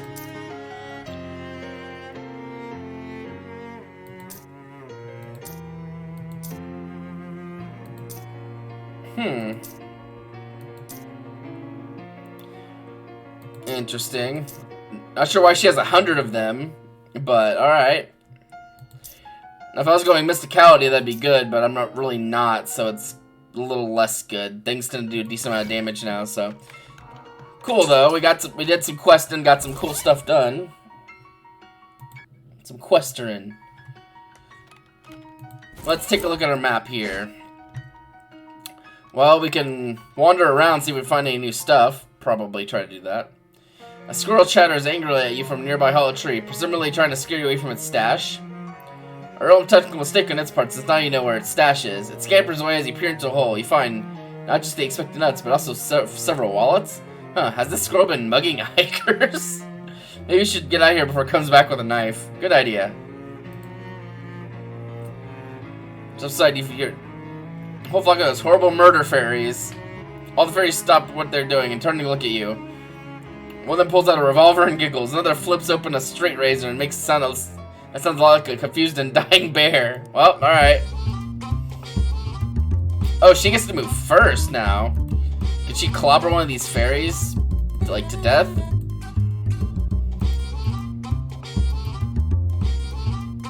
Well, alright.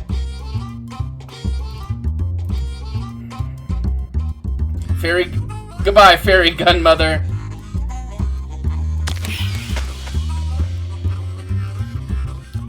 Leave Turd alone! No, Turd! You'll pay for that, you son of a bitch! Add the sax to the soundtrack, which will damage all your enemies with 3 each round.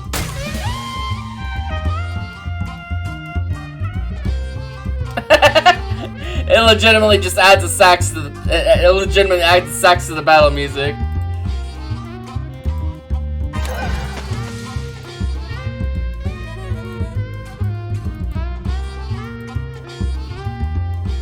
Okay. Doesn't really matter. Probably not.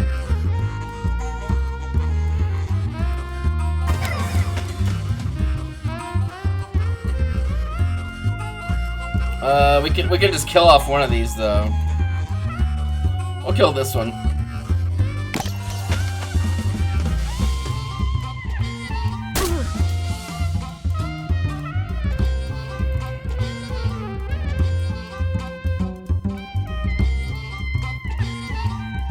Bonk.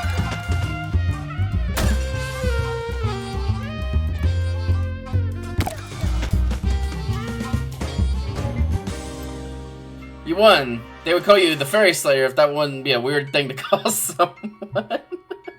Yeah, I mean, yeah.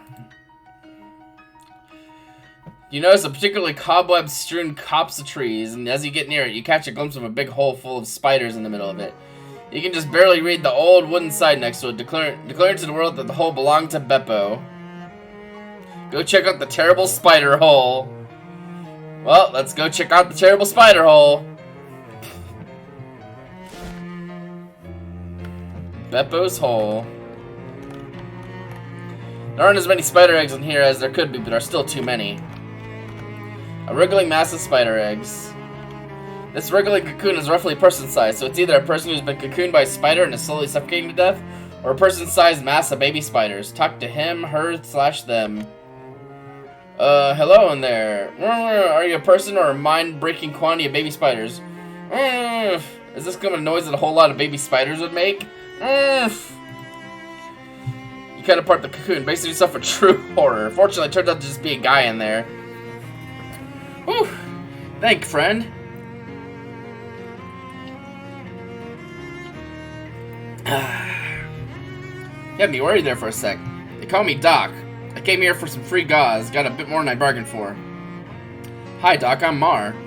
I assumed from the doctor hat thing that you're literally a doctor. In the sense that doctoring is my profession, yes. In the sense that I have a legal license for practicing it, no.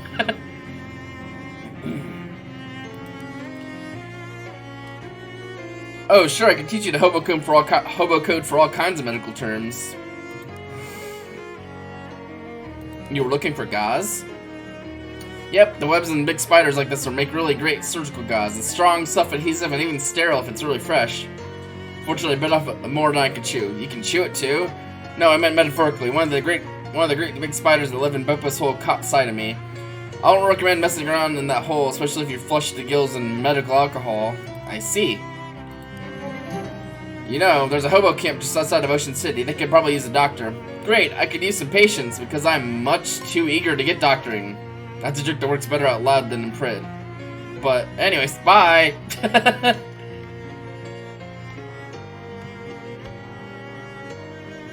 You swore long ago that you'd never deliberately walk into an impenetrable mass of spider webs. There's definitely a lot of spiders in this hole. Let's fight some... Oh. They're a little big.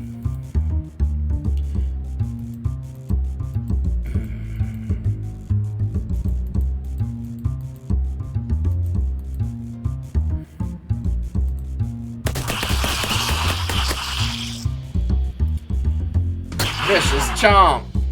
Vicious chomp. Go, Turt. Yeah, good job, Turt. Alright, let's make them all sad.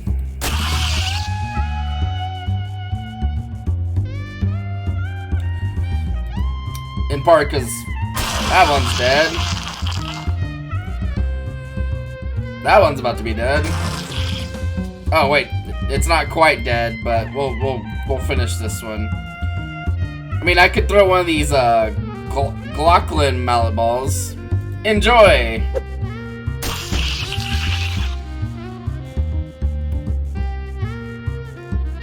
Well, this one's got a bow on its side. Maybe it's a girl.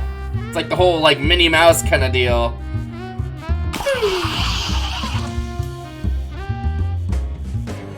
There are now slightly fewer spiders in Beppo's hole. Fewer spiders is better spiders. Is it still web if it's not in web shape? I suppose that's a question best left to spider philosophers.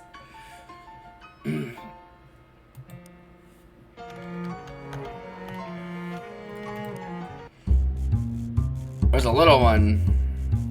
Yeah, no, we're gonna clobber this little one. No poison for you. Turt's like, I don't know what to do. Y'all are healthy.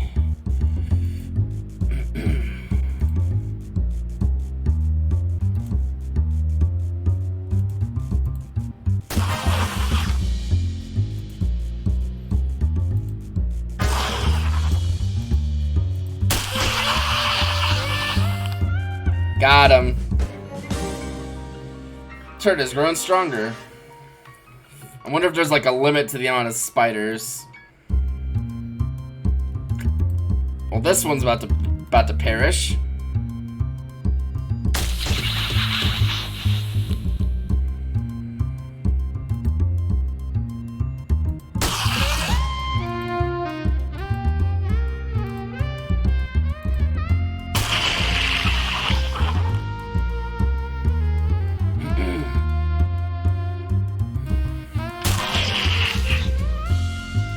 Well, these are extremely safe battles to have Turt in, since...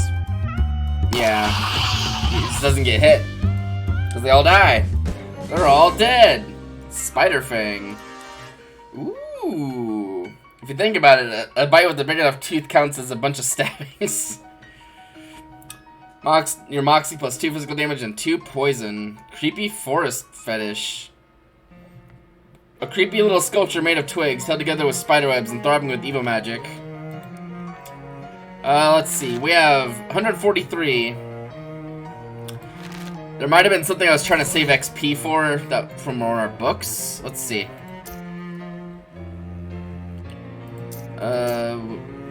Nostrodom, Jazz Hands.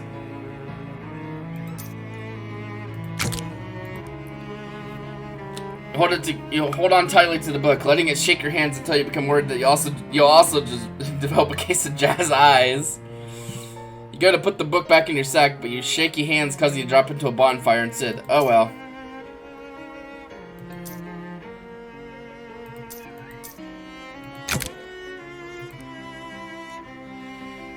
The bloated corpse flower is a nasty bit of olfactory business. I almost do not want to serve it with cottage cheese, but you know me, that certainly paints a picture. Okay, so 40 XP and we can get one of those fixed up, which I think we have are just short, so we can fight some more. We've killed out the spiders for now. Probably more spiders if we come back on a different day.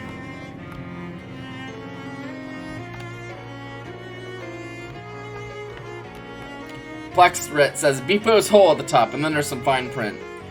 Beepo's Hole is named after Beepo P. Siricchio, who purchased this plot of land in 1903 with the stated intention of creating a shark sanctuary. He managed to dig one decent-sized pit before he could fill it up with sharks. It filled itself with spiders, or perhaps it would be more accurate to say that spiders filled it up with themselves. And their offspring, their teeming hordes of awful, venomous offspring. It is the opinion of the Crystal Dream Link Historical Society that Beepo's Hole should be avoided at all costs. In fact, we probably shouldn't have put this placard here or included it in any of our maps. May those you leave behind forgive us. Let's go back to the dam, because there was some hobo code that I was missing a point in hobo code knowledge that I missed out on. Your meandering hike takes you near the lake, which may not have been reflected on the map display, but you'll just have to suspend your disbelief on that one. Molly picks up a flat stone and skims it expertly across the water. Nice one. Thanks. Hey, Sugar, how big a rock you think you can chuck? Raw muscle isn't exactly my forte, but I guess I'd do alright. You pick up a fist-sized rock and pitch it into the lake with a splash. A loud plonk follows close behind, and you turn to see Molly picking up a softball-sized rock with a grin. That's impressive.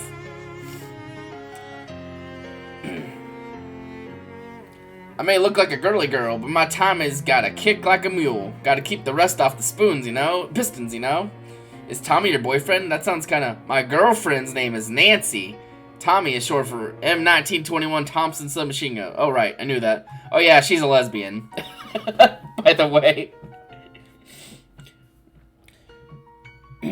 She heaves another large rock into the lake. You try your best to match her, but it's not much of a contest. Molly's muscle increases by 1.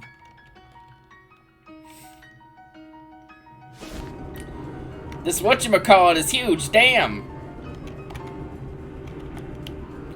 Alright, yeah, I think there was some hobo code over here. The code reads, meat hidden in pipe. Ooh, you reach into the pipe and snag the concealed and congealed wealth. Mmm. Alright. We have 38 XP still. Okay, cool, whatever. Alright, so... Let's go to the distillery, because there's vampires here, and we need to take care of them. You see a familiar-looking person heading towards you on the path.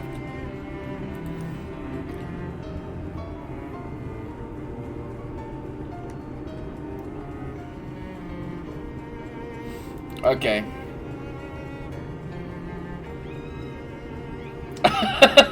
Yeah, we found the clone. We found the time paradox again, and we gave each other another kiss.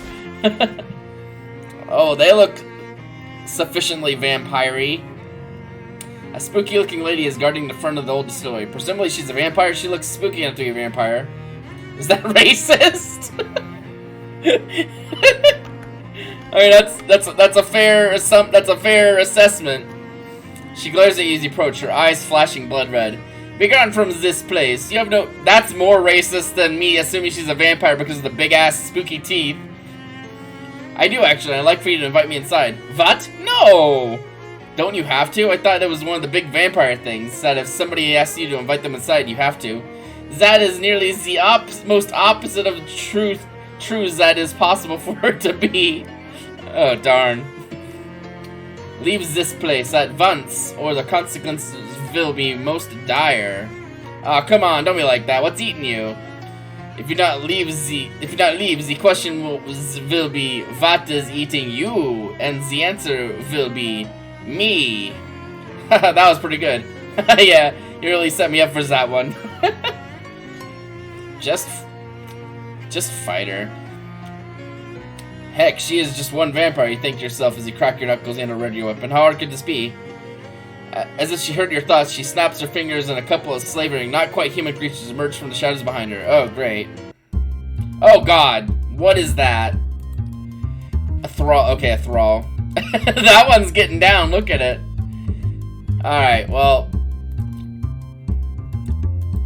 we can clobber one of these to death. Might as well. Clobber time!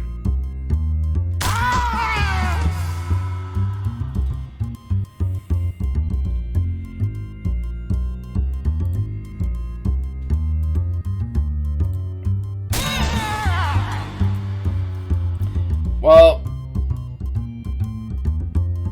let's not let them do that.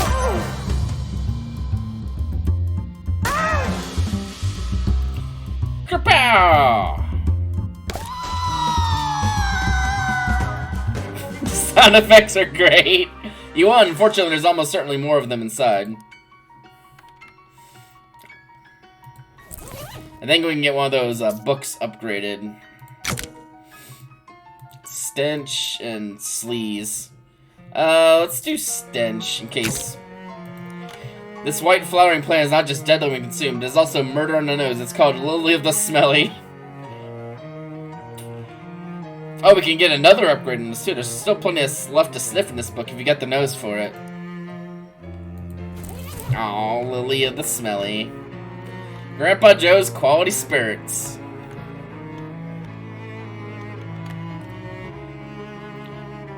This door is locked with a government-issued combination lock. Must be a prohibition thing. Use Don Toblerone's terrible combination to unlock the door. Almost everything on the shelf is busted up trash, but there's one unsmashed crate of booze. Crate of vodka. I guess this is where Grandpa Joe kept all of his broken glass. I don't know if I've had any food yet on this game day. Let's see. Effects. Potion. Nope, I do not in fact have any food consumed yet. So let's see what we have for food that I can eat to make things just a little better. Cheese loaf is Moxie, squirrel cheese is Moxie, haunted croutons, bucket of chum, Glocklin brought, fairy cake, extra hard candy. Let's eat the squirrel cheese. You eat the cheese, which tastes a lot better than you expected. Similar in taste and texture to a mid-tier Limburger. You're as nimble as a forest creature. Perfect. Alright. The booze that used to be stored here is now in booze heaven. It's a laboratory workbench. Make some potions. Stylish pomade? Alright. This used to be a still, and it still is. You can feel a breeze here through a gap in the boards. Squeeze through up. Alright, I guess that might be maybe that's a way you can get in. I didn't notice that, but maybe that's a way you can get in without having a combination if your Moxie's good enough. Some hobo code is painted on the side of this barrel. I do not have enough hobo code knowledge. Oh! It's Ghastly! Ghastly! There's a label on this vet that reads, Grandpa Joe's Extra Fancy Garlic Schnapps. Well, maybe this wasn't Prohibition that put this place out of business. I have a feeling that's would clear these guys out. So, let's see if we have some stench armor. We have good enough stench armor, rather.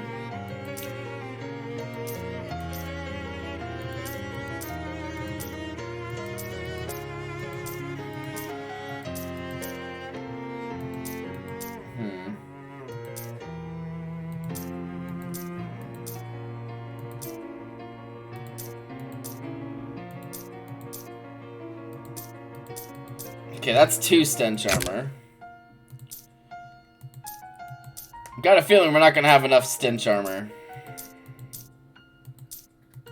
to make this one work. Okay, we got 4. I don't think these give any stats.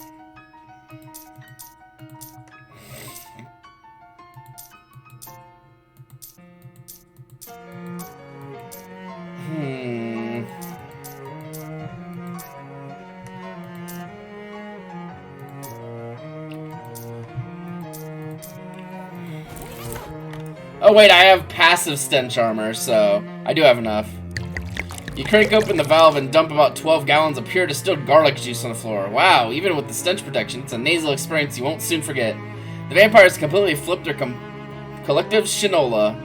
Some of them turn into bats and fight each other to be the first out of the hole in the wall. Some turn into mist and shoot out the cracks in the ceiling. Some just run out the front door. After that, you hear several screams as they realize it's still daytime outside. That should satisfy Don Toblerone and his boss. Hopefully they won't mind the smell. Well, that's neat. This vat intentionally... Oh, now the floor is covered in... Unfriendly vat. Do not use. This vat left intentionally empty. Yeah, but still. This drum is almost certainly empty. Bang on it. Hollow, somber clang. The sofa is soaking wet. One of those mist vampires must have been sitting here. We got some gin. The mirror in this vanity has been broken, but the drawers still work. It's jewelry. Bacon stone earrings. Hamethyst earrings.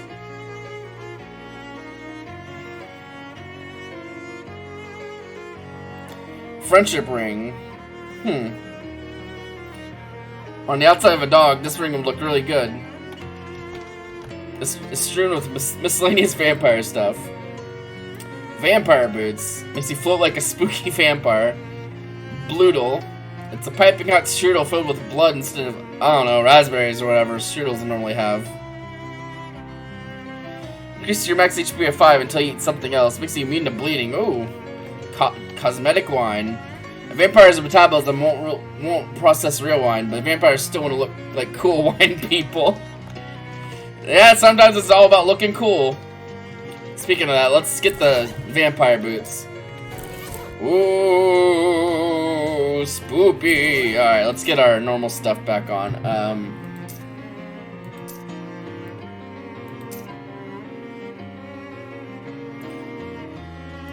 I might actually add our bonus stuff to this hat, which is like 3 extra.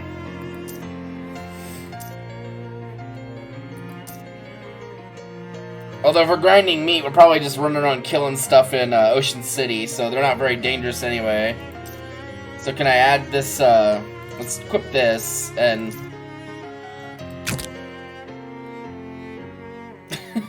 Your hat already has a comfortable lining. 2 linings might make it so comfortable that you immediately go to sleep when you put it on. Alright, in that case, I guess we will put it on to this. And we'll just equip this back. Okay, let's see. This... I think I had the either the glasses or I had something on here. I can't remember what. Not that.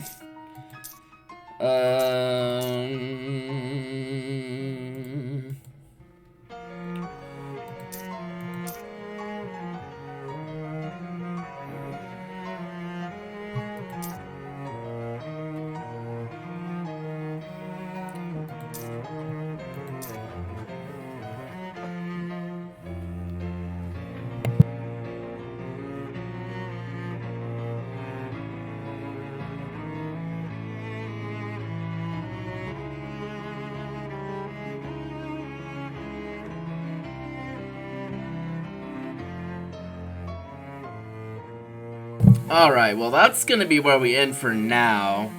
We did get another thing to uncurse at the start of next stream, so that's fun. I'll go ahead and get back out to Ocean City. And... actually, no, we'll stay here, because then we can go to the ferry layer next time.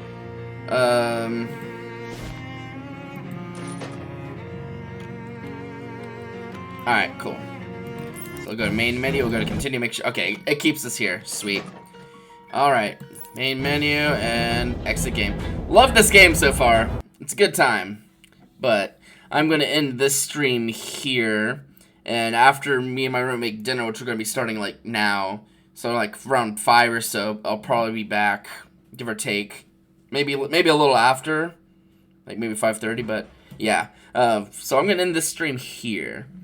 Thank y'all so much for hanging out and just coming and watching while I play a fun game. Appreciate y'all for that. I can see if someone's going right now.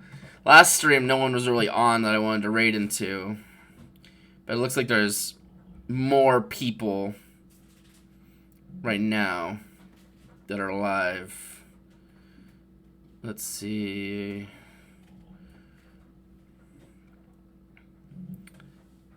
It's not really something I play anything, but there's somebody I've been wanting to raid for a little bit. So we're going to be raiding Renu, I think that's how you say their name. But we'll be raiding into them, because I've been meaning to, but like I'm almost never online when they are.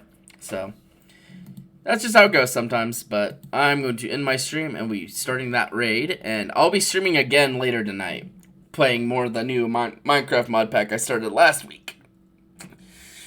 Oh, but anyway, I'm going to end my stream, and then I'll start the raid, and if I don't see you later, I'll see you next time. You have a great day.